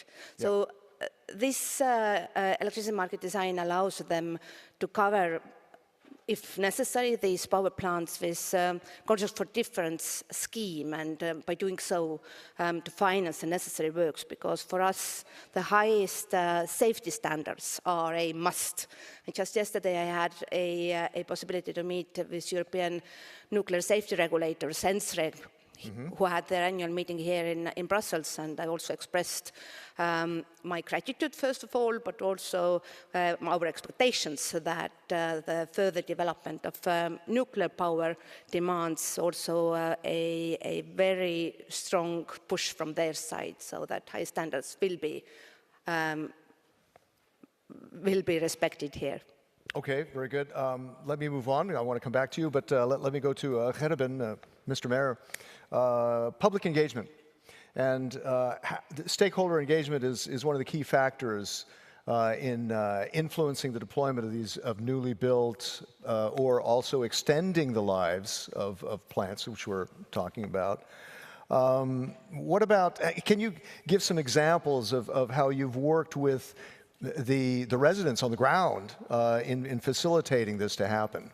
Yeah, I can. First of all, I want to thank the IAEA also for inviting us and to tell us something more about stakeholder engagement and the things we do on a daily basis as a mayor. Maybe I give you one example from my own community. You know, our Prime Minister said it this morning. We want to extend one power plant in my community and build 2 new next to it. That's in Zeeland, in the Netherlands, in the municipality of Borselen. Yeah. Right. And you see the nearest village is 1,000 meters. So people who live there think something of it.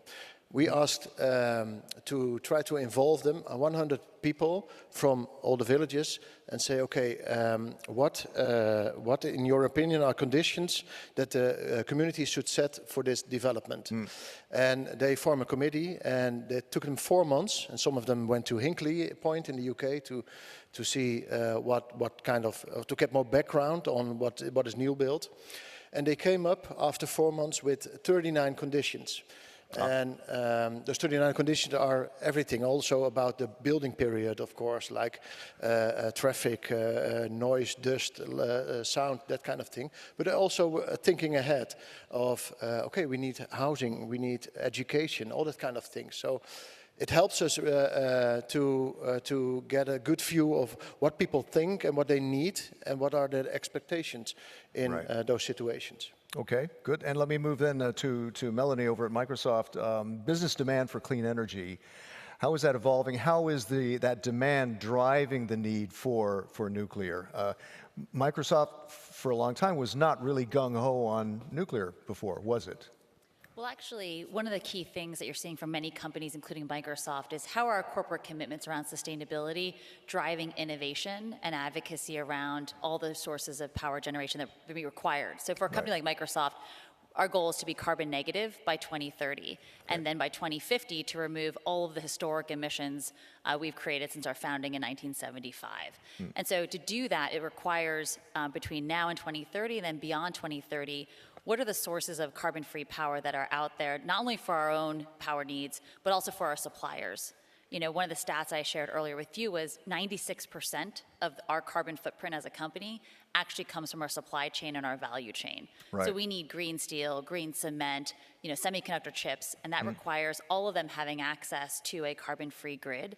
And one of the great ways that technology companies and others have participated in this market is to really stoke demand for more generation of these types of resources. And the good news is we've seen the progress to date. So wind and solar generation, tech companies have been early adopters of this in the power purchase agreement side. They have, yep. We've done 19 gigawatts of power as a company to date for Microsoft on wind and solar.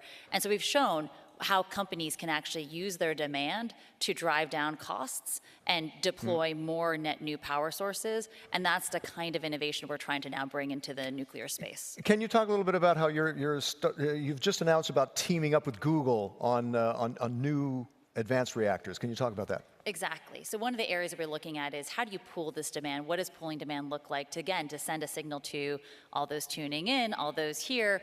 Where does the corporate sector coming into place when trying to seek more supply that's carbon free? So earlier this week, Microsoft and Google and Nucor, a steel company, announced a collaboration for carbon-free electricity. We're going to aggregate our demand, and we've asked for people to apply to an RFI, request for information, to say what is the type of supply in emerging technologies that are carbon-free. So everything from advanced reactors, fusion technology, advanced geothermal, long-duration energy storage. How do these players come into the marketplace to provide the demand, to provide the supply that we all are requesting that allow us to meet our goals?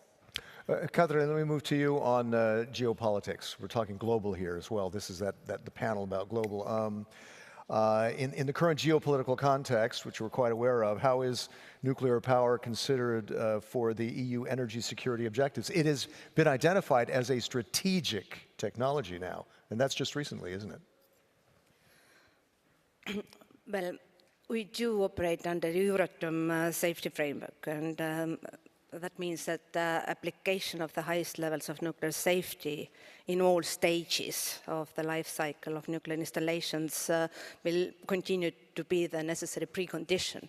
And in this regard, we have also announced our willingness to diversify away on our dependence on for example, nuclear fuels. Just 2 years ago, we presented our REPowerEU plan. This was our reaction to Russia's unjustified war against Ukraine, and also our reaction to Russia's attempt to manipulate our energy markets. And in this REPowerEU plan, well, the most known part was our commitment to get rid of Russian gas, but we also announced that 5 member states who are still very dependent on nuclear fuel from Russia have to diversify away as soon as possible. And I fully recognize that it's not an easy task and doesn't happen overnight, but right now all 5 do have plans in place how to find alternative suppliers. And in this regard, Ukrainians have done from their side immense development by already showing how VR reactors can use alternative fuel pellets. So saying that, of course, it demands, well, if we are planning our energy portfolio beyond 2030, it also demands lots of innovation and research, and it makes sense to cooperate with like-minded partners, and this is exactly what we are doing. Also, tomorrow we will launch a European SMR Alliance, Industrial Alliance, and small modular reactor, as we've been talking about all day, right? Very fine example how European Union is willing to cooperate with private sector, but also how we are prioritizing the safety of the new installations, and there will be no how to say, no discounts on safety side. Yeah, right. You don't want to cut corners on that. All this costs money. Can you talk about anything about finance here? Because that's actually in the declaration that we saw from this summit about looking for new sources of finance. Can you say anything about that from the EU side? Indeed. Everybody knows that despite the fact that for this multi-annual financial framework, we do have at our disposal record volumes, 1.8 trillion euros, this is still insignificant compared to the financing needs in the energy sector. And that means that that financing must come from private sources. But the same goes with all the other alternative supplies and even for grid development. Yeah. But From our side, we have presented a certain legal framework that could accommodate these financing. And I already mentioned our electricity market design. This is not adopted yet. Our European Parliament will have a final vote in their April plenary. Yeah. But for sure, that sends also a clear message for the investors who are entering to their final investment decision phase. Right, exactly. Gerben, how can the national governments help the localities? You did talk about the things that people need on the ground. How should the industry and the federal governments engage with the municipalities, since they have many roles in the nuclear project, including financing, right? Yeah, I think there's one very important point, and that is that you don't have to see the local community and the mayors as just another stakeholder. I think that's very important. Yeah. We play as mayors an important role also in the whole approval things, in infrastructure, in social structures. But I think it's important that you see us more as partners in in developing new power plants. We are. I think it's important that you team up with us and get a good relationship with us, because it's important that for your development also. Yeah, because I can imagine for you as mayor, maybe not everybody is happy with that idea of having a nuclear power plant. You know, the idea of not in my backyard, NIMBY. Exactly. How do you deal with NIMBY in your locality? We love our community, of course, and the people who live there, and we want the best for them. All mayors do over the whole world. That's why we form a global partnership, and some of my colleagues are here too. We care for our community. That's the basis, and there are different thoughts in our community. So it's important that the industry and the federal government get a close connection with the local communities, because you're not there for a few months. You are there for many, many years. Oh, yeah. And that's important that you build on a good relationship. Now you kind of compare notes between all the members, right? Is there something you learn from each other by talking to, and it's not just European cities either. No. It's US, it's Korean, it's, right? It's Canada, it's the US, it's Korea now, and Europe, of course. Yeah. So we're building on a global partnership with the help of the IAEA. And that's very good, because we learn from each other. Every situation is different in the world. And of course, engaging with the local community is also different in the world. But we share examples, like I just told one, and we learn from each other. And that's, I think, the most powerful thing. Okay. Melanie, AI, artificial intelligence. That is one of the reasons why you need a lot of energy. But AI can also help in making energy more efficient. Can you talk about that? Of course, and I think those comments about local stakeholders and what we can do in this space. I mean, Yeah. so I like to ground sort of this concept of AI in terms of, what are the superpowers, the unique capabilities of it, and how does that relate to nuclear development, advanced technologies, and things like that. So the first is obviously AI has this incredible potential to measure, better predict, and optimize complex systems. That's one of the inherent features to what AI can do. And this is a great opportunity to apply it to the growth of this industry, to growth of advanced technologies such as SMRs or fusion technologies.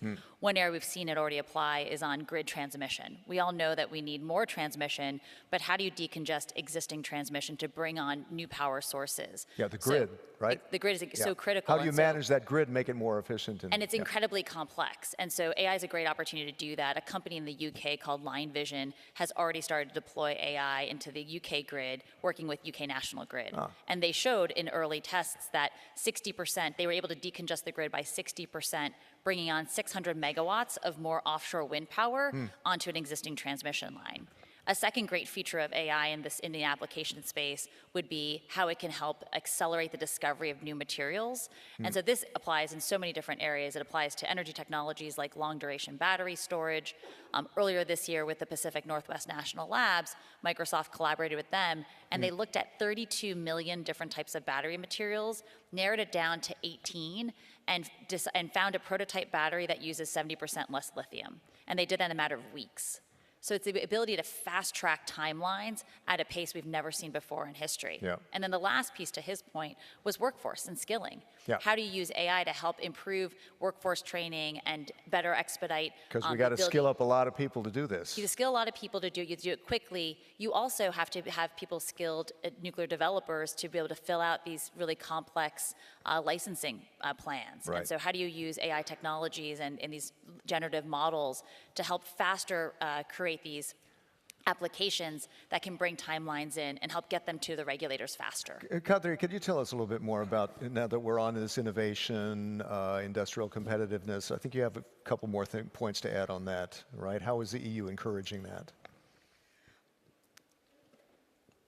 That was now a very broad question, and of course we are encouraging research and innovation. Yeah, and, through Horizon, for instance, the Horizon we do program, have which is an like impressive almost $100 budget. billion, right, over 7 years. Right? That's very true. But at the same time, we are also addressing the skills side of this equation, because indeed to train and educate the necessary workforce is part of our strategy. So I would also like to mention that on the nuclear side of research, despite the fact that nuclear is relatively controversial topic across the EU, there are lots of excitement about new solutions, and many governments, even the ones who don't have their own nuclear power plants, are still eager to participate in the research side, and this is something that we really do encourage. Now, from my point of view, it is important that we can, in the next decades, to support sectors that are very hard to abate, well, transport industry, in such a way that they do have access to affordable and decarbonized electricity. Yeah. And this was one of the reasons when we presented our 2040 targets, we also accompanied that with several additional documents. Yeah. And one of these was announcement about small modular reactors. Yeah. So just this is a broad understanding that we will need much more energy in the decades to come. Right. And all the low carbon solutions come handy. Yeah, especially for the energy intensive industries. Gerben, we just got a couple, 3 minutes left, so very quickly, but are there any blind spots here? Are there any things that we should be aware of on the local level that, you know, business and government should be aware of? Yeah, I think I said it a little bit before, but you're there for the long run, right? You're not only there for the new builds, but also during operation and decommissioning. That's a lot of years. So work on the relationship with the local government. And the second thing I want to say is, a few months ago we spoke to Mr. Grossi as a global partnership, and he made a statement at the end. He said, all nuclear is local. And I very much agree with him. Because you can have your finance, you can have your workforce, your engineering, but when you don't have a good relationship with the local community, it's very hard to build. So make sure that you have invest in the local community, also in education and all that kind of thing. Invest It in starts the local in the community. local community. Yeah, I just might mention that your area there has a very interesting balance of solar energy, wind energy, nuclear, other sources of energy. You've achieved a mix there. Exactly, it's a total package of things, and it all has impact on all the communities. So it's good to be in contact with each other. Yeah, absolutely. And finally, very quickly, Melanie, about Microsoft published a brief in December on energy And it mentioned fusion and advanced nuclear. Can you talk quickly about the things you're looking at right now? I mean, one thing is pick up on his last point. This is a multi-technology solution, right? What companies like Microsoft need are all sources of carbon-free power coming onto the system and to the grids as quickly as possible to help accelerate the transition. And what role that we play as a technology company is helping to be a demand signal to all of the technologies that are out there. And so in December, we published a white paper on what is our policy advocacy position when it comes to advanced technologies, emerging technologies as well, between SMRs and advanced reactors to fusion power. And it was just it was a blueprint to showcase as a company what are the policies we're trying to encourage other policymakers to adopt, where are the places we're trying to engage, and what are the type of regulatory conditions we want to see in the marketplace that allow these technologies to thrive in the time frames that we need them in. And so I think it was just another example between that, and we also put out a paper on how we see AI accelerating the sustainability progress for countries and companies around the world. We're just these two complementary documents that help demonstrate where we see a carbon-free future coming and how do we get closer to our carbon negative goals by 2030, which in turn help all the countries in which we operate in and our suppliers operate in reach their Paris commitment goals as well. Difficult for me to wrap this up because there are a lot of really good points from this, but very important to have heard what the efforts are on the EU side on encouraging those countries that want to do nuclear power and making it more efficient as well and bring innovation. On the local side, it's very interesting about being very in touch with the people on the ground, with the residents. It's very important and make the investment that you need for that. And then on Microsoft's side, private sector working to develop more energy sources so that you can also stay profitable and thrive in the future. So I think it was a good combination of all the moving parts that need to be moving in the right direction for this to happen. Thank you very much to our panelists. Thank you. And our next panel we will hand off to Martina. Yes. Nee, nog niet. Ja, moet ik toch maar even zeggen. Ja.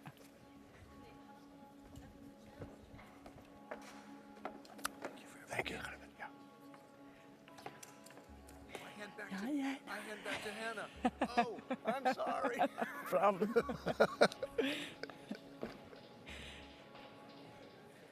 Ladies and gentlemen, we will take a couple of minutes to change the stage here for the second panel. So we will see you in a couple of minutes.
Welcome back.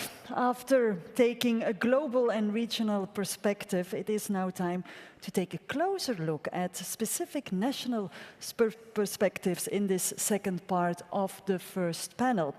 And apologize because we only have translation for our Chinese guests.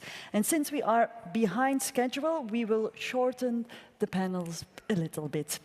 And for now, please welcome the panel moderator to the stage, business correspondent for Xinhua News Agency, Ms. Martina Fuchs.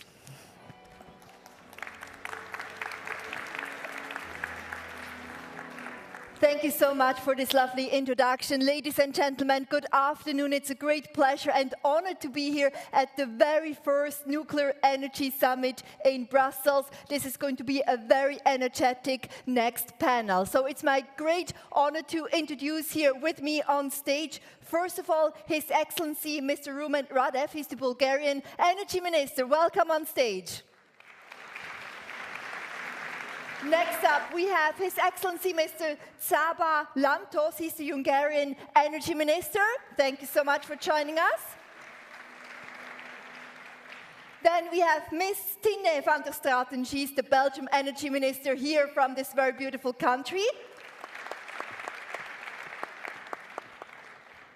Up next, Ms. Geraldine Richmond. She's the Undersecretary of the Department of Energy of the United States. Thank you so much. Please take a seat. Last but definitely not least, we have His Excellency Mr. Liu Qing. He's the Vice Chairman of the Chinese Atomic Energy Agency. Thank you so much. We have no time to waste because, as the MC has just mentioned, we only have 30 minutes of time. We have simultaneous translation, Chinese, English as well on channels 2 and 3. First of all, I would like to start with His Excellency Mr. Radev. So, can you tell us what role in Bulgaria does the security of energy sources exactly entail, and how are you fostering international cooperation when it comes to energy security? Okay, thanks a lot for this question. Actually, nowadays with all this energy transition period, we face one extremely huge challenge, and this is the coal phase-out. So, to have a successful coal phase-out in your country, it means you have to replace with another base load. Our vision in Bulgaria, we would like to replace this base load coming from the coal generations with the nuclear generation. Why? Because we have a huge, more than 50 years operational experience with the nuclear facilities in the highest safety standards. So this is the core in our case. We would like to double it by 2035, I mean the nuclear capacities in our country. We extend in large scale the network, the grid connectivity, both domestically and with our neighbors, our friends from European Union, like Romania and Greece, but also our friends and colleagues from, and partners outside, from Western Balkans, from Turkey, from the whole Black Sea region and Western Balkans, therefore including Ukraine and Moldova. So the partnership, the connectivity, the strategy based on the nuclear as a base load in Bulgaria. We have also a huge hydro potential indeed, and with such a skeleton, that's the best way to put the muscles of the renewable. So this is the combination. We would like to have them all. And last but not least, the partnership within the region means to use the advantages, the strengths of all of the partners around, not just to consider separate single member state, but just to work together at the same perspective. Talking about the international cooperation, we move on to Bulgaria, to your neighbor here on stage. Tell us a little bit about the challenges when it comes to the transition to green energy from your national perspective, and also what kind of action plans you have put in place. Yes, the green transition is really a great opportunity, but on the other hand, at the same time, it's a huge challenge. Mm-hmm. For instance, in our country, we very proudly pronounced that we reached 6 gigawatt photovoltaic installed capacity, 6 gigawatt, where the average daily consumption is the 6th. So in the sunny hours, we proudly announced that the photovoltaic panels could produce the entire consumption of the country. However, the Earth turned back, and in the afternoon and even in the nighttime, there is no any photovoltaic energy, so something else substitutes this energy. Consequently, we need another sources, and this is the nuclear energy, and of course other sources. So the huge challenge is that using more and more weather-dependent renewables, it needs more and more balancing capacity or somehow storing the electricity. Otherwise, you're not reaching the ultimate goal what you want to make green. So let's talk about nuclear, because we are here at the Nuclear Energy Summit with Your Excellency, Ms. van der Straten. So here in Belgium, nuclear energy produces about half of the country's electricity. The Belgian government has decided to prolong 2 nuclear power plants for the next decade, for the next 10 years. Can you provide some context of nuclear energy here in this very country? Yes, indeed, we did. And we decided that now 2 years ago. 2 years ago, it was only a month after the full-scale invasion of Russia in Ukraine. We took a very important decision at governmental level. We decided to accelerate the energy transition. And that we should boost renewable energy as much as possible to work on autonomy, to work on sovereignty, on energy independence. At the same time, we also decided to keep 2 gigawatts of nuclear power in the mix, indeed. And so we did extensive negotiations with the nuclear operator to close, indeed, the deal, so that as from winter 2025, these 2 gigawatts will also be available. And we come each from our respective countries, and we each make choices with regard to our energy mix. And then we need to have all these different choices to work together. And there is one thing that can do that, and that is grids. Is interconnectivity, what Ruben said, and also for the challenges to meet from Jabba. And it was also very interesting to hear in the former panel the perspective of Melanie Kagawa on how artificial intelligence can help us to have better available grids, to have all the technologies that we have chosen, that these work more and better together. And so in the end, what we see here in this panel and also the former panel is one great effort in collaboration, and to work together so that we can achieve together net zero by 2050. Mr. Undersecretary, the US has, of course, also big plans when it comes to nuclear energy. Now, the United States, along with 23 other countries, plans to triple the nuclear deployment by 2050. That's going to be massive. How is the Department of Energy going to implement this ambitious target? Well, we're on it. I'm going to point out a couple of things in particular that I wanted to highlight. First of all, we have 93 operational nuclear reactors in the United States. That's a lot to keep track of. And 2 more that are coming online in Georgia. Many of these, their lifetime will expire by 2050, and so we've got to be on top of it to be able to do the kind of R&D that's necessary to extend their 40-year lifetime. We now have 6 that have been able to now last for 80 years, and we hope to see more to reach the goal. But what's been really important to this is in terms of upgrading and keeping our 93 reactors going is some money that's just come through the government for BILL, the Bipartisan Infrastructure Law. And in that is a civil nuclear credit program, and that's what's allowing us to keep going with this fleet and keep building it. And we've already had some success with it, for example, with Pacific Gas and Electric, where we've put in $1.1 billion in credit for them. So that's number 1, keep the fleet going. But number 2 is really to innovate to make sure that we're on the forefront of new nuclear reactors, improvements in nuclear reactors. And so what the Department of Energy has now is what we call the ARDP, which is the Advanced Reactor Demonstration Project. And in this case, it's really to make sure that we're on the forefront of developing the technologies that are necessary through innovation and then de-risk them by putting forth demonstrations so companies can more easily adopt them and use them.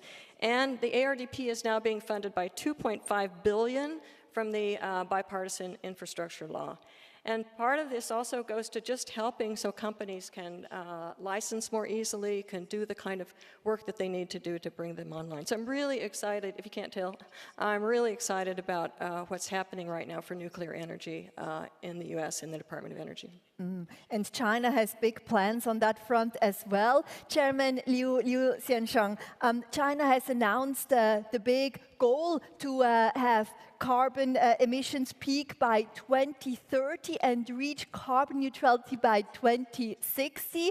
That was announced by President Xi Jinping at the United Nations a few years ago. Now, how will nuclear energy contribute to these two targets? And also, what kind of favorable policies does China have when it comes to nuclear energy playing a bigger role in the net zero transition? 好，谢谢。首先很抱歉啊，由于我的英文不足以准确地表达，没问题。对，所以说，请大家有可能会戴上耳机。中国是这样，我们是坚定执行气候变化、应对气候变化的一切行动。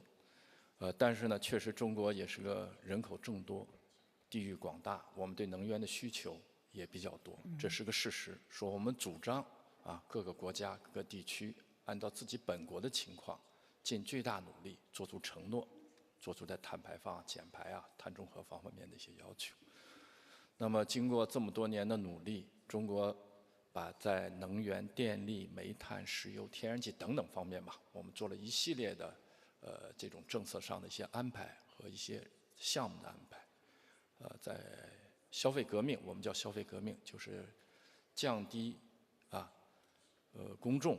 对电力、对能源的这种需求，我们倡导节能环保。在这种大的形势下呢，政府一方面有政策，一方面号召我们节能环保等等这些，使得我们用年增长3%的能源的需求，支撑了我们 GDP 的发展6.5%。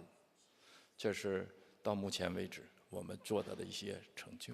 那么，习近平主席也提出了我们在2030年碳达峰。 2060年碳中和，我们国内方方面面正按照这样一个大的目标，制定了详细的步骤和规划来实现。那么至于核电呢，我也很自豪的在这里分享，我们现在有55台在运核电机组，而且绝大部分是在2000年以后建成的，所以我们的技术还是先进的，安全是有保障的。同时，我们现在在建36台核电机组。 那么加起来呢，我们预计在2030年左右，我们有近100台核电机组在运行，都是100万级的，几乎都是100万级的3代核电机型。那么核电作为一种可代替集合能源的稳定电源，在整个的无论是能源安全还是降低碳排放方面，都做出了巨大的贡献。这就是我们目前我们所做的一些工作。谢谢。 Liu Xiansheng. Very important points there as well. Let me turn back to you, Mr. Radev. Now, we have to talk also about engaging with stakeholders and communities from your national perspective in Bulgaria regarding the life cycle of nuclear energy facilities. How do you do that? How do you engage with the communities and stakeholders? And also, what kind of extent is there in this kind of participation? Well, the public engagement, the society engagement is a key, definitely. This is really, I would say, the only obstacle, if there is any, of course, to develop further the nuclear energy. Therefore, we have to address the society just not just talking, but also proving that we are right. Let me say something which I would like just to add to the speech of the mayor from the previous panel. We need education. Come on, we are humans at the end. Let us remind that we have scientists, we have physicists, we have chemists, we have engineers. We have to rely on that people. We possess technologies, we possess knowledge. What we have to do is just to pass that knowledge to the society, to prove that we are doing in the safest, in the best way, together with them. It means also to educate the people and the society, not just the particular specialist in this nuclear area. That's the best way, I think, to engage them. Of course, we have our long period of time experience working with the societies, with the communities. We are doing well, but there are some tricky questions with the nuclear waste, for example, which still should be addressed in a better, open, transparent way with the people. I would like to get your opinion as well, Minister Lantos, on that point. How do you change perceptions, public opinion and so on, because it is still a very controversial topic, nuclear energy? Following the previous one, firstly, and above all the other factors, the most important thing is the nuclear safety. So this is out of question, and what is interconnected to that, to the independence of the nuclear authority. This is the most important thing, and the national nuclear atomic authority should be incorporated to the international authorities. This is the most important. The second element is the transparency. So, for instance, in our case, in the last 30 years, we made a very open door policy to the nuclear power plant or visitor center in a yearly 35,000 visitors, and among others, the local municipalities surrounding to the nuclear power station is frequently could visit to the power. And otherwise, what the mayor said in the previous panels, this is, I could emphasize, this is one of the most important, that the local people who are living very close to this site, it should be know that this is a safe place where we safely could produce the electricity.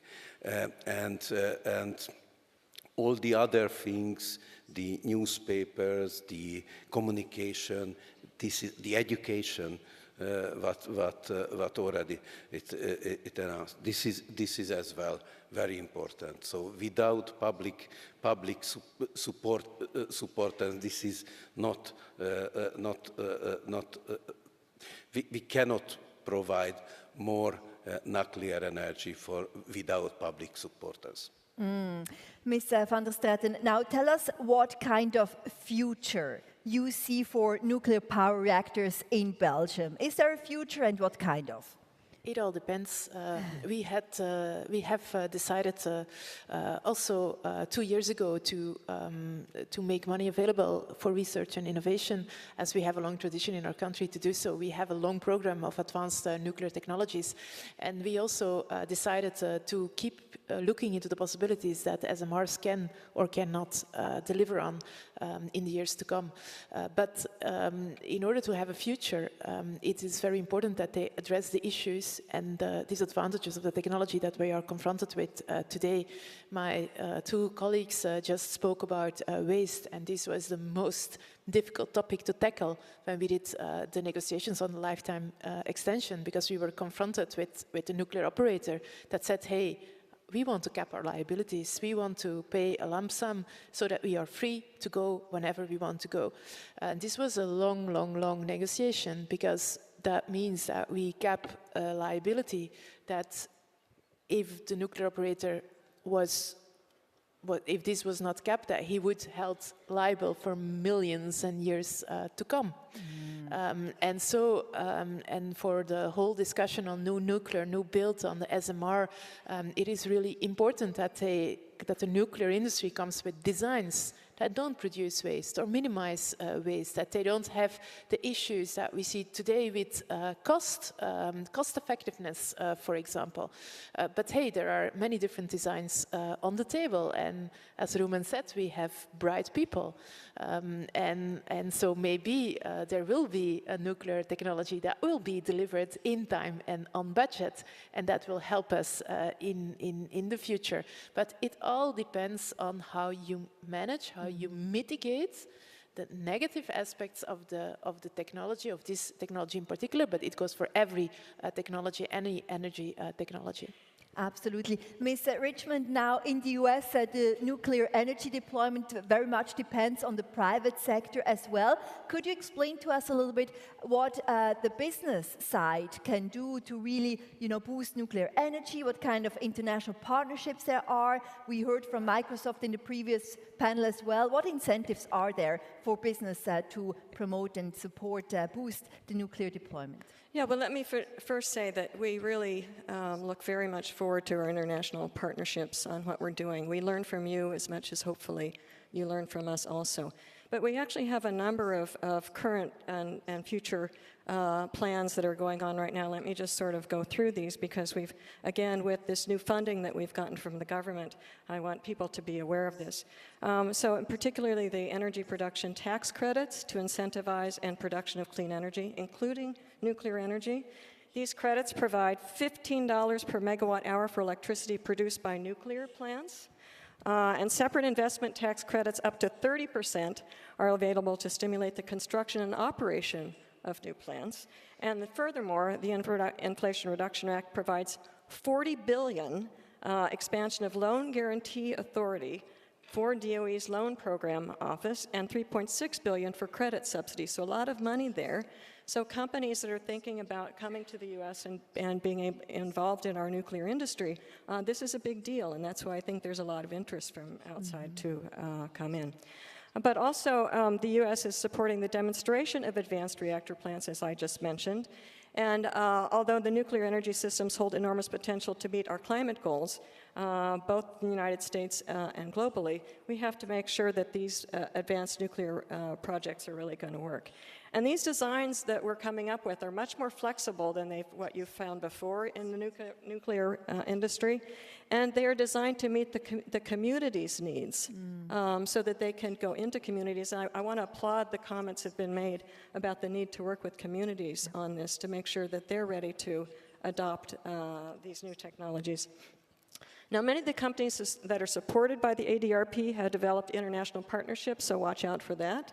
But I also want to highlight in terms of partnerships with industry as well as with other countries. So we have 17 Department of Energy national laboratories. I oversee 14 of those. And they are powerhouses. And many of them are involved in nuclear research, medical isotope production. Many of our universities have laboratories. They have research reactors. So universities are an easy plug, too, to get involved with. So those are just a few of the points to be raised. Vice Chairman Liu Xianshang, now China makes, of course, big strides in this area as well. It already operates the third largest nuclear fleet in the world and the largest new build fleet in the world. There are more reactors in the pipeline as well coming on stream and awaiting approval right now from Beijing. What are some of the key factors really enabling the nuclear sector development in China? 我们自己也在回顾这40年核电核能我们在中国取得的长足的进展。我们总结下来是这样4个方面：第一个是稳定的政策，第二个是科学的规划，第三个是严格的监管。刚才前面的一位先生也说，核安全是最重要的，严格的政府监管。最后呢是开放与合作。那么中国呢，从上世纪80年代开始了，我们开始建设第一座核电站的时候，我们就确定了我们的技术路线，比如说3步走：热堆、快堆、核聚变3步走。我们一直在坚持这个战略的发展，从研发到一些单位的安排和布局，都是按照这个来做的。我们一直没有放弃。我们感受，尽管其中我们也经历了一些世界上比较大的核电厂的事故，比如说2011年的日本福岛核事故，我们确实有过停顿，但没有停止。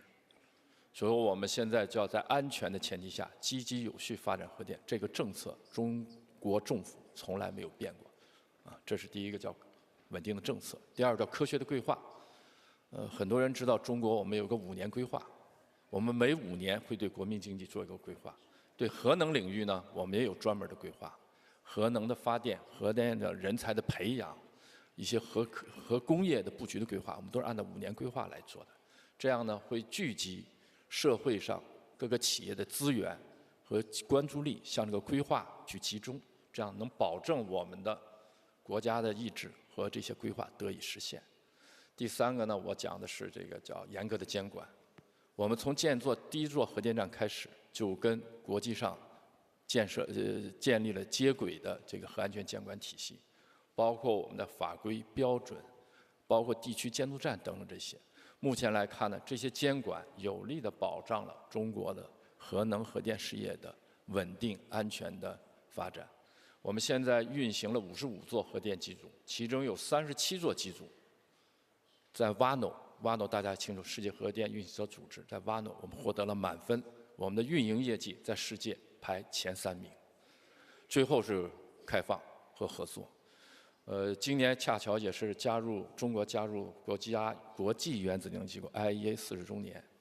实事求是讲，这40年 IAEA 作为一个国际组织，对中国的核能的发展起到了巨大的促进作用。同时呢，我们也广泛的跟世界上一些国家开展合作。大家知道，像法国的EPR 机组、俄罗斯的维维亚机组，还有我们美国的 AP1000机组，首台机组都是在中国建成的。经过这么多年的建设，我们40年没有中断，我们积累了科研人员、项目管理人员、设备制造的资源等等一切，所以呢，也建立了完整的核能的产业链。说这点呢，都是我们觉得能够，首先我们很自豪，同时也感谢 IAEA 也好，还有在座的很多国家我们的合作，好吧，谢谢。谢谢您，刘先生。We've heard from 5 very different national perspectives, the latest situation, future trends, and it was very interesting also to get your views and opinions as well. For me, there were 2 things standing out. One was the peaceful development of nuclear energy, and the other one was international cooperation.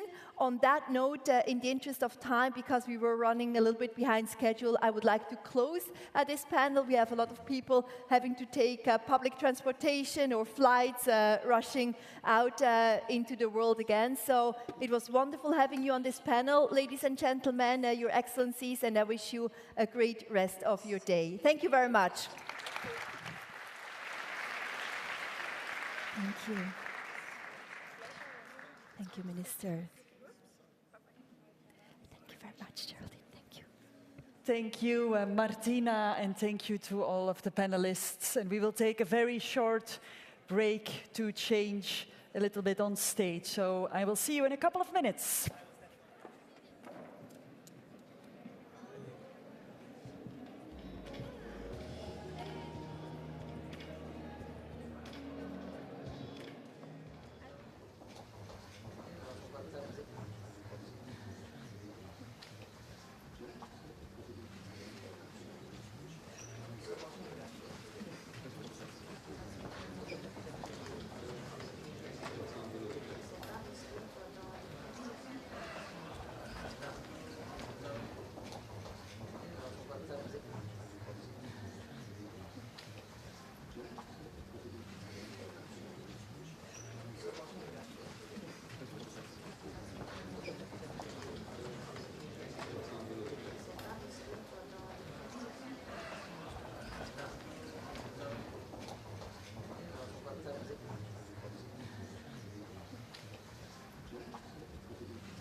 Ladies and gentlemen, welcome for our second panel of this afternoon, and we will focus on the advancements in nuclear technology for energy production.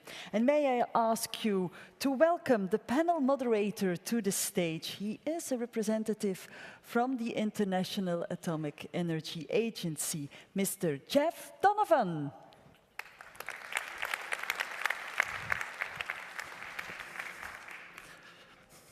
Good afternoon, everyone. Yesterday, today, tomorrow. Innovation is happening across the generations of nuclear technologies, those in operation today, those that are ready to be deployed or soon to be deployed, and those that are under development for tomorrow.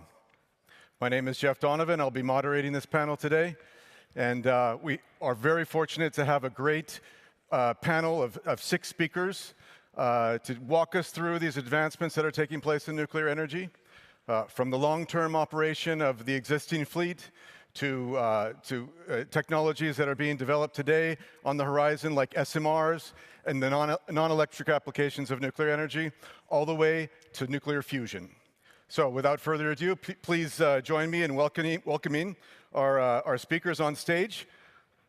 Welcome. Mr. Pietro Barabaschi, Director General of ITER. Thank you. Pietro. Mr. Shudong Cao, Vice President, CNNC.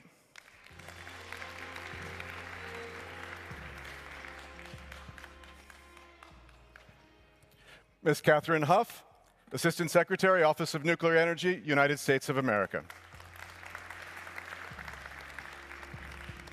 Mr. Hong Yu-ju, President, Korea Atomic Energy Research Institute. And Mr. Luc Raymond, CEO of Électricité de France, EDF. And finally, last but not least, Melanie Winbridge, Founder and Chief Executive of Fusion Energy Insights. So, ladies and gentlemen, innovation, of course, is happening today, as I said, across the generations of nuclear power. But let's first talk about what's going on with our current technologies that are in operation, which are so important. As we know, most of the reactors in operation today are nearing their originally designed retirement age. But of course, many of them have been put into what's called long-term operation, safe LTO. And of course, many more of this existing fleet will perhaps follow in the footsteps of these reactors and have their lifetimes extended by 20 years, 40 years, or even more beyond their originally designed lifetimes. So the United States has the world's largest operating nuclear power fleet. And as such, is a world leader in long-term operation. So I'd like to turn to you first, to Dr. Huff, in that. How is innovation helped in your process of putting these reactors into long-term operation? And how can the lessons that you've learned perhaps help the wider global nuclear energy community? Thanks for that. Thanks for having me here. Indeed, it's the largest fleet, and it is also the oldest fleet. And so, we're ahead of the game in a lot of senses in terms of experiencing the need for long-term operations in our industrial fleet.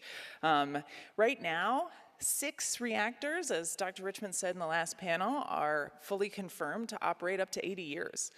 We see a number of reactors coming along behind them, and there's no current expectation that we see any fatal reason not to expect that continued license extensions for all the reactors that we believe to be operating safely to continue operating. And we do that through innovation and R&D, like predictive simulation of reactor aging, or risk analysis and probabilistic risk analysis to inform safety. This risk-informed safety analysis can really improve the margins for continued operation. We also have a really robust system of research on advanced technology fuels, including silicon clads and other advanced claddings that can enable continued and higher performance operations from these reactors. And we have really high fidelity simulation of the multiphysics and fuel performance in BWRs, for example, that have really improved our ability to do that long-term operation safely. Of course, there's also a policy component, innovations in policy that were mentioned in the last panel around continued funding for advanced reactors, and their continued production can help them, sustain in an economic sense. And finally, our industry interacts with industries abroad. Our labs interact with labs abroad, and our regulator interacts with regulators abroad in order to help spread those lessons across a wide variety of operating fleets. Our hope, of course, being that a continued safe operating fleet can take us through those 2050 goals. Right now, if no licenses were extended beyond the ones that are currently in place, those subsequent license renewals would largely run out by 2050. And so we must see additional license extensions. If they go to 80 years for most of our fleet, then we still will see those decline by 2070. And we're still going to have real climate challenges in the coming decades. So we'd like to see those existing reactors continue operating. Thank you. Thank you very much. Turning now to France, CEO Ramon, of course you have in France, I think 56 operating nuclear reactors, almost 70% of your electricity generation coming from nuclear. So long-term operation is something clearly very important for France. Could you tell us a little bit about how you are tackling this opportunity, let's call it, yeah, let's hear your perspective. Well, likewise, we are looking at our reactors as very big factories which have a huge potential ahead, and trying to maintain them as best as we can so that we can operate for as long as we can. The approach of lifetime in Europe, and particularly in France, is slightly different from the one in the US, in the sense that we don't operate under a license for a certain duration. We have a rule of revisiting each of our reactors every 10 years, and a prescription of what should be done every 10 years with the nuclear safety authorities, so that the operation can go for another 10 years. So now we are between 30 and 40 years for all of our reactors. We see no reason for which the potential of each of these reactors should be below 60 years. So we think that all of our reactors can go beyond 60 years, but of course we're going to work with the Nuclear Safety Authority so that we continue to define on the way to the 60 years what should be the potential adjustments that we do with a philosophy from the Nuclear Safety Authority, which is that at every 10-year threshold we try to get our reactors to the highest possible level of safety, getting as close as we can from the new generation of reactors. So the reactors we have today are not the reactors as they were designed in the 70s and 80s. They are these reactors, of course, as they were built, plus upgraded gradually on all the parameters of safety as we move forward. And that's the way we will proceed going forward, hopefully leading these reactors to last for 80 years, like in the US, for example. Very good, thank you. So we've heard a little bit about how innovation today is extending the lifetime of yesterday's technologies. Now let's turn to what's properly, let's say, happening today with today's nuclear reactors. And therefore, let's turn to China. Mr. Cao, China is building more reactors than any country in the world. I think the figure is something like on an average of 5 construction starts a year. We've seen recently an announcement that you may be in a position to approve 8 to 10 new reactor projects per year, and that perhaps you could extend your nuclear capacity up to 400 gigawatts by 2060, which would be larger than the current entire global fleet capacity at the moment. So at a moment when the world is saying we want to scale up nuclear power very fast, you're already doing it. Can you tell us a little bit about your secret sauce, as it were? 谢谢主持人的刚才的一个提问，我觉得是非常很好的问题。这个问题回答的情况下，有很多原因啊，就是按我的体会来说啊，我的总结的原因，我主要有2个。第一个呢，就是说我们中国现在目前核电取得这么大的进展，包括取得好的成功啊，一个原因是我们持续不断的建设。我们从跟其他西方国家相比较来说，我们中国核电的建设相对比较晚，但是最近这40年，我们一直在不断的建设40年，所以现在我们在运行、在建和批准的机组已经到93台了，已经93台了，而且现在运行的机组现在运行情况不错，我们从设计的情况都还是不错，所以说呢，不断的建设呢，我们好多一些经验和教训，从这些建设过程中，从运行过程中，我们不断的总结，不断的迭代，才形成现在我们形成新一代的我们自己自主这个设计，包括自主产权的华龙1号。我们华龙1号现在，下一代的华龙1号从明年开始，我们建设的周期基本上能达到48个月的周期，单位造价12000美元以内这样的造价。所以说，这是一个方面。第二个方面呢，我们中国呢，就是政府呢很重视我们核电的建设，因为我们已经做出了承诺，包括减碳，包括对这应对气候变化。我们到2060年之前，我们要实现碳中和。但中国呢是一个实体经济的这个国家，所以需要的能源比较大，所以说没有核电的情况下是不行的。所以说我们现在规划到2060年，我们希望能建设。刚才讲了4亿千瓦的核电装机容量，但是这4个亿肯定不会全部都是压水的。我们现在也在大力开发快中子的一体化快堆，就是要提高幼稚园利用率。另外，我们现在跟我们今天在座好多同行一样，我们也在共同合作来开发这个助变堆。所以这就是前面我们讲的，就是我们中国政府制定的核能3步走。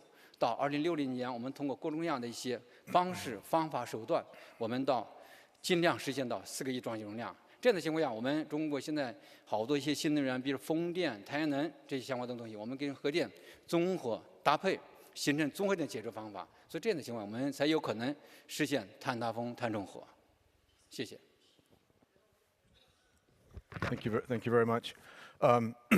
From China's plans to expand back to France's ongoing and plans for expansion, France is building reactors at home and abroad.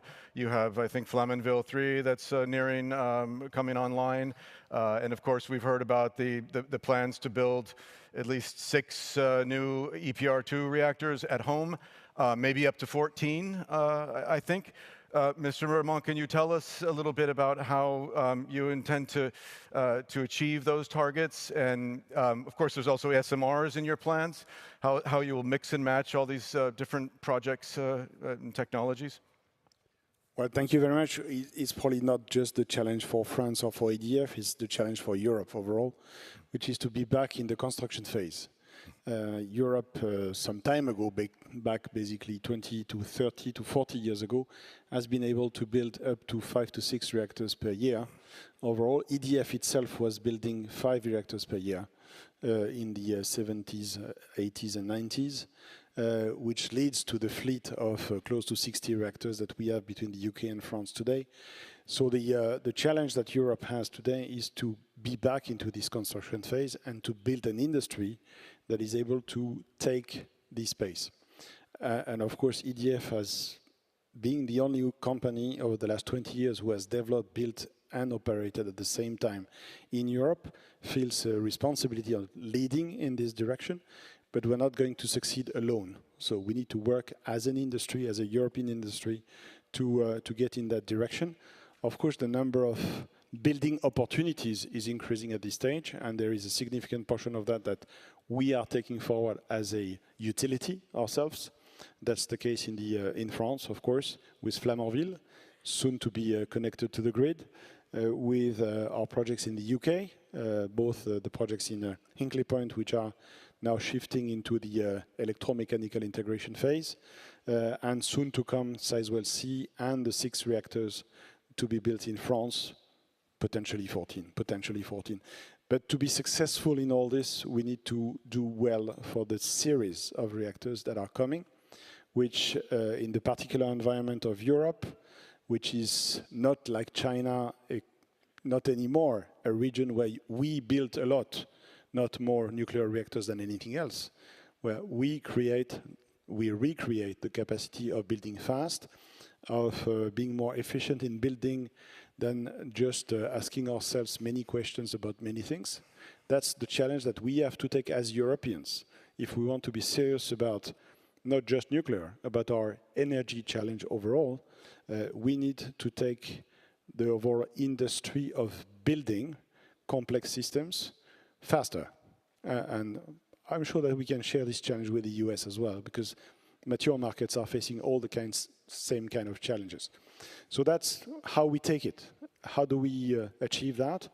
By working, of course, on the design. But design is not primarily the topic, it's how fast you build it. So that means working on the supply chain, working on making sure that all the supply chain is aligned in repeating things faster, and how we integrate things on site so that we repeat from one site to another, despite the fact that it might not be in the same country. That's how we are going to be successful together, I believe, in this next phase of nuclear renewal in Europe. Thank you very much. So from Europe back to Asia, this time Republic of Korea. You, Mr. Hang-yu, in Korea have a very successful track record of building large reactors. You're doing that now. And of course, abroad in the UAE, much heralded project. You're also pursuing SMRs, the development of SMRs and non-electric applications. Can you tell us a little bit about the advancements that are behind this deployment of your large reactor capacity, both at home and abroad, and what role you see for South Korean SMRs in this coming global nuclear expansion? Yes, currently nuclear power takes about 30% of Korea's electricity generation. And it is now planned to be above 35% in early 2030s. By three measures. The first one is to have the long-term operation of the existing 10 reactors. And the second is the new operation of the 5 APR 1400 reactors, which are currently under construction. And the third is the new construction of another 2 or 4 APR 1400, which are considered now under the 11th National Plan for Electricity Supply. But beyond that, Korea is planning to deploy ISMR, which stands for Innovative Small Modular Reactor, which is an enhanced version of our previous Smart 100 SMR. ISMR consists of 4 170 megawatt reactors, so that the total capacity would be 680 megawatt, which is adequate to replace coal power plants in Korea, as well as in the world with the large electricity grid. And Smart 100, which is 110 megawatt electric, can be used in small electricity grid and also in mining sites, such as the sand oil extraction sites in Alberta, Canada. But the desirable role of Korea in decarbonizing world is to provide Generation 3 large reactors. As you may know, the 4 reactors in UAE were built successfully on time, on budget. With the established credibility, many European countries are interested in APR 1000, which is the smaller European version of APR 1400.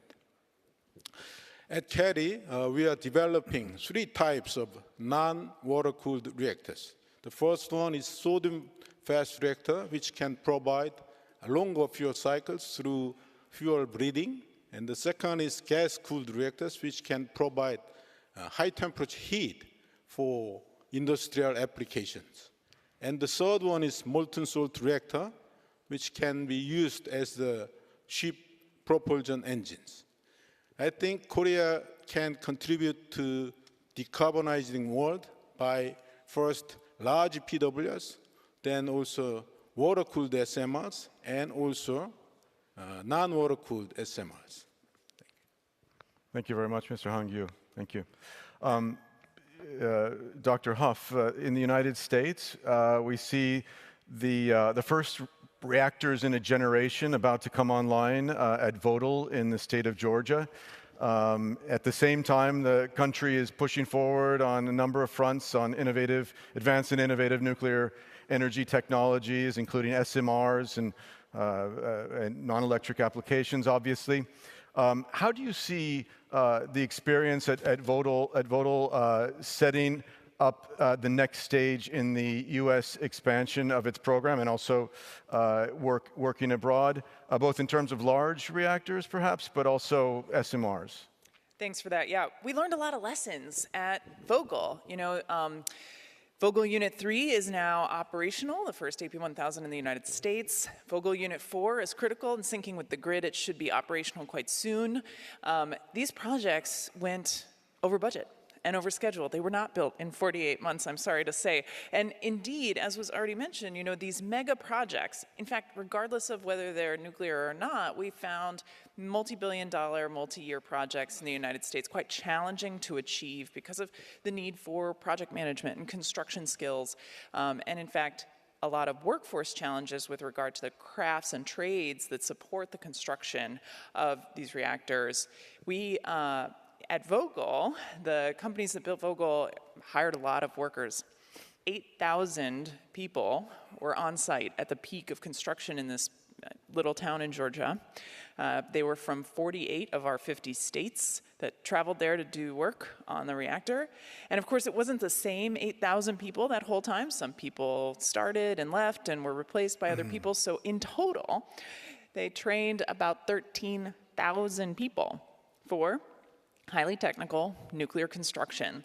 That workforce is now ready for the next set of builds, including SMRs, but really any nuclear-grade technology construction project. And so this is a very hopeful opportunity for us. You know, I think one of the lessons here, too, is that what Mr. Chow said in terms of continuous deployment is absolutely true. We could easily lose these workers to other fields and other sectors if we don't rapidly begin to build new nuclear plants and leverage their skills in the very near term. I think, you know, one more thing that, you know, we can sort of think about, though, in a very positive sense is while we never want time and cost overruns, even with the overschedule and over-budget nature of this project, this power is vital for the continued stability of the region, for complementing the incredible growth of renewables in the region, and for the workforce that it employed, an incredible number of jobs in the United States where that kind of workforce activity is incredibly important. So a very positive thing all around and real promising for the next builds. Great, thank you very much. Thank you very much. Regarding SMRs or small modular reactors, of course, this technology offers the hope of expanding access to nuclear energy to places where it hasn't necessarily been before, and also different applications, including non-power applications, desalination, hydrogen production, process heat to decarbonize industry. Mr. Han-Gyu, I understand that your institute in South Korea is very much involved in work on nuclear hydrogen production. Clean hydrogen production is widely seen as a key pathway for decarbonizing hard-to-abate sectors. Can you tell us a little bit about your insights in this area? Yes. You know, to achieve net zero, not only the electrical sector, but also non-electrical sectors had to be decarbonized. One of the promising ways to decarbonize non-electric sectors would be to use hydrogen. Hydrogen fuel cells can be used in heavy-duty transport like trucks and trains. And hydrogen can be used as a long-term energy storage system, which is essential to store the surplus renewable electricity. And there are, hydrogen can be generated by water electrolysis. And there are currently low temperature water electrolysis, which are commercially available now.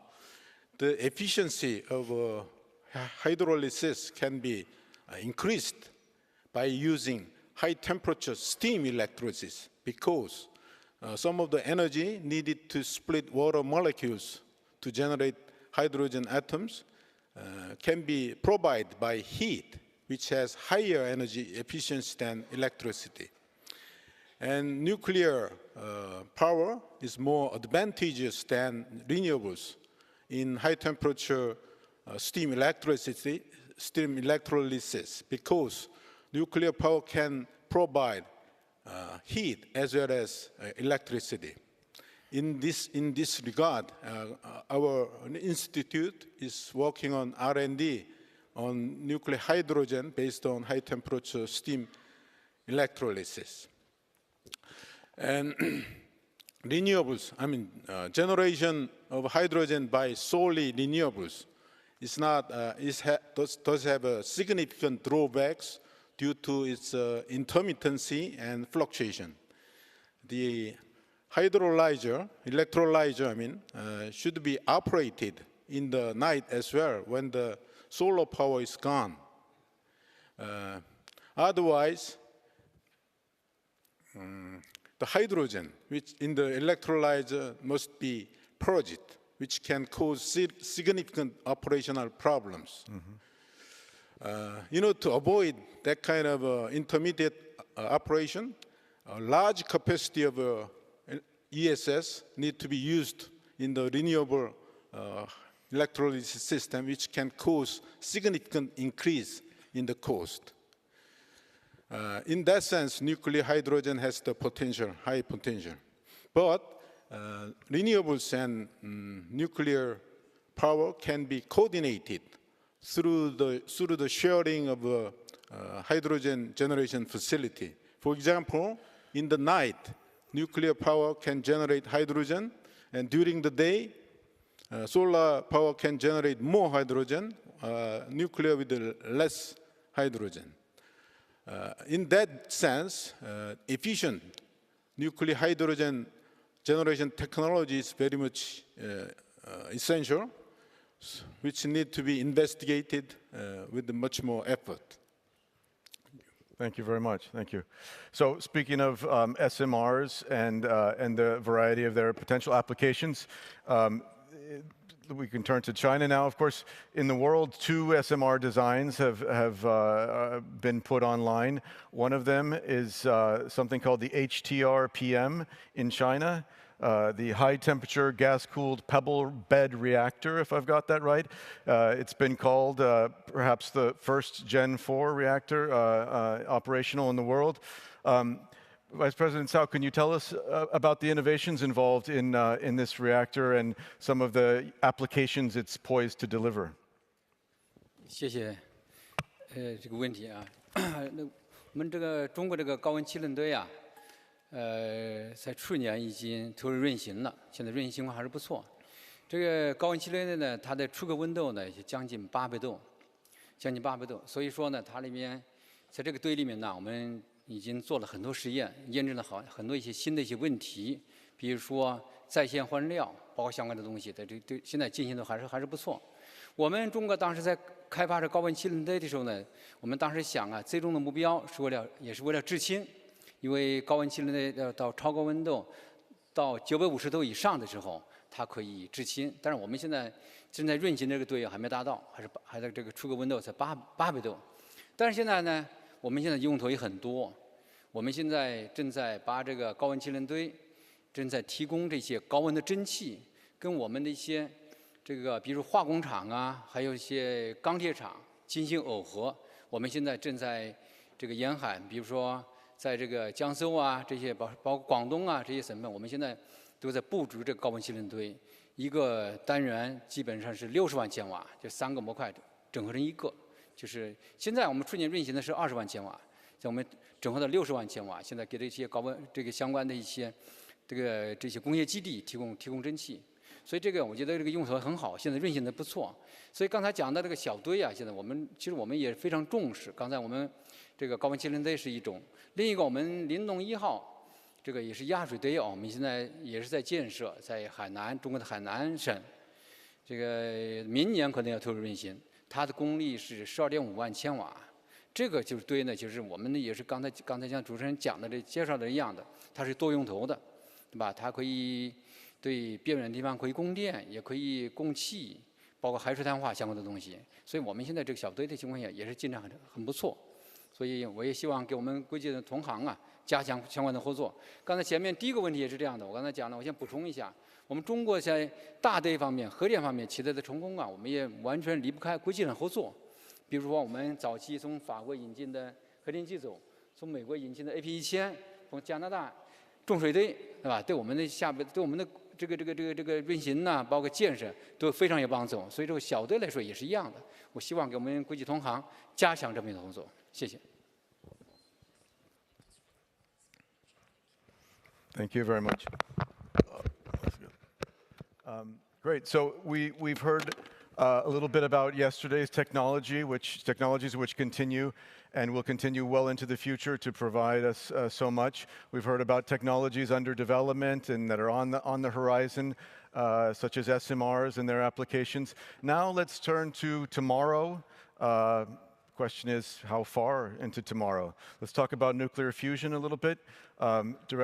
Director General Barabaski, through I think it's 15 years of construction now at the ITER site, supply chains and technology development in the fusion space has advanced globally, standing on the shoulders of what you've been doing at ITER. Can you tell us a little bit about the challenges that you're facing, that you've addressed there, and how the lessons what kind of lessons you're learning for to move forward in your project, but also for the wider nuclear energy world. Yes, thank you for your question. So let me first say that ITER did not start 15 years ago. It's a longer time. I mean construction. That's right. That's right. But the development of technologies on ITER started regrettably more than then, and the reason is because, let's say, if we would be in ITER, inside ITER, I am the plasma, I am at 150 million degrees, you are the magnet just next to me at 4 Kelvin. So in a space of a meter, we move from the hottest place in the solar system to the coldest place in the solar system. And so that presents a challenge in one way, presents a challenge that the heat is produced in a volume naturally, but it is impossible to embed in this gas, which is in this plasma, which is so hot, a coolant, like it can be done in other nuclear technologies such as fission. And that requires the development of very high heat flux components. So ITER had to face a very big step compared with present-day machines in nuclear fusion research, about 8 orders of magnitude of difference in energy produced during the lifetime.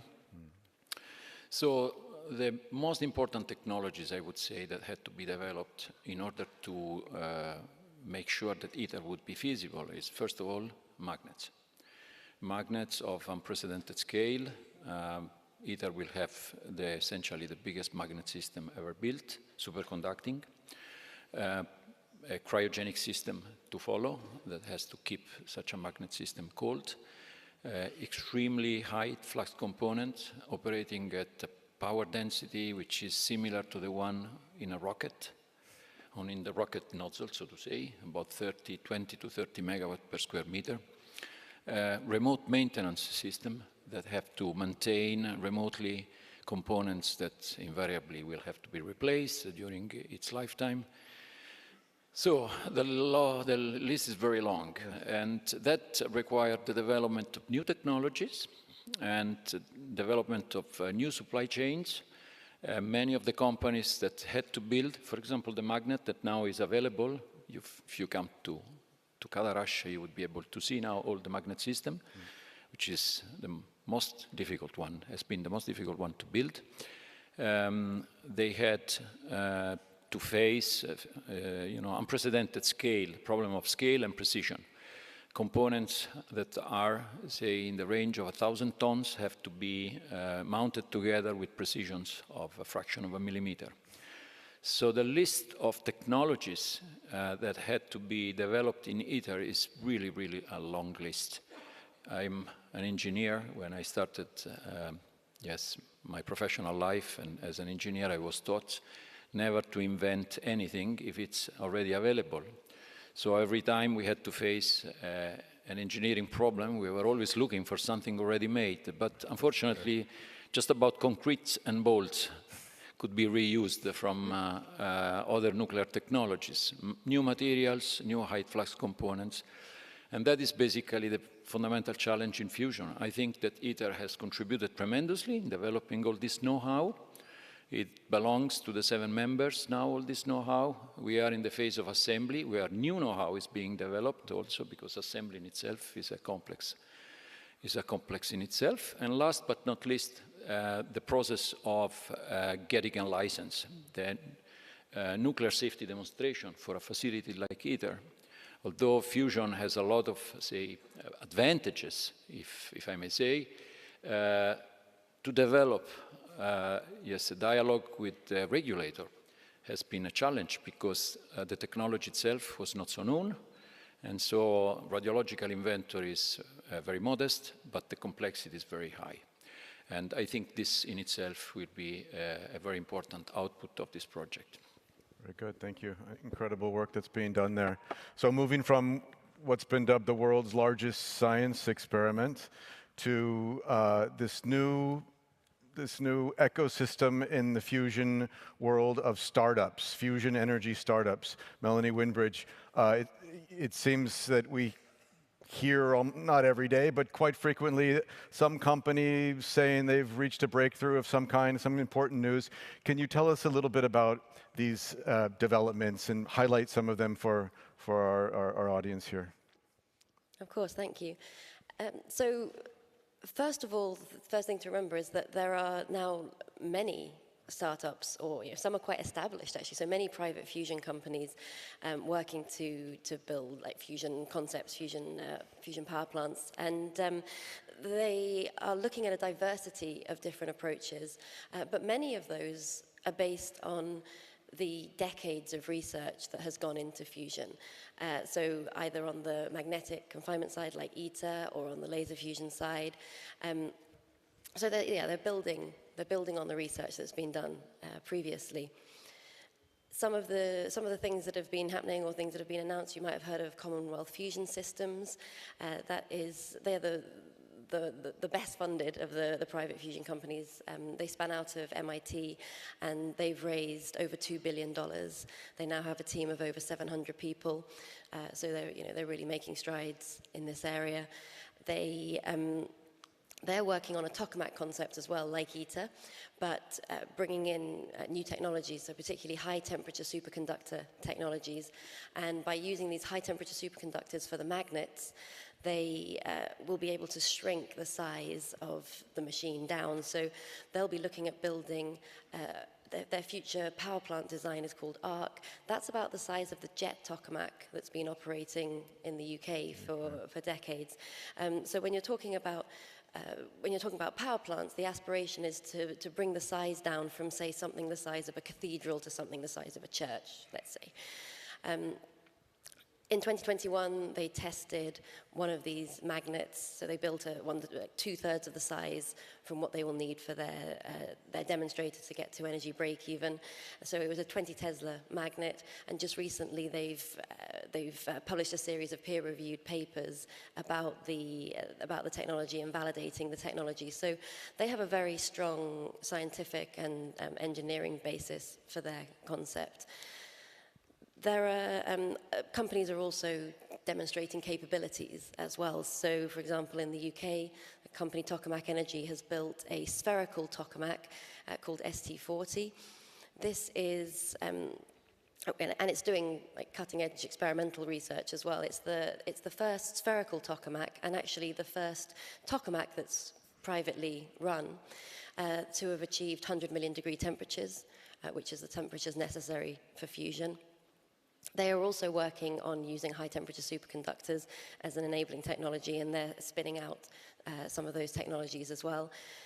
But one of the things that I think is really important about the private fusion sector is the business plans and the partnerships that they're putting into place to really accelerate the development and to scale the technology, because they're looking beyond the science at what is necessary to commercialize fusion.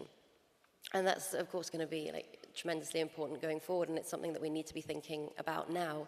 So, for example, Type 1 Energy in the US have just signed an agreement with the Tennessee Valley Authority. And so that partnership is the first partnership with a utility, for example, so the customers. Other partnerships, so Commonwealth Fusion Systems has been working with the Italian energy company Eni since the beginning. Tokamak Energy has a partnership with Sumitomo in Japan. So they're really thinking about growing the industry and deploying the technologies at scale, when they're able to get there. And I think that's a really important factor as well.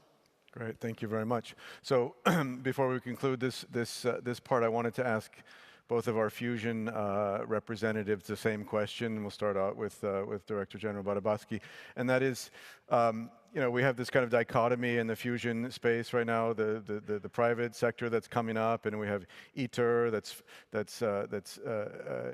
forged so much progress and has a ways to go still. How important is it, do you see, active collaboration between ITER and these private companies? And of course, I have to ask, because fusion's always a generation away, but your opinion, your honest opinion, when do you think we might see real fusion energy production?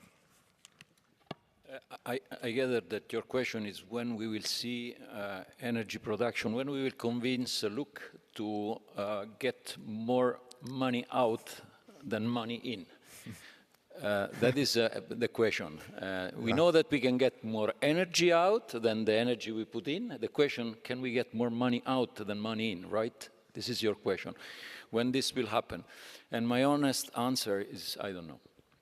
And the reason why I don't know, there are some questions where I must give you my honest answer, and being, I don't know. And the reason why I don't know, I can explain a little bit. So I think that the feasibility of nuclear fusion, I think we will demonstrate in a relatively short time, in a decade. The viability as a reliable energy source, an energy source that will fulfill the expectation, requires a lot of imagination still. There is ITER. I think ITER will provide a good foundation, but there is a question of materials that ITER will not be able to address. There is a question of maintainability that ITER will address only to a certain point. There is a question of tritium breeding, the availability of tritium, because tritium cannot be found on Earth. It has to be produced through breeding of lithium, nuclear reaction with lithium. There is a question of economy of manufacturing. So I've described before the challenges, and we have to push down the cost considerably. So all of that requires imagination and creativity. And from my standpoint, I am the first one to say, ITER, it's not enough. It will require a development program, worldwide development program. And I'm very happy that there are so many smart people working on fusion around the world. We will do our best in ITER to provide back know-how to private companies. We will organize, Melanie knows that we will organize in May a workshop in Cadarache where we will invite private companies from all the 7 members, and there are really many now, to see how we can not only collaborate, but how we can give back to them the knowledge that has been developed through the process of so far in ITER and what will come also later. Yeah.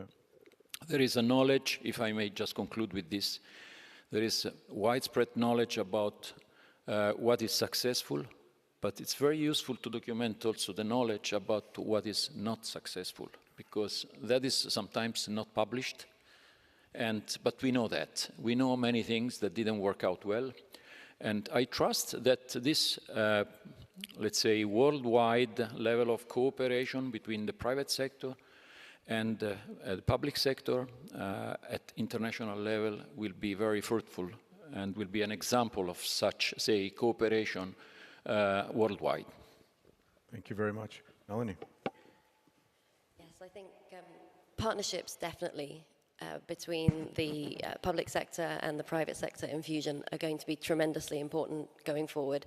As Pietro says, there are a lot of challenges on the way. There's a lot that still needs to be done, and research and engineering work that needs to be done, enabling technologies that need to be developed. And so there's going to need to be partnership. And in fact, we need to use all the resources that we have in order to push towards fusion as soon as we can. So there's lots of expertise in the public labs. There are facilities. So ideally, private companies need to get access to the expertise in the public labs and facilities as well. And we also need to think about tech transfer of enabling technologies or technologies that could be useful for fusion from academia and from labs, out into the private sector as well. I think that's going to be very important. So the partnerships between the public sector and the private sector, but also between nations, are going to be very important, so that we are making the most of the resources that we have. And then on your other question about our honest opinion about timescales, my honest opinion is that we have to have ambitious targets. We have to push towards fusion with ambitious targets. Ideally, first electricity from fusion in the 2030s. But we have to understand that we may overshoot those targets because there's still research that needs to be done. But I think that we need to have those ambitious targets in place.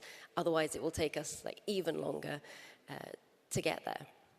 I think that there are also examples of how, with commitment, we can do things faster than we've done before. So, for example, the rollout of the COVID vaccine is a very good demonstration of doing things faster. If you want to go back to the 1960s and the moon landings, we've done achieved big challenges before, and I think that actually the governments now have a really good opportunity to set the conditions for the success of fusion by funding scientific research, by collaborating on the research, on the regulatory frameworks, by stimulating private investment, and also by making commitments to fusion so that it raises public awareness. So I think that yes, there's still a lot to be done. Yes, the timescales are challenging. And I'm also thinking about first electricity. I'm not talking about money in versus money out, like Pietro was saying. That is a different matter. But I do think that when it comes to timescales, and when you're thinking beyond 10 years out, I think that the world leaders, the people in this room, probably have more sway or more impact on the timescales than the scientists do. Great, thank you very much. So we're approaching the end of our session here, but we're not there yet. So I'd like to ask one last question to each of you, the same question. And I think we have a little bit over a minute each to provide an answer. We can go in the order that we established at the beginning of the panel. And the question is a simple one. We've been talking about advancements in nuclear energy for energy production. What is in your opinion, the single most important opportunity that can be seized for nuclear energy in whatever form to really achieve its full potential? Dr. Huff.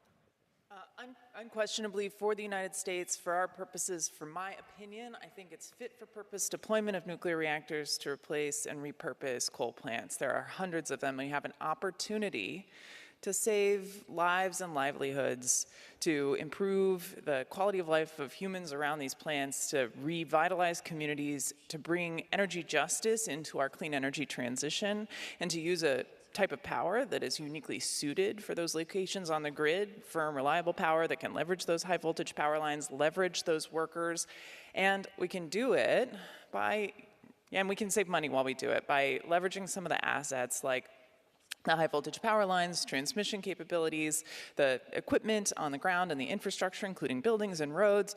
We estimate in DOE that repurposing a coal plant with a nuclear power plant, where suitable, which we think about 80% of our retiring and retired coal plants in the United States are suitable, we can save 35% of those capital costs. But I think the most important part of this opportunity with repurposing coal plants towards nuclear is energy justice. There's a country song that goes, I want justice, but I'll settle for some mercy. And there are hundreds of thousands of people whose livelihoods rely on coal plants around the United States, and they could conceivably be left behind in this energy transition. It is unjust to do that. In fact, I don't believe it's merciful. So we must encourage those communities to think about nuclear as an option for their future. Thank you. Very good. Thank you very much. CEO Raymond. Well, I think the biggest opportunity is to protect our way of life. Because if we don't go in nuclear and other technologies that are enabling to have dispatchable power generation at low carbon level, sooner or later our way of life will disappear. So we should be serious about it, not just on nuclear, but without nuclear, with the current state of technology, we should be prepared to use power only when there is sun and wind, which is not enough to protect our way of living. So clearly nuclear has to be part of the solution. I'm super glad that we have this opportunity to share this in this summit, which is really a first of a kind in several decades. And to have had in COP28 a very significant number of countries saying for the first time, daring to say for the first time that nuclear is part of the solution. So that's the biggest opportunity. And then with this comes the jobs, the opportunities, everything that Catherine has just said. So that's where the opportunity stands. And I think this is for us to seize it. Thank you very much. Vice President Zhao. 以我的观点来说，就是这个核能呐，应该要抓住这个减碳最好的机会。我觉得这个是对我们是非常好的机会。你比如说我们中国来说，我们现在每年批这个核电站的建设，我们不光是要对核电呢，不是光是对这个提供电力，我们是提供一个综合的解决方案。你比如说我们在一个核电站的旁边，我们要建造这个风电，比如太阳能，对吧？这个综合的一个方案。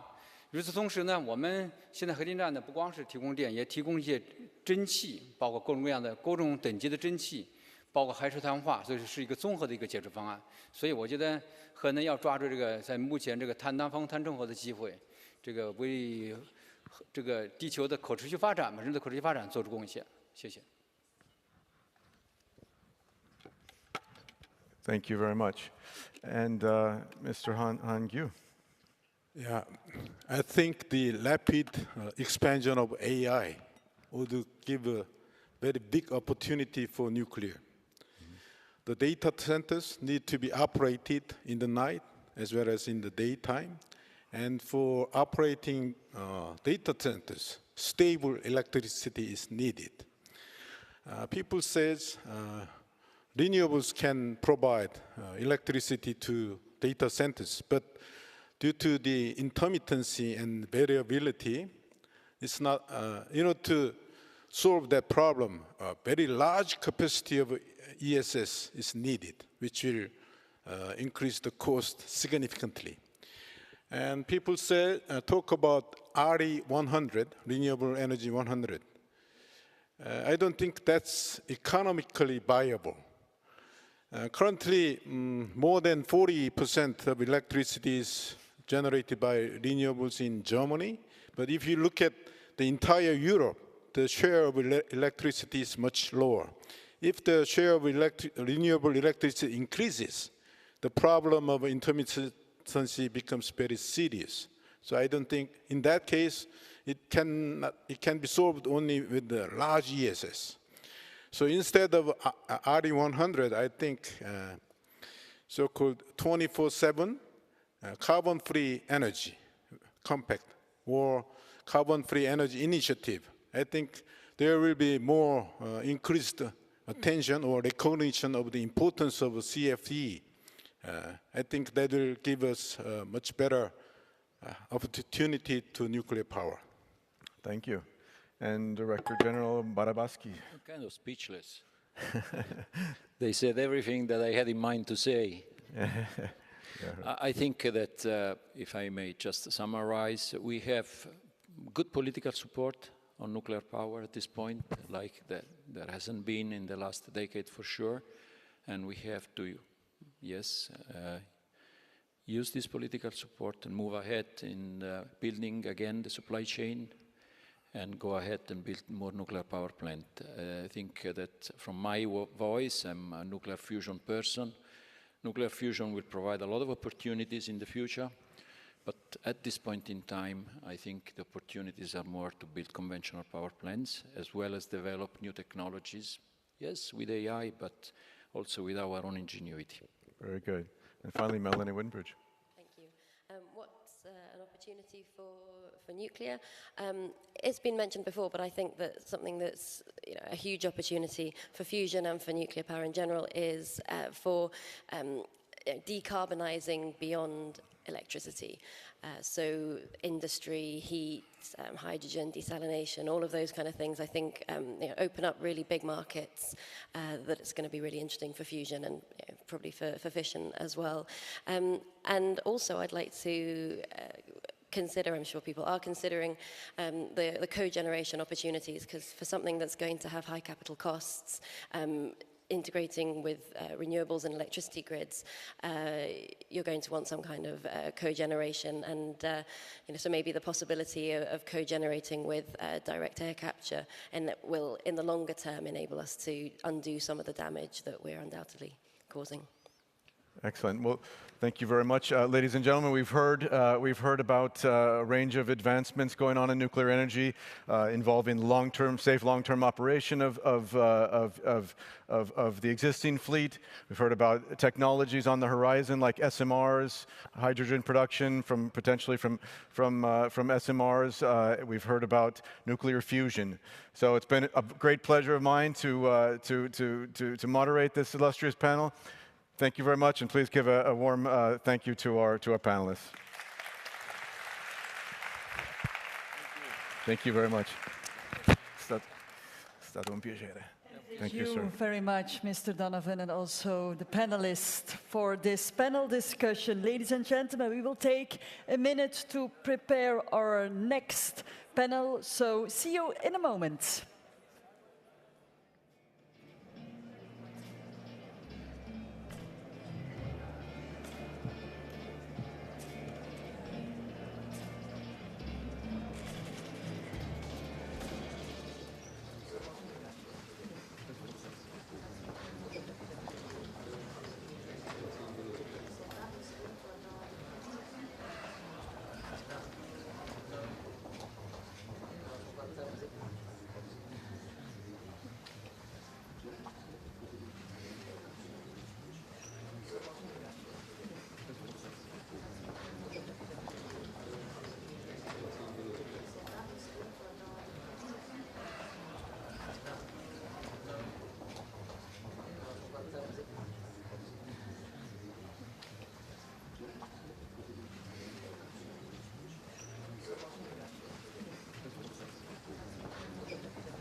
Ladies and gentlemen, welcome. May I first of all ask you to take your seats, please, so we can continue with the third panel discussion of this afternoon.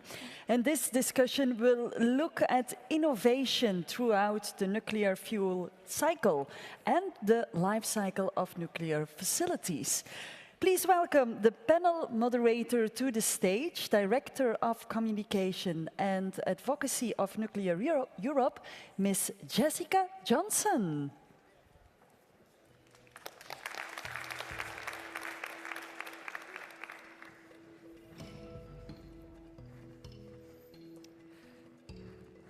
Good afternoon, everyone, and thank you for still being here for the remainder of our sessions today.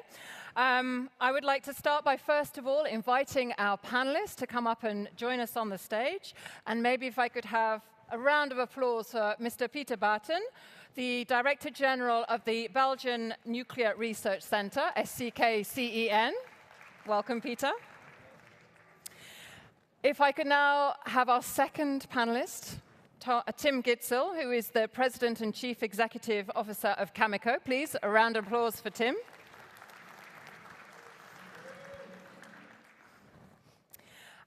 Our third speaker is Tiina Jalonen, who is the Senior Vice President of Posiva. A round of applause. Welcome, Tiina. Our next speaker is Mr. Masanori Koguchi, who is the President of the Japan Atomic Energy Agency. Welcome. And we then have our final speaker, who is Ms. Laurence Piketty, the Deputy Chief Executive Officer of the French Atomic Energy Commission, CEA. Welcome, Laurence. Okay, so we have quite a tight schedule for this panel. So I suggest we get started with our first round of questions to our panelists. And maybe we turn first of all to you, Tim.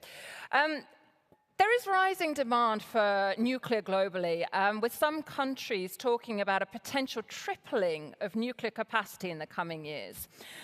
This is, of course, going to translate into rising demand for nuclear fuel.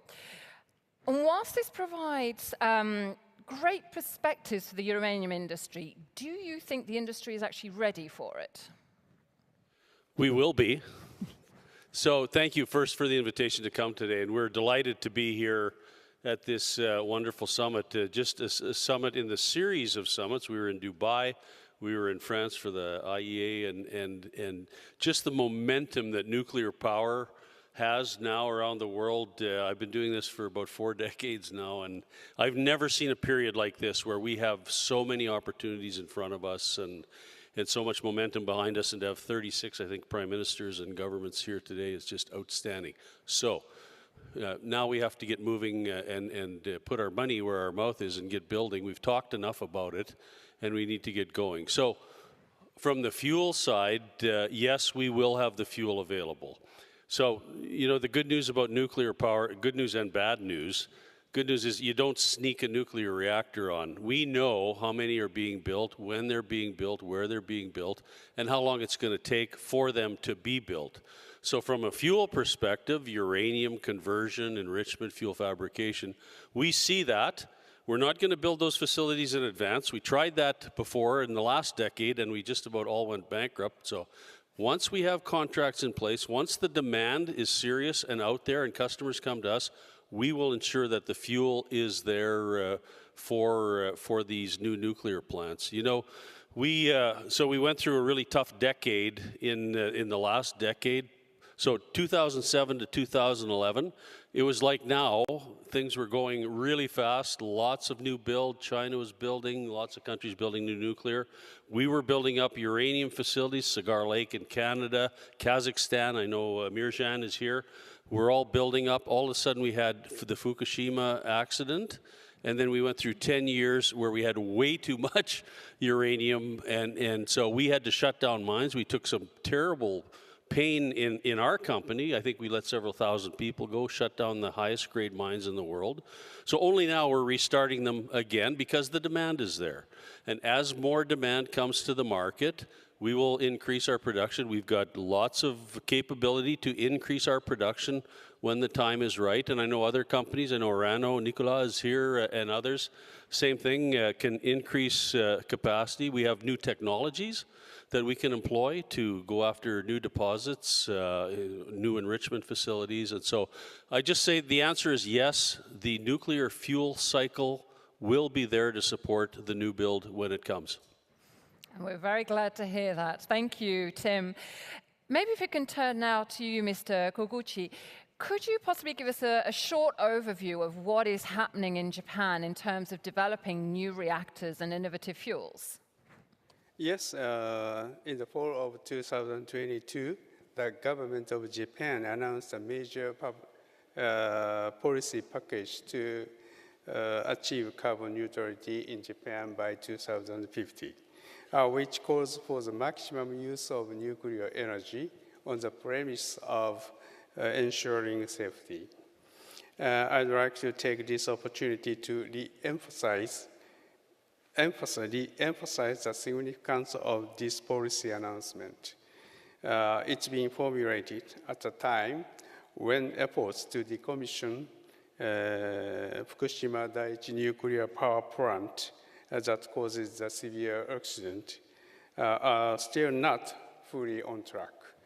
So when the public has not regained full confidence in the nuclear energy.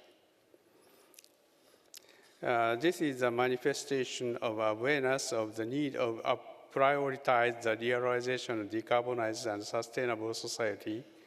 And this also shows the understanding of the importance of the role that Japan should play, a nation built on the industrial basis that is responsible for a large amount of carbon footprint. In response to the government policy, we will focus on now the start and extension of the existing light water reactor fleet, while developing innovative light water reactors and accident-tolerant fuels with enhancing safety. At the same time, R&D investment has begun on new type innovative reactors such as HTGR and fast reactors, which enable synergy with renewable energy sources.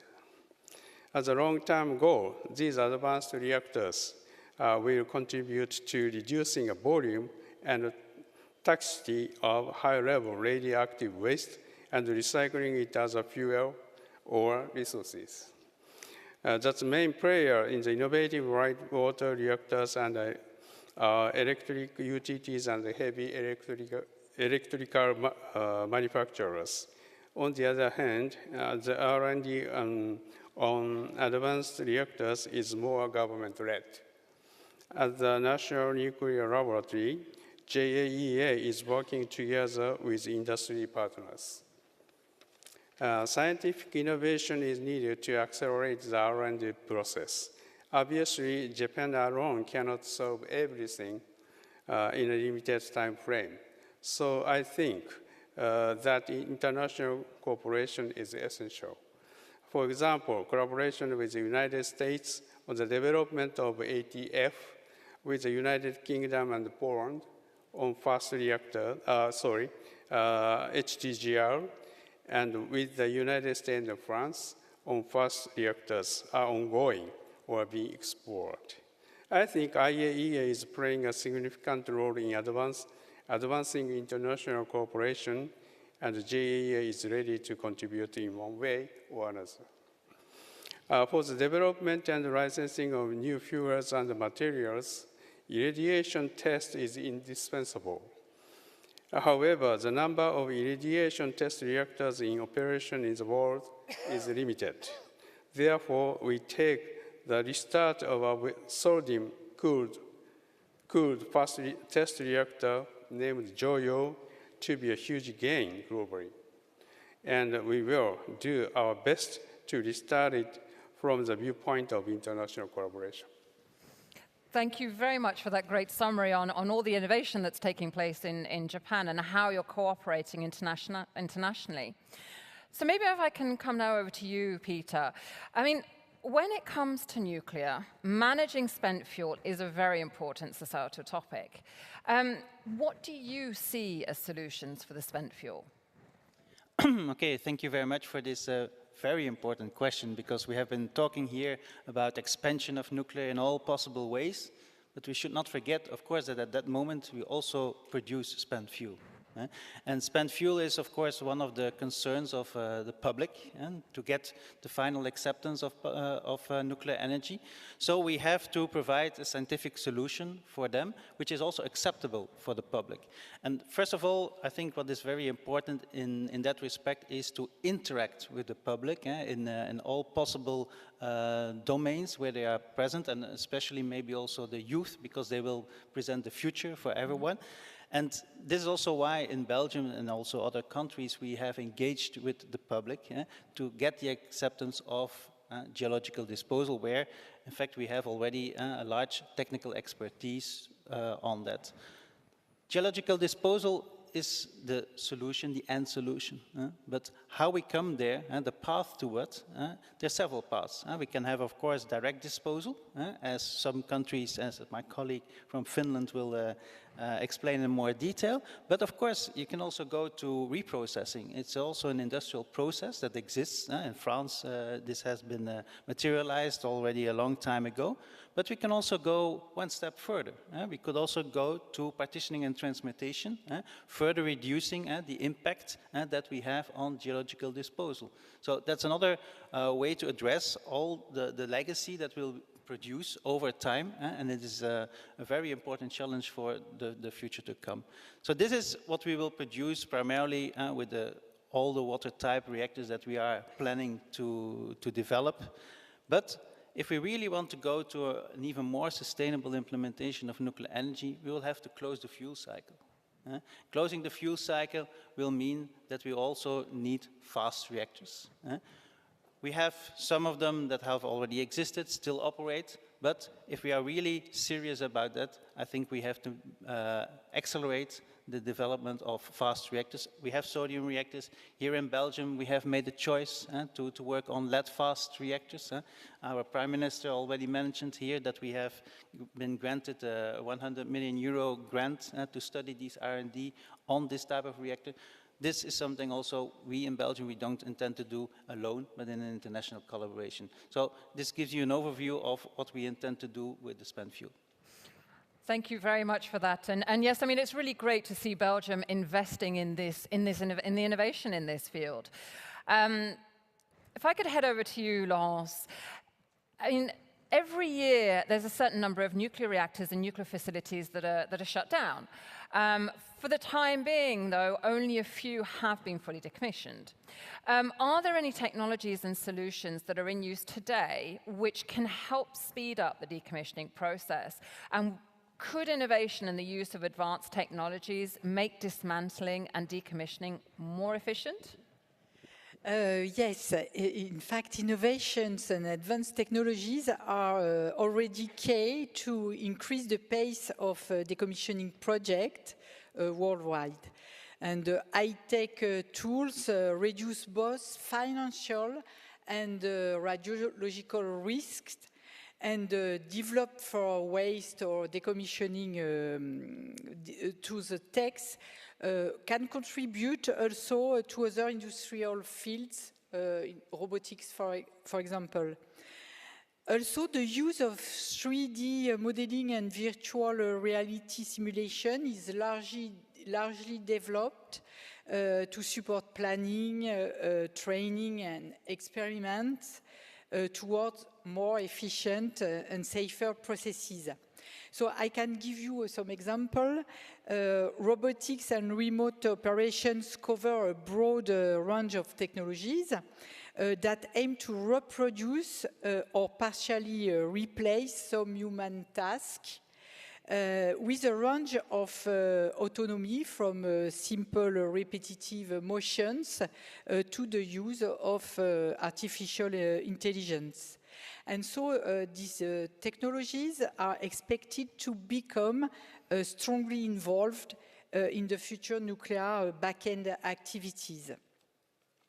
drones are also now used to map the initial and final radiological state, both at site level, but also inside facilities. And the 3D models are used as well for visualization of the radioactivity distribution in the structure, so in the walls, to better plan following cutting and demolition. So yes, we use technological tools. Mm-hmm. Well, that's very interesting here. I mean, particularly when you're implementing VR and other innovative technologies such as robotics, because I think that could also be a way of attracting more younger people into the industry. Yeah? Coming over to you now, Tina, and obviously there's already been mention of the deep geological repositories, but with the commissioning of the Posiva project right around the corner, I mean, in a way, the problem of spent nuclear fuel has been solved. What drove Posiva's efforts? In Finland, we have consistent long-term policy for radioactive waste management as part of the sustainable nuclear energy policy. So the Finnish government made already in 1983 a decision on the overall schedule of radioactive waste management. And that was only a few years after the start of the operation of the first nuclear power plants. And Posiva, the Finnish waste management organization, has followed this schedule in its program. Also, our Nuclear Safety Authority has made their part of the work to make it possible for us to proceed. And also the Finnish decision makers have respected the earlier made decision. So they have not made any U-turns. They have made the decisions that had to be made. And Olkiluoto was selected in 2000 as the site to host the deep geological repository. And the selection was accepted by the local people. So the roles and rules in the field of the radioactive waste management have been clear. Everybody has made their part of the work, and that has made it possible for us to be preparing the operation of the world's first repository for spent nuclear fuel. And I would like to mention as another factor that drove Posiva's efforts was responsibility and sustainability. So in Finland, we see that the generation that has benefited the sustainable nuclear energy needs to take care of the waste. And geological disposal is the current solution for that, only solution. So as mentioned, there are countries that have reprocessed or are reprocessing nuclear fuel, but still there is remaining radioactive waste that needs geological disposal.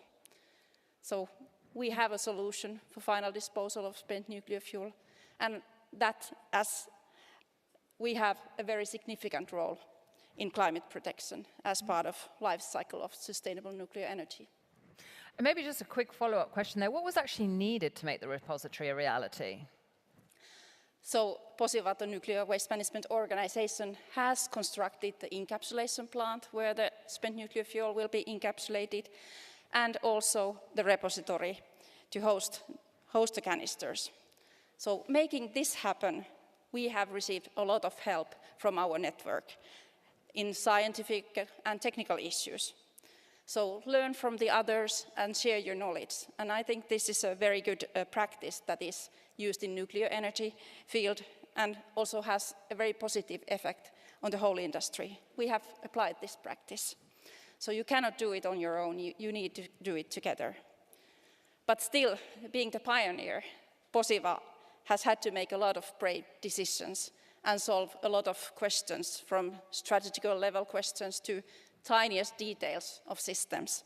And that has made it reality. So now we are preparing to start a trial run that is operating like a cold operation of the repository, as preparing for the real operation, and the trial run will start this year. So there are other waste management organizations that are participating and learning how the how the whole process works. So I think this is another example of learn from the others and do your own work as well. Thank you. And I think the kind of a theme here saying, really about this cooperation and working together on these projects is really important. Coming back to you, Tim, which areas of the fuel cycle supply chain do you view as the most fragile? And do you think that innovations and advanced technologies could strengthen this supply chain? Yeah, well, you have to look at it from a bit of a temporal basis. So today, because of the Russian-Ukrainian situation, I mean, there's a couple of the stages of the fuel cycle are tight. I mean, enrichment's tight, conversion's tight, but that's because of a certain situation. I mean, over time, what we think about the most, probably worry about the most, is uranium. Because you can have all the government policy you like and all of the support you like, but that doesn't help make a new uranium mine. It either exists, it doesn't change geology. It either exists or it doesn't. So you've got some countries, Canada where we are, US has some, Kazakhstan, Namibia, Australia are blessed with uranium deposits. And so that's the thing we think about the most. And it's not easy, mining, not an easy business. You know, there's all the environmental and regulatory and community things you have to get right to be able to mine those deposits. But we can do it. We know we can do it. We've done it before.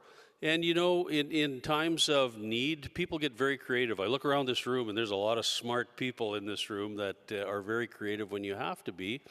And so, you know, we have our traditional ways of mining that we've had in the past. And I was talking about the last decade that was a very difficult decade for us. We didn't do much. We were closing mines. So now, when there's a lot more demand for our product, a lot more need for uranium, whereas there were maybe 5 companies I could have counted in 2016, today I think in Saskatchewan there's probably 200 that are out there looking for uranium, using new technologies, using new mining methods. Our friends at Orano have just invented a new mining method called their Sabre system, which takes an old method of jet boring and turns it upside down and can cut ore in the ground and selectively and bring it out. We have another company that's looking at using in situ leaching or in situ recovery in a granite situation, not a sandstone, and it's never been used before. We said, that's crazy. But you know what? It looks like it's working. We'll see. I mean, they've got to get it into... So people can be very creative when they need to be. Reprocessing. You're going to see a lot more reprocessing. The French are doing it now, and they're going to be doing more of it. We have a deal, and I see Ernie Moniz up in the crowd with the DOE to take depleted tails from an enrichment facility and re-enrich them, which gives you a UF6 product, so that's uranium and conversion. So you can be very creative. It's not just the standard, okay, uranium, then conversion, and we're getting really creative in each cycle. So we have a project in the United States that uses laser to enrich. We're not doing it yet, but we're working on the technology. It looks like it works, and that may be the next technology in the enrichment space, and you know, others are working on others. So, as I say, when we need to, we can become very creative in the nuclear fuel space. And if we're going to triple the amount of nuclear power we have on the planet, we're going to have to use every type of technology we have and be very creative in creating nuclear fuel. But I know that we'll do it. But it's really good to hear that there's a lot of movement happening, and there's a lot of companies now looking and showing an interest and looking to implement innovative techniques. And I guess it goes hand in hand, as we were saying earlier, obviously, with the tripling of nuclear capacity goal. So sitting on, focusing again still on the international part, I mean, coming to you, Peter, do you think that international collaboration can bring added value in making tangible progress when it comes to the development of spent fuel and high-level waste solutions? Yeah, surely. I think international collaboration is key. I think we are no longer in the 60s and the 70s where all the national programs were trying to do everything by themselves. We are all here together in this summit, so this shows that there is an international effort to address the challenges that we have ahead. So, but more particularly indeed, if you look to the spent fuel and what to do with it, we mentioned the geological disposal. I know that there are a lot of national programs, but also in the underlying research, there are different formations that are common to many countries. So fostering all this common research should really enhance and give much more efficiency results in the near future. Now, an open question is also, do we always want to have national repositories? Maybe for the big countries, yes, but for smaller countries with smaller programs, maybe we also have to look to how we address that together. Of course, it's a policy issue, but it is also a way to make it more efficient. We have been talking about reprocessing, and indeed my colleague here was mentioning that we have uranium resources, but we can also mention that this spent fuel is not only a spent fuel, but also a resource. So if we have to address all this tripling of nuclear demand, why also not trying to reuse that? Because it still remains a resource. And if we look, as I mentioned before, to partitioning transmutation, we here in Europe, we have always been talking since a decade now for the 4 building blocks to implement that. Reprocessing, we know, but the production of minor actinide fuels, then the transmutation itself. We can do it in fast reactors, we can do it in accelerator-driven systems. Here in Belgium, we have always been promoting the MIRA project in that respect. And then the 4th block is, of course, let's say the reprocessing of the minor actinide fuel coming out of that. So we also need international collaboration for that. Alone, we will never succeed to address this as an issue. Now, therefore, we have been having European projects and so on. GRC has been involved, so we are moving ahead, but too slow. Too slow. I think we have to accelerate on that, come to a common vision at OECD, NEA level to address this and give also policymakers and the right stimuli to provide to their national programs. When we talked about closing of the fuel cycle, fast reactors, also there, I think international collaboration, European collaboration in our case is essential. That's also why in Belgium, when we launched, in fact, this SMR LFR initiative, we immediately said, okay, we're not going to do it alone. We're looking for partners. That's why we signed an MOU with our Romanian, Italian, and US colleagues to look to the best efforts to be put together. And here, tomorrow there's also the side event on the launch of the SMR Alliance. So I think all these are very important initiatives to bring the relevant actors together and really to work together. Yes, thank you. And you're quite right. I mean, we do need new uranium resources, but at the same time, we need to recycle and reuse as much as possible of what we already have. Mr. Goguchi, if I could come to you now, there's a lot of discussions about the disposal of high-level radioactive waste, which potentially gives the impression that it's just unwanted garbage. Is this right? Or is there potential for including it within the so-called circular economy? Yes, treatment and disposal of high-level radioactive waste is a critically important issue as a key for sustainable utilization of nuclear energy. In Japan, the storage capacity is spent fuel from nuclear power plants is approaching to its limit. And the Rokasho reprocessing plant, which is responsible for reprocessing spent fuel and vitrifying high-level radioactive waste, is still getting ready for operation. It means the nuclear fuel cycle has not yet fully closed. In addition, even when the vitrification process has become viable successfully, I'm afraid there is no clear path forward for the siting of final disposable site. Although a few candidate sites have been proposed for municipalities, local governments. Lying above the Circum-Pacific earthquake belt, Japan as a whole is geologically exposed to high risks of natural disaster. such as massive earthquakes, tsunami, and volcanic eruption, which makes fostering national consensus a hard task without presenting some feasible breakthrough.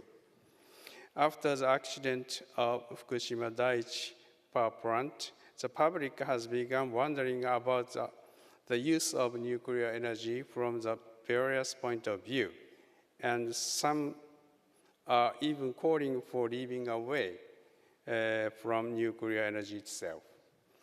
I take this as a matter of course for a democratic nation, and we must resolve this major issue of how to proceed with nuclear energy policy. I believe this issue can only be solved through technology. Under such circumstances, we need to find the answer to fundamental question: is high-level radioactive waste just garbage? It's not just about reducing the volume of high-level radioactive waste, but also about building a mechanism to ensure a reliable and economically nuclear fuel cycle by developing new technologies for transmuting MA, namely minor actinoid, into fuel, separating and extracting rare metals for recycled use for various purposes. If we can separate exothermic elements of strontium and cesium, in addition to MA, we estimated the area needed for geological disposable site would be minimized into about 100th compared to the case of direct disposal. I believe this method will bring about huge benefits in the reducing cost and risks of geological disposal in any countries. Also, we estimated resources about 3 billion Japanese yen, or some about 180 million euro, could be extracted from 800 tons of spent fuels. Separating, extracting, and utilizing these metals are vital from the perspective of a circular economy. Furthermore, we are currently working on fundamental R&D to develop innovative thermoelectric elements, such as spin thermoelectric and radio-resistant ones. These efforts will pave the way to address the technological challenges to generate electricity from heat and radiation from radioactive waste. I'm well aware that these ideas have been proposed during the past decades, and they are quite challenging with high level of technical difficulties. However, sustainable use of nuclear energy cannot be realized, at least in Japan, without the development of such bold breakthrough technologies, and I see this as a great opportunity for innovation in terms of technology breakthrough. We will take it in our important mission, JAEA's important mission, to ensure that the closed fuel cycle will become economically viable through innovative R&D. Thank you, and I think that's a great summary of the innovation that's taking place in terms of reducing, reusing, recycling, and handling the residual waste that is generated. So over to you now, Laurence. I mean, there are different approaches that are being used in the decommissioning itself. For example, in some cases, it's the plant operator itself which takes responsibility for decommissioning with the help of contractors. Or in others, the site decommissioning is assigned to specialized decommissioning organizations. Do you agree that the sharing of knowledge and lessons learned globally can contribute to the successful decommissioning of the nuclear fleet and other nuclear facilities? Yes, I agree that we have to share our feedback. And as you know, the organization and the strategy of decommissioning depend on each national policy. And we need to share experiences and knowledge to increase the overall efficiency. We have a key point. The key point is the variety of facilities to be decommissioned.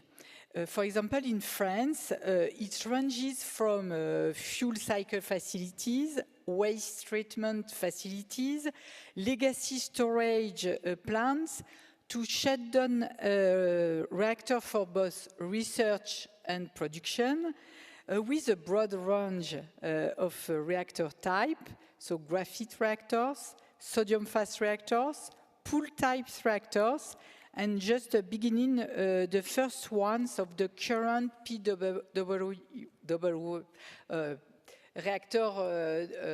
power reactor fleet. And so another important point is the knowledge of the history of these very old facilities through their lifetime. So back to your question concerning the efficient sharing of knowledge and lessons learned globally, I can see here an important impact of recognized national and international events such as conferences and workshops that allow for direct sharing of knowledge and lessons learned among experts and other interesting parties. And obviously, this is a key role of international organizations as IAEA, OECD, NEA, EC, that do have a mandate to share knowledge and lessons learned in different areas, and including nuclear decommissioning. It's very important to share together. Yes, and then indeed, I mean, you're quite right. Obviously, the decommissioning of the older facilities is more challenging, but it's really good to hear that a lot is happening in order to bring the experts together to have that conversation. Tina, back to you. I mean, final disposal of nuclear waste needs to have the public supporting it. How did you manage to earn the trust and the support of the different stakeholders, and what are the main lessons that you've learned in that respect? Yeah, Posiva is owned and was founded by Finnish nuclear power companies that have been successfully and safely operating nuclear power plants for more than 4 decades. And in the local area, trust has come from good experience of reliable, employing, tax-paying, and transparent nuclear industry over a long period of time. And when people who work at the nuclear power plant speak about their work and to their family members, to their friends and neighbors, and about the high safety culture and transparency of the company, and courage even tell about the unpleasant things, the good reputation of the reliable nuclear power companies has spread among the local people.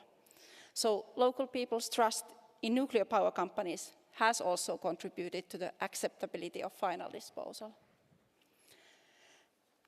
One successful factor in building trust is transparency and openness. So Posiva has published all the reports and safety assessments during the whole project.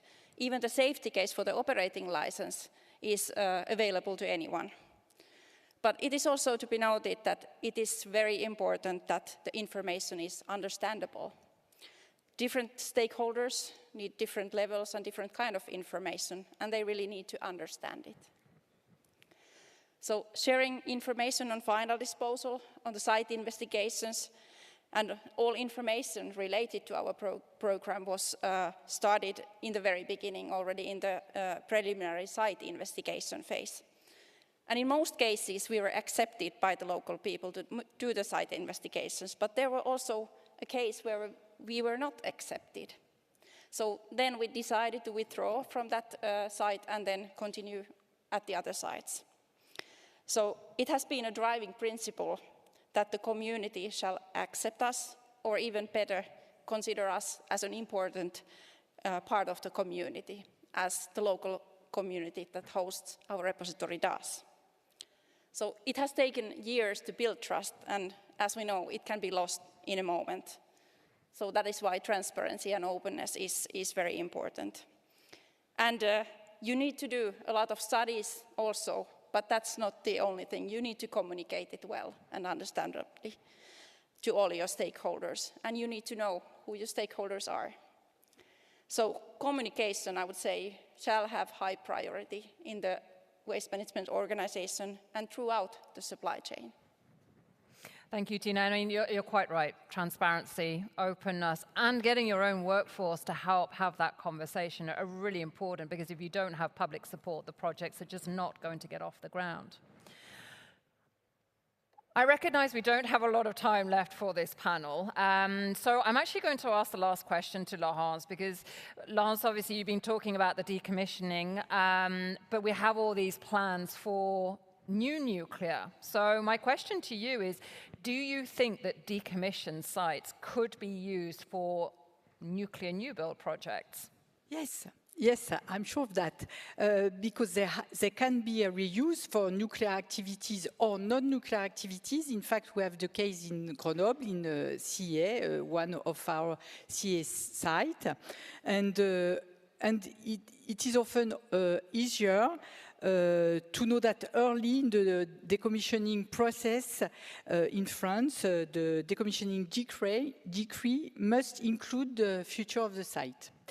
But I would like to mention also encouraging options today of repurposing of nuclear sites towards hosting of small modular reactors, advanced research facilities, or possible new use cases of nuclear energy, such as hydrogen production, desalination, or heat and low carbon electricity provider for industrial processes. So we have a lot of location for this new project.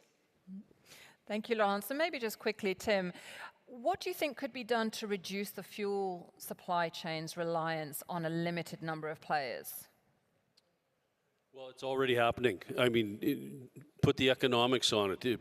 Have utilities out there looking for new fuel, for new supply, and there will be new entrants. Like I said, in Saskatchewan, where we live, in Canada, there were a handful of players when there wasn't any market. Today, there's 200 companies out looking for uranium. Will they all find it? Will they all be successful? No, but you know, as we keep talking about and hopefully building these new reactors and building out our industry, there will be new players and new technologies coming to the market. I'm absolutely convinced. And just quickly, Peter, if there was one recommendation for policymakers to support the development of spent fuel solutions, what would it be? I think we have heard some good examples from Finland, how it has to work. So in the end, I think that it's important to have a national policy that is stable over time and that has been obtained with the full public support through all the means that we can imagine. Thank you, Peter. Just a couple of concluding remarks from my side. So, I mean, it's been a really interesting panel, I think. We've covered a very broad range of topics in quite a short period of time, but I'm quite impressed, to be honest. But I think, as our panelists have demonstrated, nuclear sector is finding and implementing solutions to some of the challenges that have been identified, which is really positive. The supply chain is working to ramp up production of nuclear fuel in order to meet the growing demand, which a tripling of nuclear capacity by 2050 is going to entail. In addition, there's a lot of innovation happening with regards to new reactor designs and fuels, and this also includes the aspect on the recycling opportunities. Of course, we also have the first deep geological repository, which is expected to become operational within the next couple of years, hopefully next year, if I'm not mistaken. And so clearly the will is there. What we now need to make sure is that there are policies in place that are going to help finance and deploy all of this innovation and help to support the supply chain. So hopefully today is building up on all of that, and we're going to continue to see the positive developments of the last couple of years. And with that, I would like to please ask everybody to give a big round of applause to our panelists today. Thank you very much.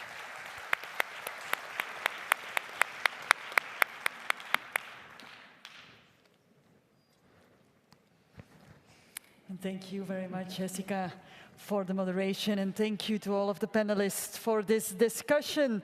So, ladies and gentlemen, we prepare the stage for the fourth and last panel discussion. Please give us a couple of minutes. See you in a moment.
Ladies and gentlemen, welcome back, and we have reached the fourth and final panel discussion of today on establishing a level playing field for financing nuclear power. Please welcome the panel moderator to the stage, President and CEO of the Nuclear Energy Institute, Ms. Maria Korsnik.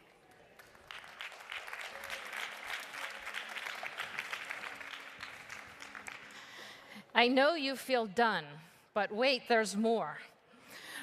This panel, and then you can have a cocktail. So we will try to proceed accordingly. Thank you for your time and attention that you are still here and listening to conversations today. We heard a lot about nuclear, how great it is, it's carbon-free, it's highly reliable, it's great for energy security, it's great for national security, it's around the clock, 7/24, it's all that. But what did Tim Gitzel say on the last panel? Put your money where your mouth is. So that's what this panel is. This is the money panel. Let's bring these folks up. We're starting with Minister Josef Sikala, Minister of Industry and Trade from the Czech Republic. Big round of applause. Come on now.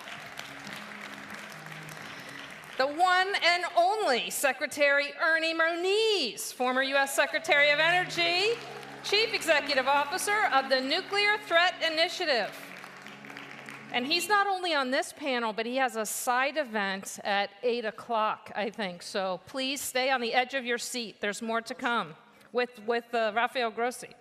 Okay, next, Mr. Tomas Ustros, Vice President of EIB, the European Investment Bank.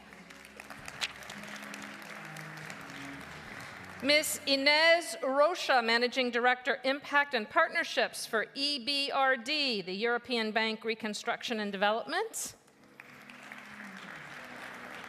Mr. Fernando Cubillos, Manager of New Business Development, Bank of Latin America and the Caribbean, also known as CAF.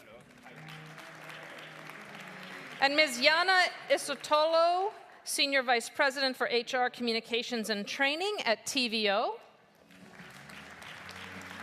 And last, but certainly not least, Mr. Charles Oppenheimer, founder of the Oppenheimer Project and Chief Executive Officer, Oppenheimer Energy Ventures, and grandson of a very famous Oppenheimer.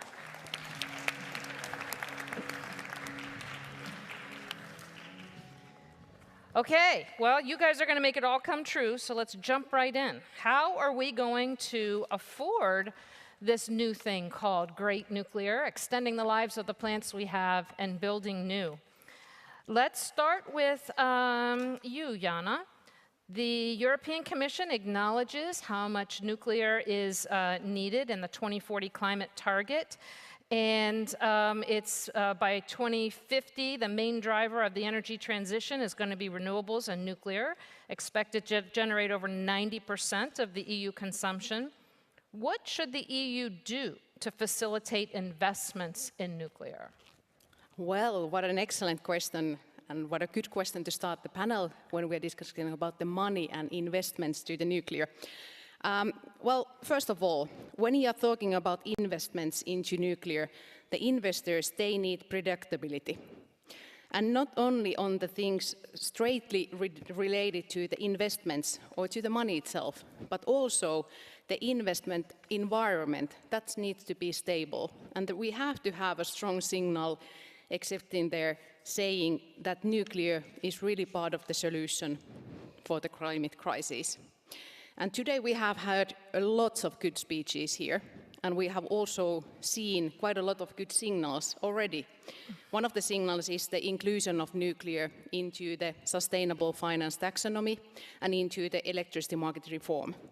And also the SMR Industrial Alliance has a good and lots of potential in it.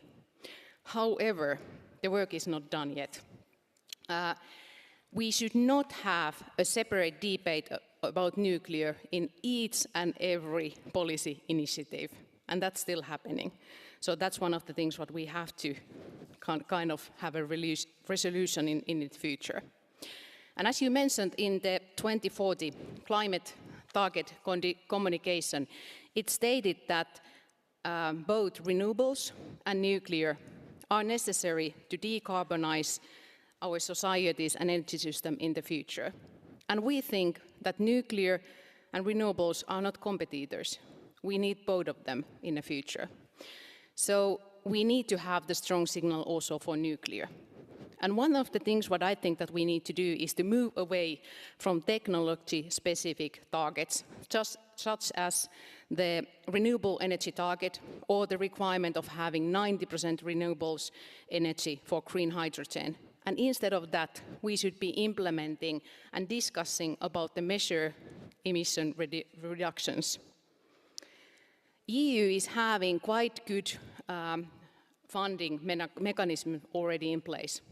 We have seen the Innovation Fund, and we have seen the Invest EU or the European Invest Bank guidelines, etc. But those should also allow support for nuclear.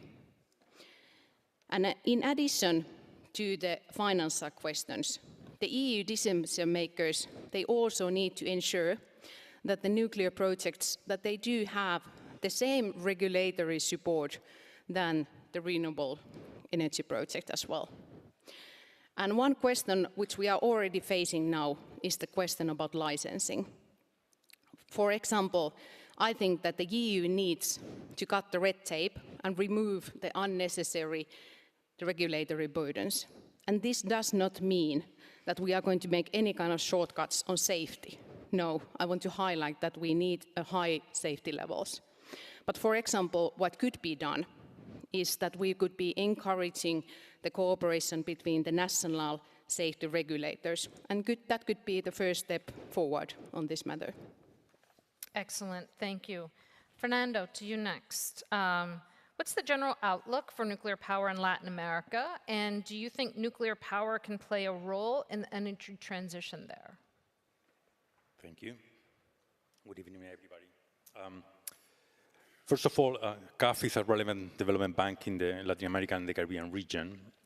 Within our strategy pillar lies energy transition for the whole region, contributing not only with financing, but support for public policies and to decarbonize the countries, our markets, but also with the knowledge, contribution, and technical assistance on policies as well.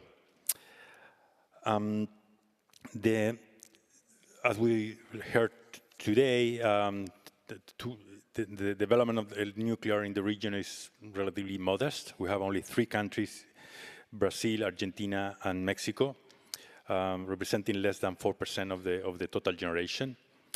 One case that we can highlight is we do finance nuclear energy. We support the government of Argentina for the refurbishment and the life extension of Embalse, a nuclear power plant in said country, which is already completed.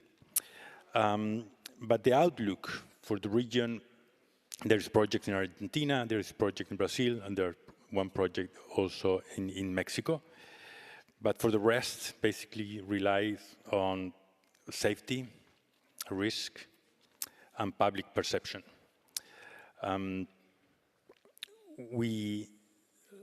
Public license, basically, the approval from the public is relatively scarce. There is little knowledge, and that is probably one of the things that the government need to work when they see nuclear as a vector for the future of electricity. We need to remember that the power matrix in the region is quite green. Fossil fuels represent less than 40% of the overall matrix.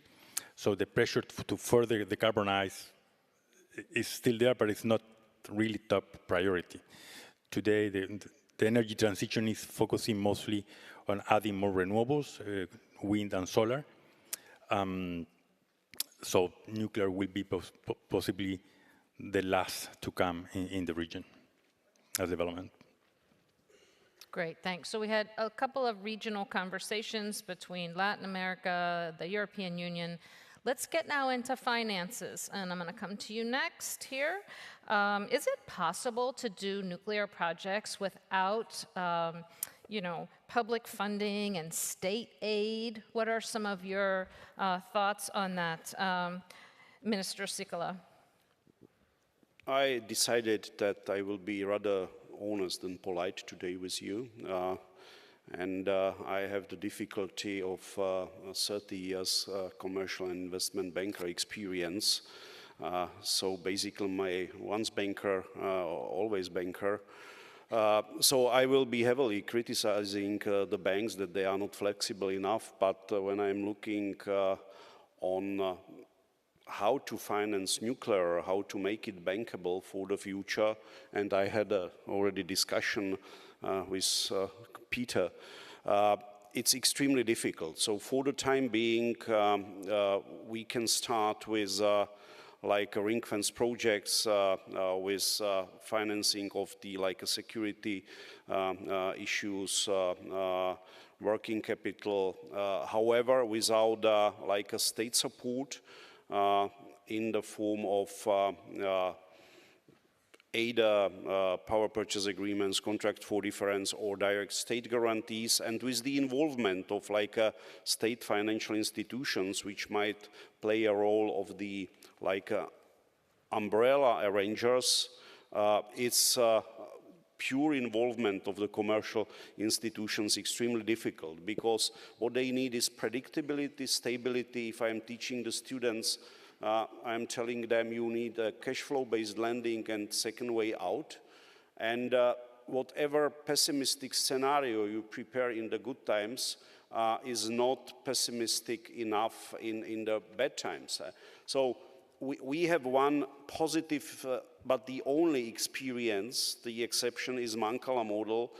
We know it from Finland, but currently I think this is not realistic to replicate this model because, for example, again, the example from Finland, this cost overruns, the delay of 10 years, this is something for which is even not a part of the disaster scenario. So what we have to seek for is a combination of state support, involvement of the European financial institutions or regional financial institutions like guarantee banks, and the commercial banks in form of the syndicate loans, and maybe also about other financial instruments. Pete, I said, if we are able to issue green bonds, maybe we will be able to issue in the future nuclear bonds.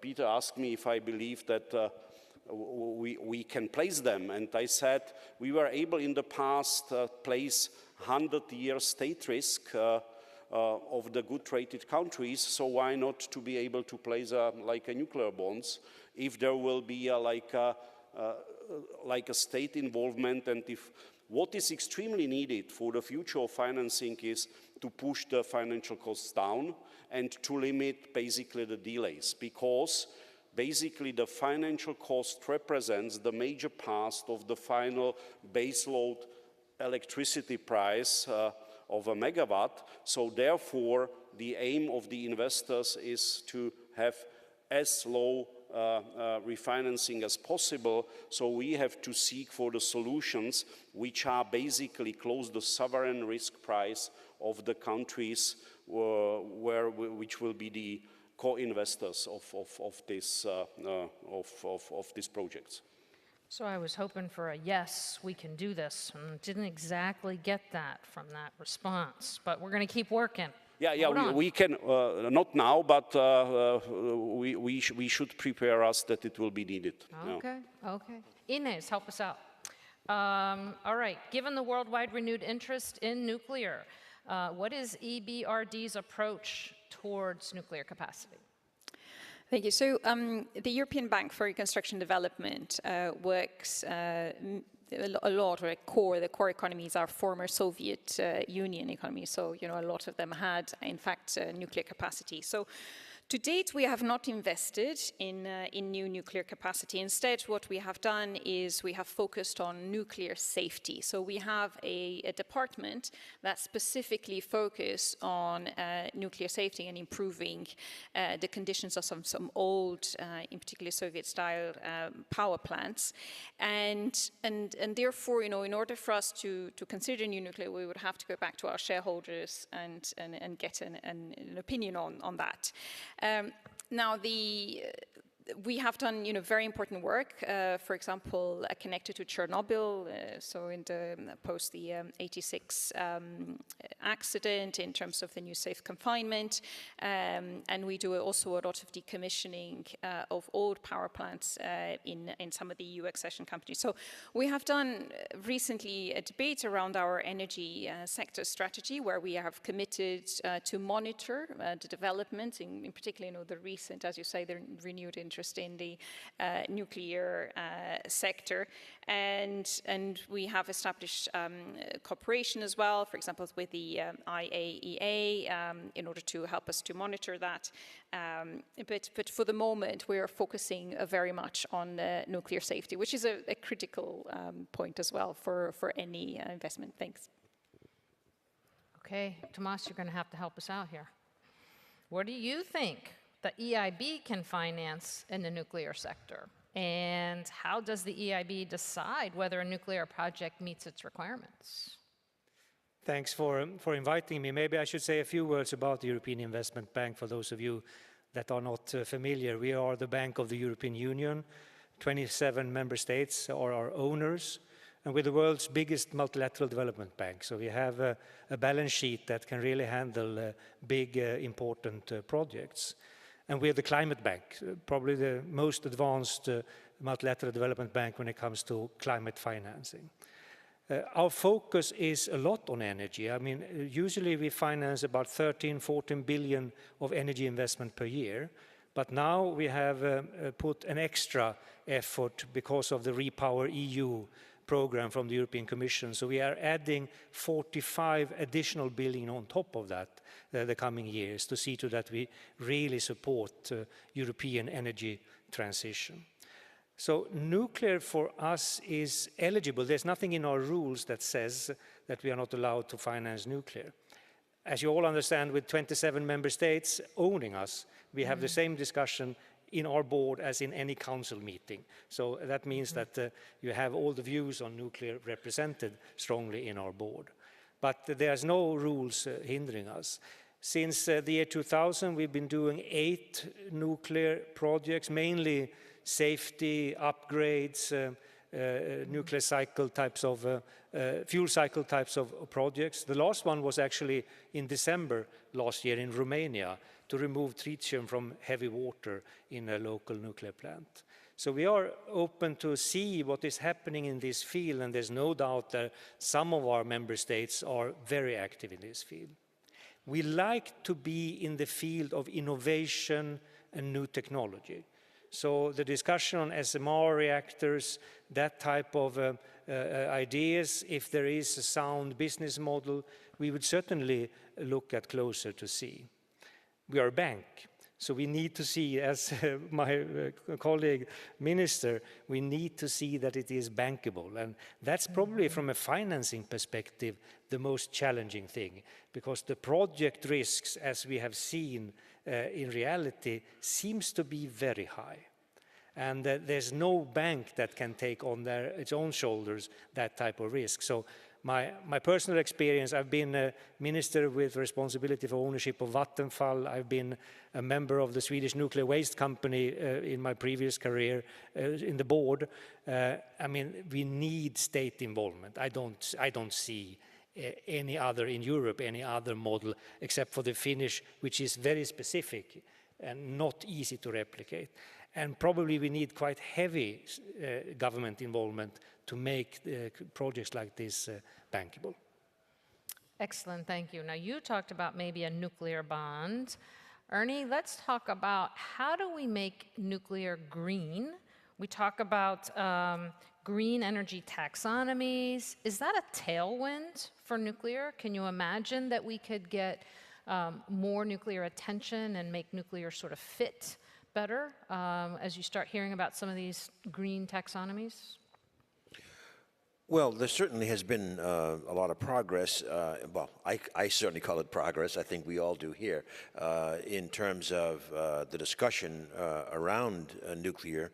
And that includes, as you say, kind of its admission into the portfolio of green technologies.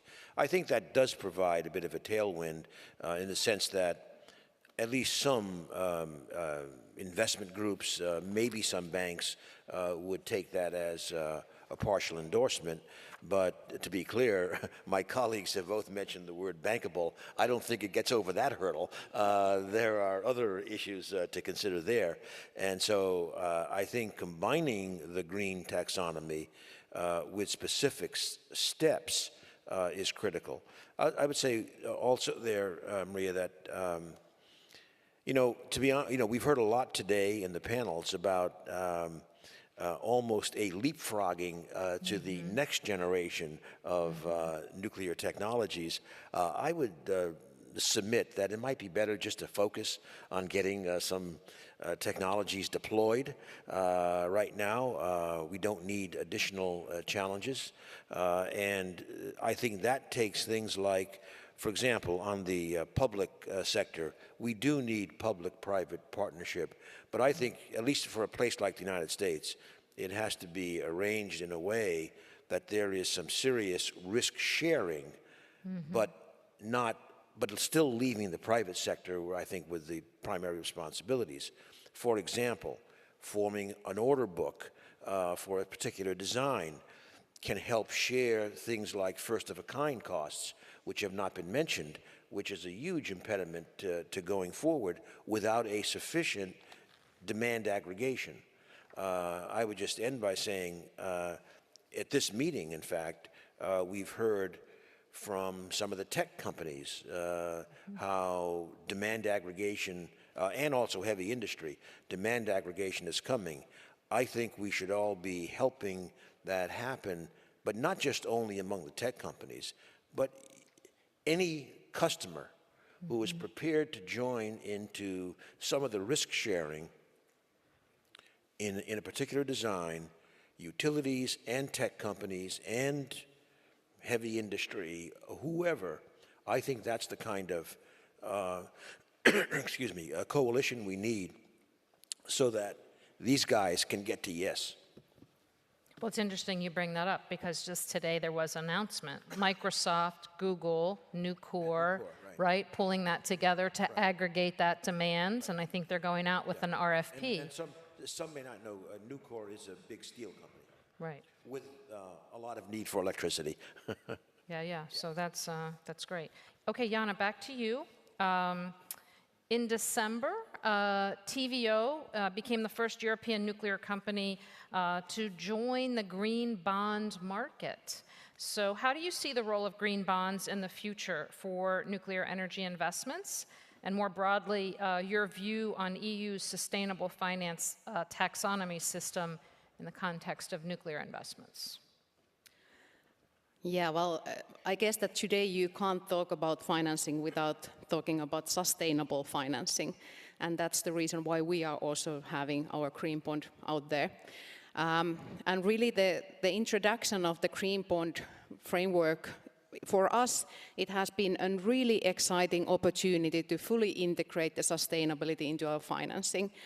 And we are really pleased to be the pioneers in the European nuclear field regarding this matter. So we were the first ones to go out with green bond. And we succeeded on that, and we are really happy about that. And we are really delighted also to see that some other companies are following the same path now, like Fortum in Finland and in some other companies also in some other countries as well. And we hope to see as many nuclear companies to follow the same path in the future also, because when they are releasing green bonds, I think that that's a really strong message for the investors at first, but also to the world, that nuclear is really part of the sustainable option when we want to decarbonize our societies. And with our green bond, I just want to give you some figures and numbers to understand that how meaningful it is.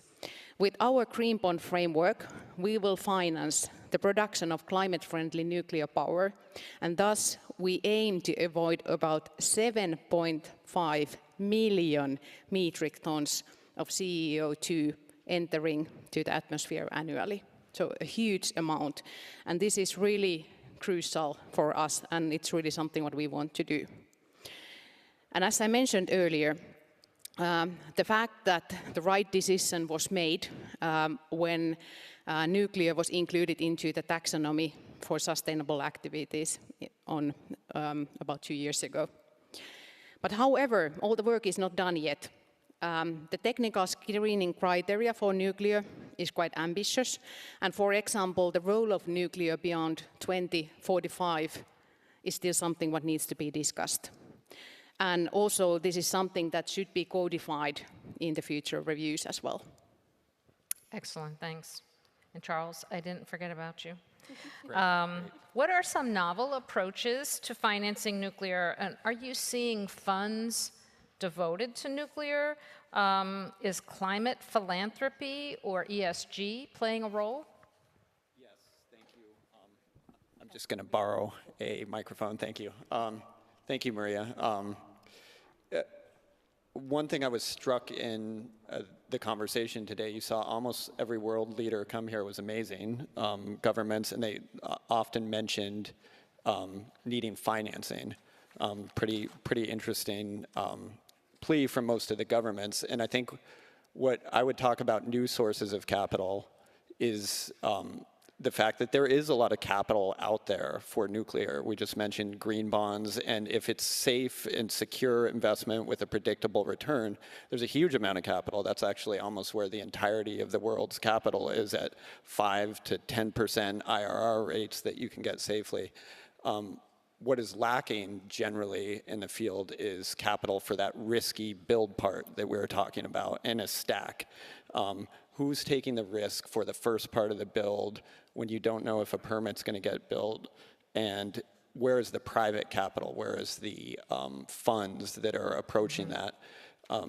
We don't see energy transition funds, which there's lots of energy transitions funds. I was trying to look it up, but then I kind of went through my mental thought of firms I know starting energy transition funds and came up with several $100 billion worth that would invest in almost anything but nuclear, and of course not fossil fuels. So it's a big category. How can we get those guys pointed to a new nuclear build?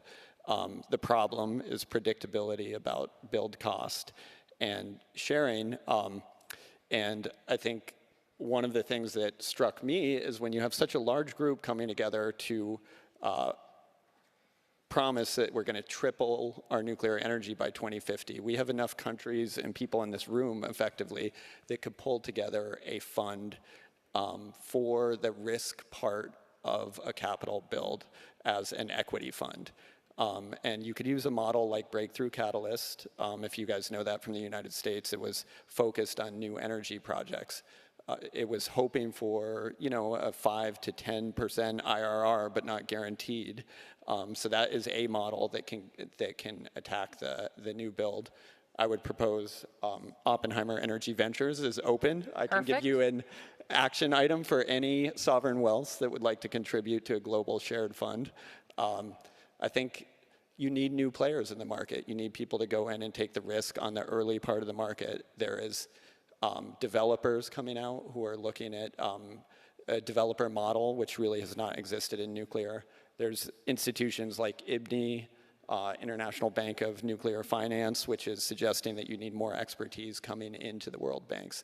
So those are all things that are happening. I would give a small shout out to non-state financed nuclear plants is starting to happen. It's right on the end. We saw an edge of people willing to announce private capital, including the England site, Community Nuclear Power. Of course, it's not built yet, but it's an important announcement that private investors are stepping up and willing to take some of that risk capital.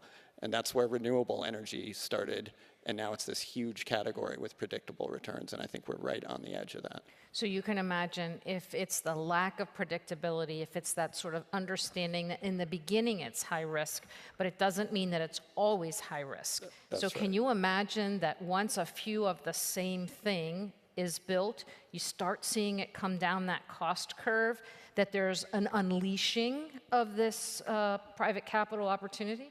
That's what I see, yes, both rebuilding the same plant many times, that would include another AP1000 instead of a non-plant, Right.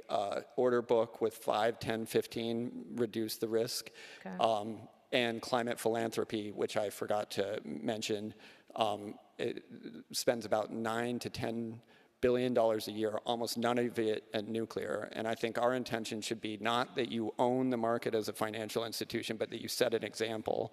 You take the first project, and we could see a flood of capital coming in with larger banks, energy transition funds, and those guys are doing it. They're a year into it. I think they're going to make a lot of money, and that's what we're all hoping for, right? That's exciting. Maria, could I just... Yes, Ernie, jump in. Follow up on that? Yeah, yeah. Uh-oh, Ernie's questioning the newcomer. Ernie might have the whole answer. Just a minute here. Characteristically reinforcing great. what you said. This is a level play field. The learning experiences that you referred to Yes. are well known in the Emirates, in the four reactors, but less well known is right now in the United States. Just the 2 reactors being built has led to enormous learning benefits. The problem is, in the United States, we have nothing to follow it.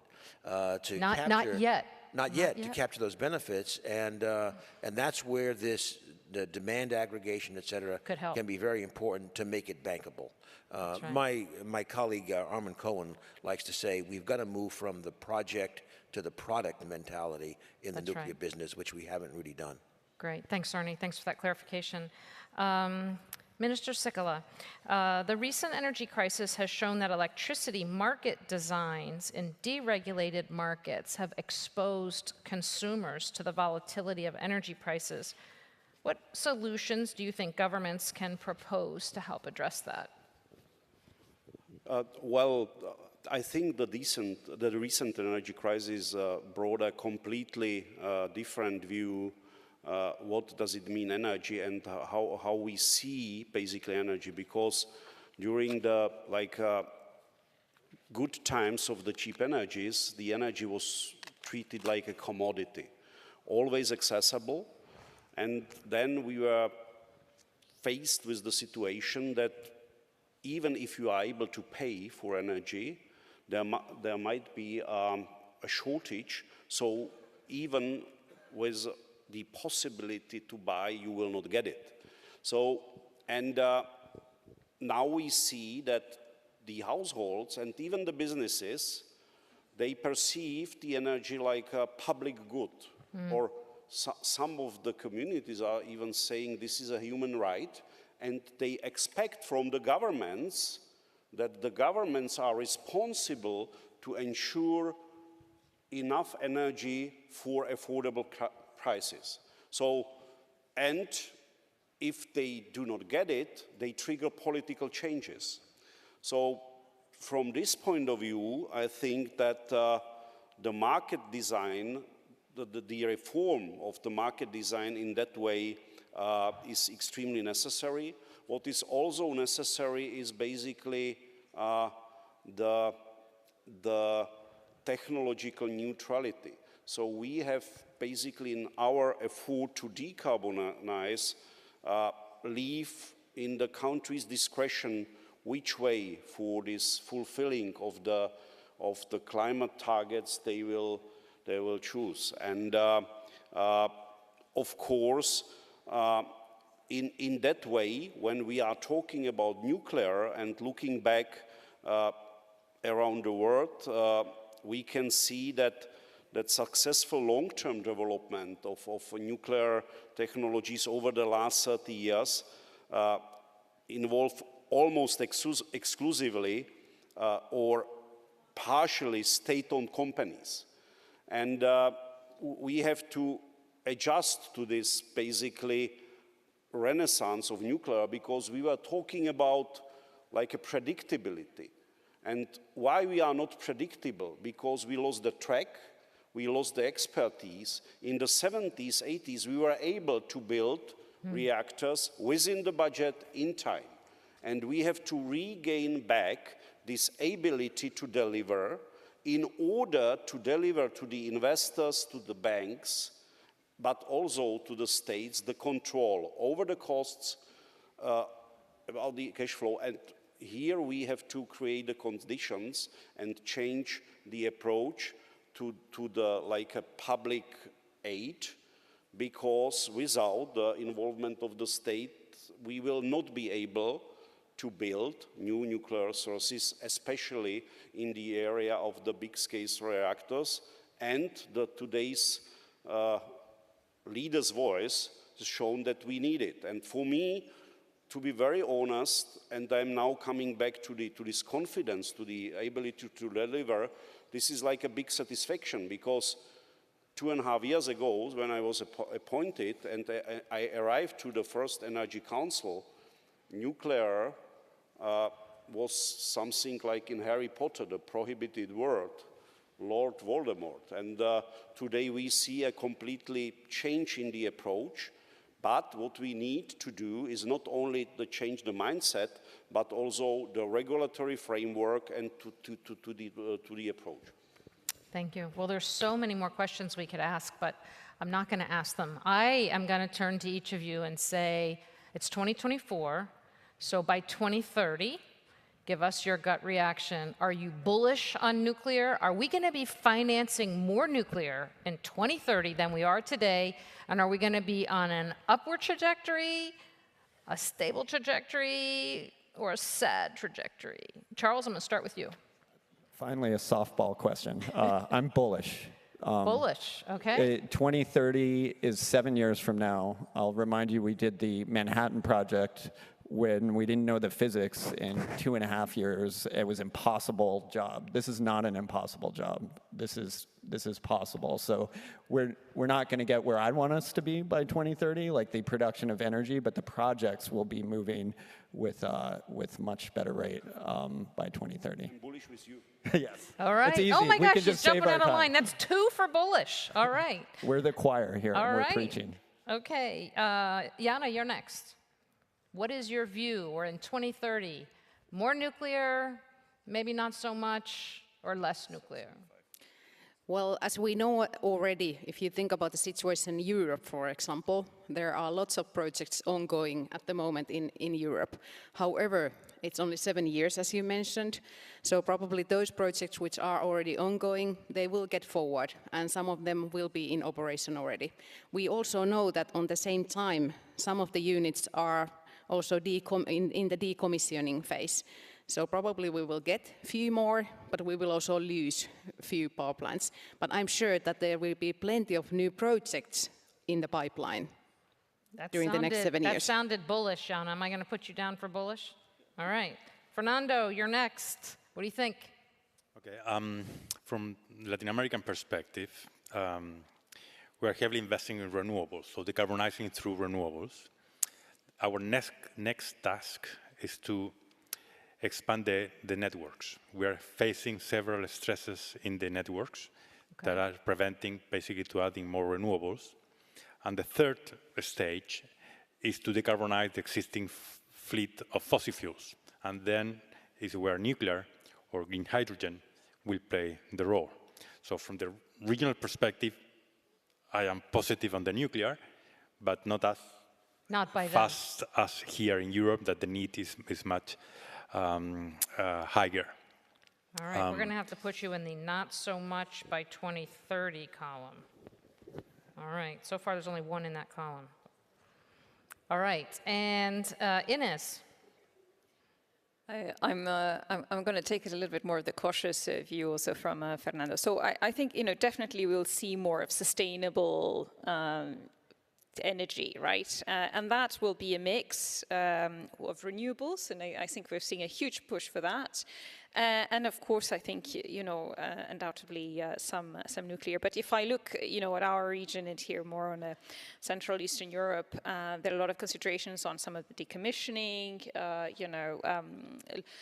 longer or life extension or long-term operations of existing power plants. That requires a lot of funding as well. And, often this is an area also to think about, how can we, when we embark on these projects, how do we make sure that we have decommissioning funds or funds to allow to extend in a safe way, which is not immaterial. So I would be a bit more cautious, saying definitely, for sustainable energy with a mix of renewables and nuclear.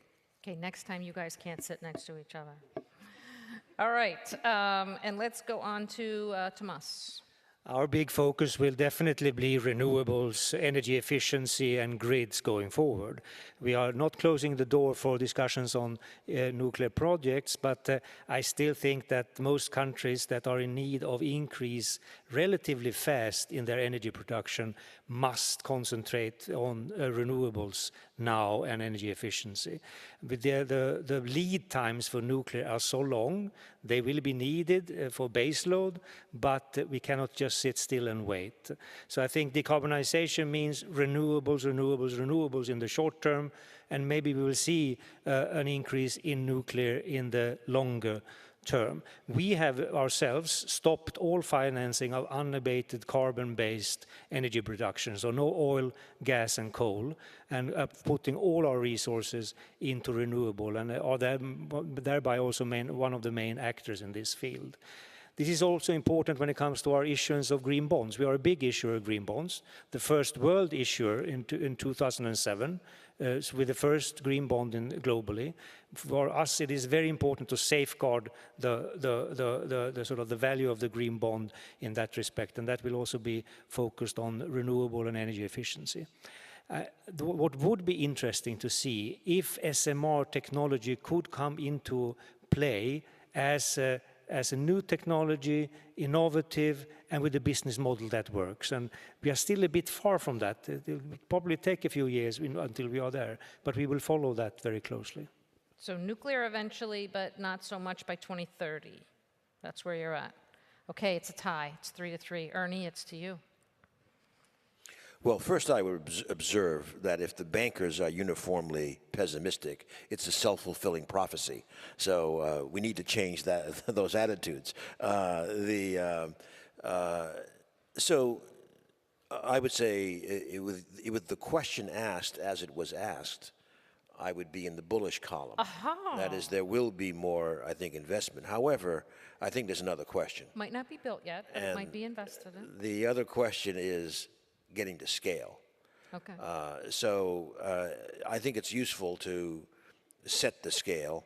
The tripling, let's take the tripling to mid-century as the objective. It may be a bit aggressive, but let's take it as the objective. With some retirements in the meantime, we're talking round numbers, a terawatt. Okay. At, let's say, a fairly optimistic $5 a watt, that's $5 trillion, 250 billion a year. It's not a trivial amount compared to the investment cash flows. So one conclusion there is, which I think is relevant and helps define the problem, is, and I think my colleagues here in the banking world will agree, that it's very unlikely to get $5 trillion of concessionary investments. It's got to be non-concessionary. So we have to address these problems, like first-of-a-kind problems, et cetera, demand aggregation, all of that. So 2030, I think we will be on an upslope. Okay. But the question is, it's got to be enough of a slope to get us to where it matters for the challenges we are addressing. The last comment I'll make is, it's been mentioned, but I think we need to hammer it more. Climate is being used as a major driver for increased nuclear deployment, and that's great, and it's correct. So is energy security. But I don't think we make nearly enough of the case of articulating that you just need large carbon-free firm power to have a reliable and resilient grid. With all due respect, you can keep investing in renewables until they become a large part of the market. And then you're stuck. You're not going to solve the problem with batteries because you don't have enough storage time. It's got to be there. Something's got to be there. Nuclear, I would say, remains the lead horse for filling that niche. Excellent. And I recorded your vote, but I'm giving you the last talk.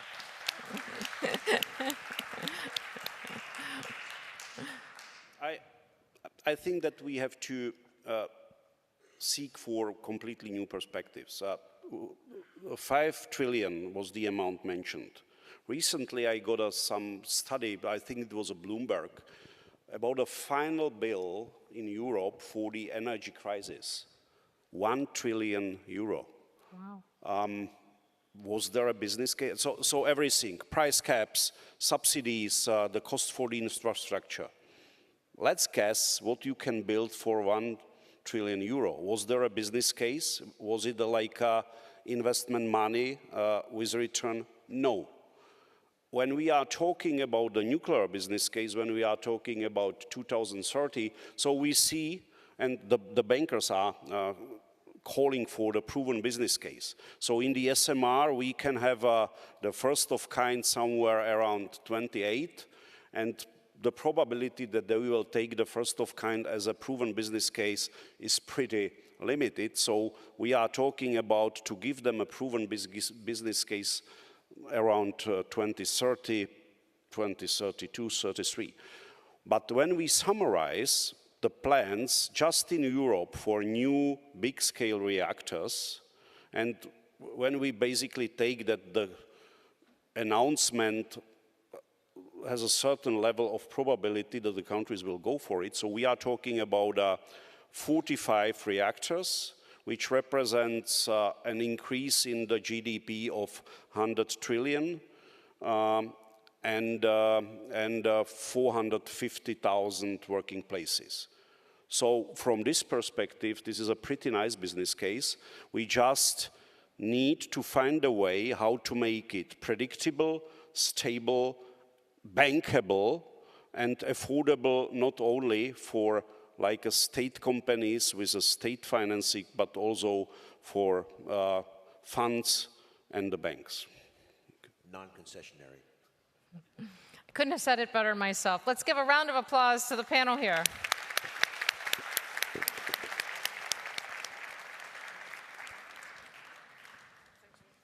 Thank you.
Ladies and gentlemen, In a couple of minutes, we will start with the declaration ceremony, so please stay with us. In a couple of minutes, we will start. We are preparing everything, and we are glad to welcome once again Mr. Grossi. Thank you.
Maar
Ladies and gentlemen, I have another practical announcement. We will start with the declaration ceremony at 7:30.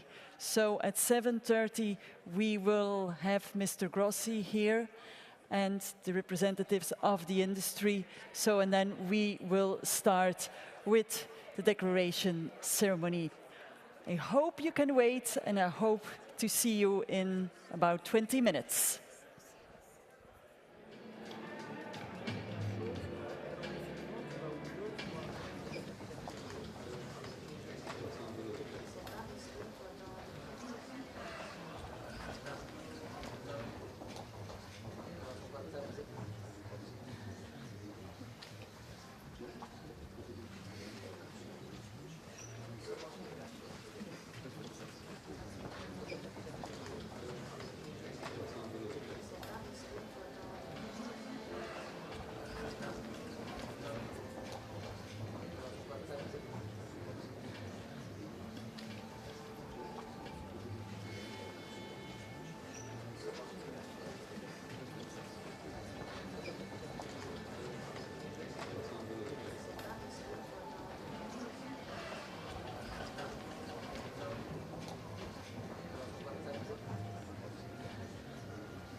Sacha, il connaît bien. Tu l'as laissé dehors? Ah, mais ça va aller vite. Non?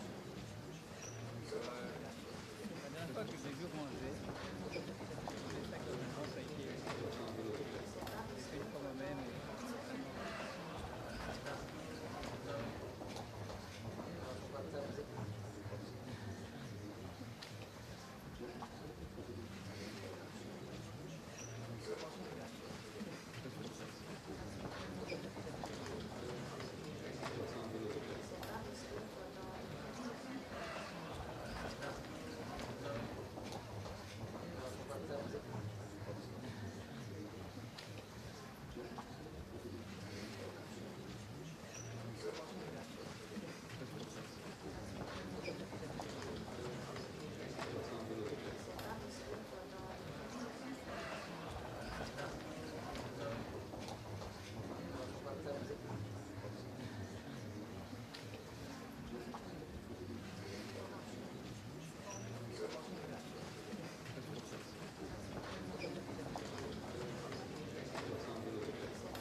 Par contre, à 19h30,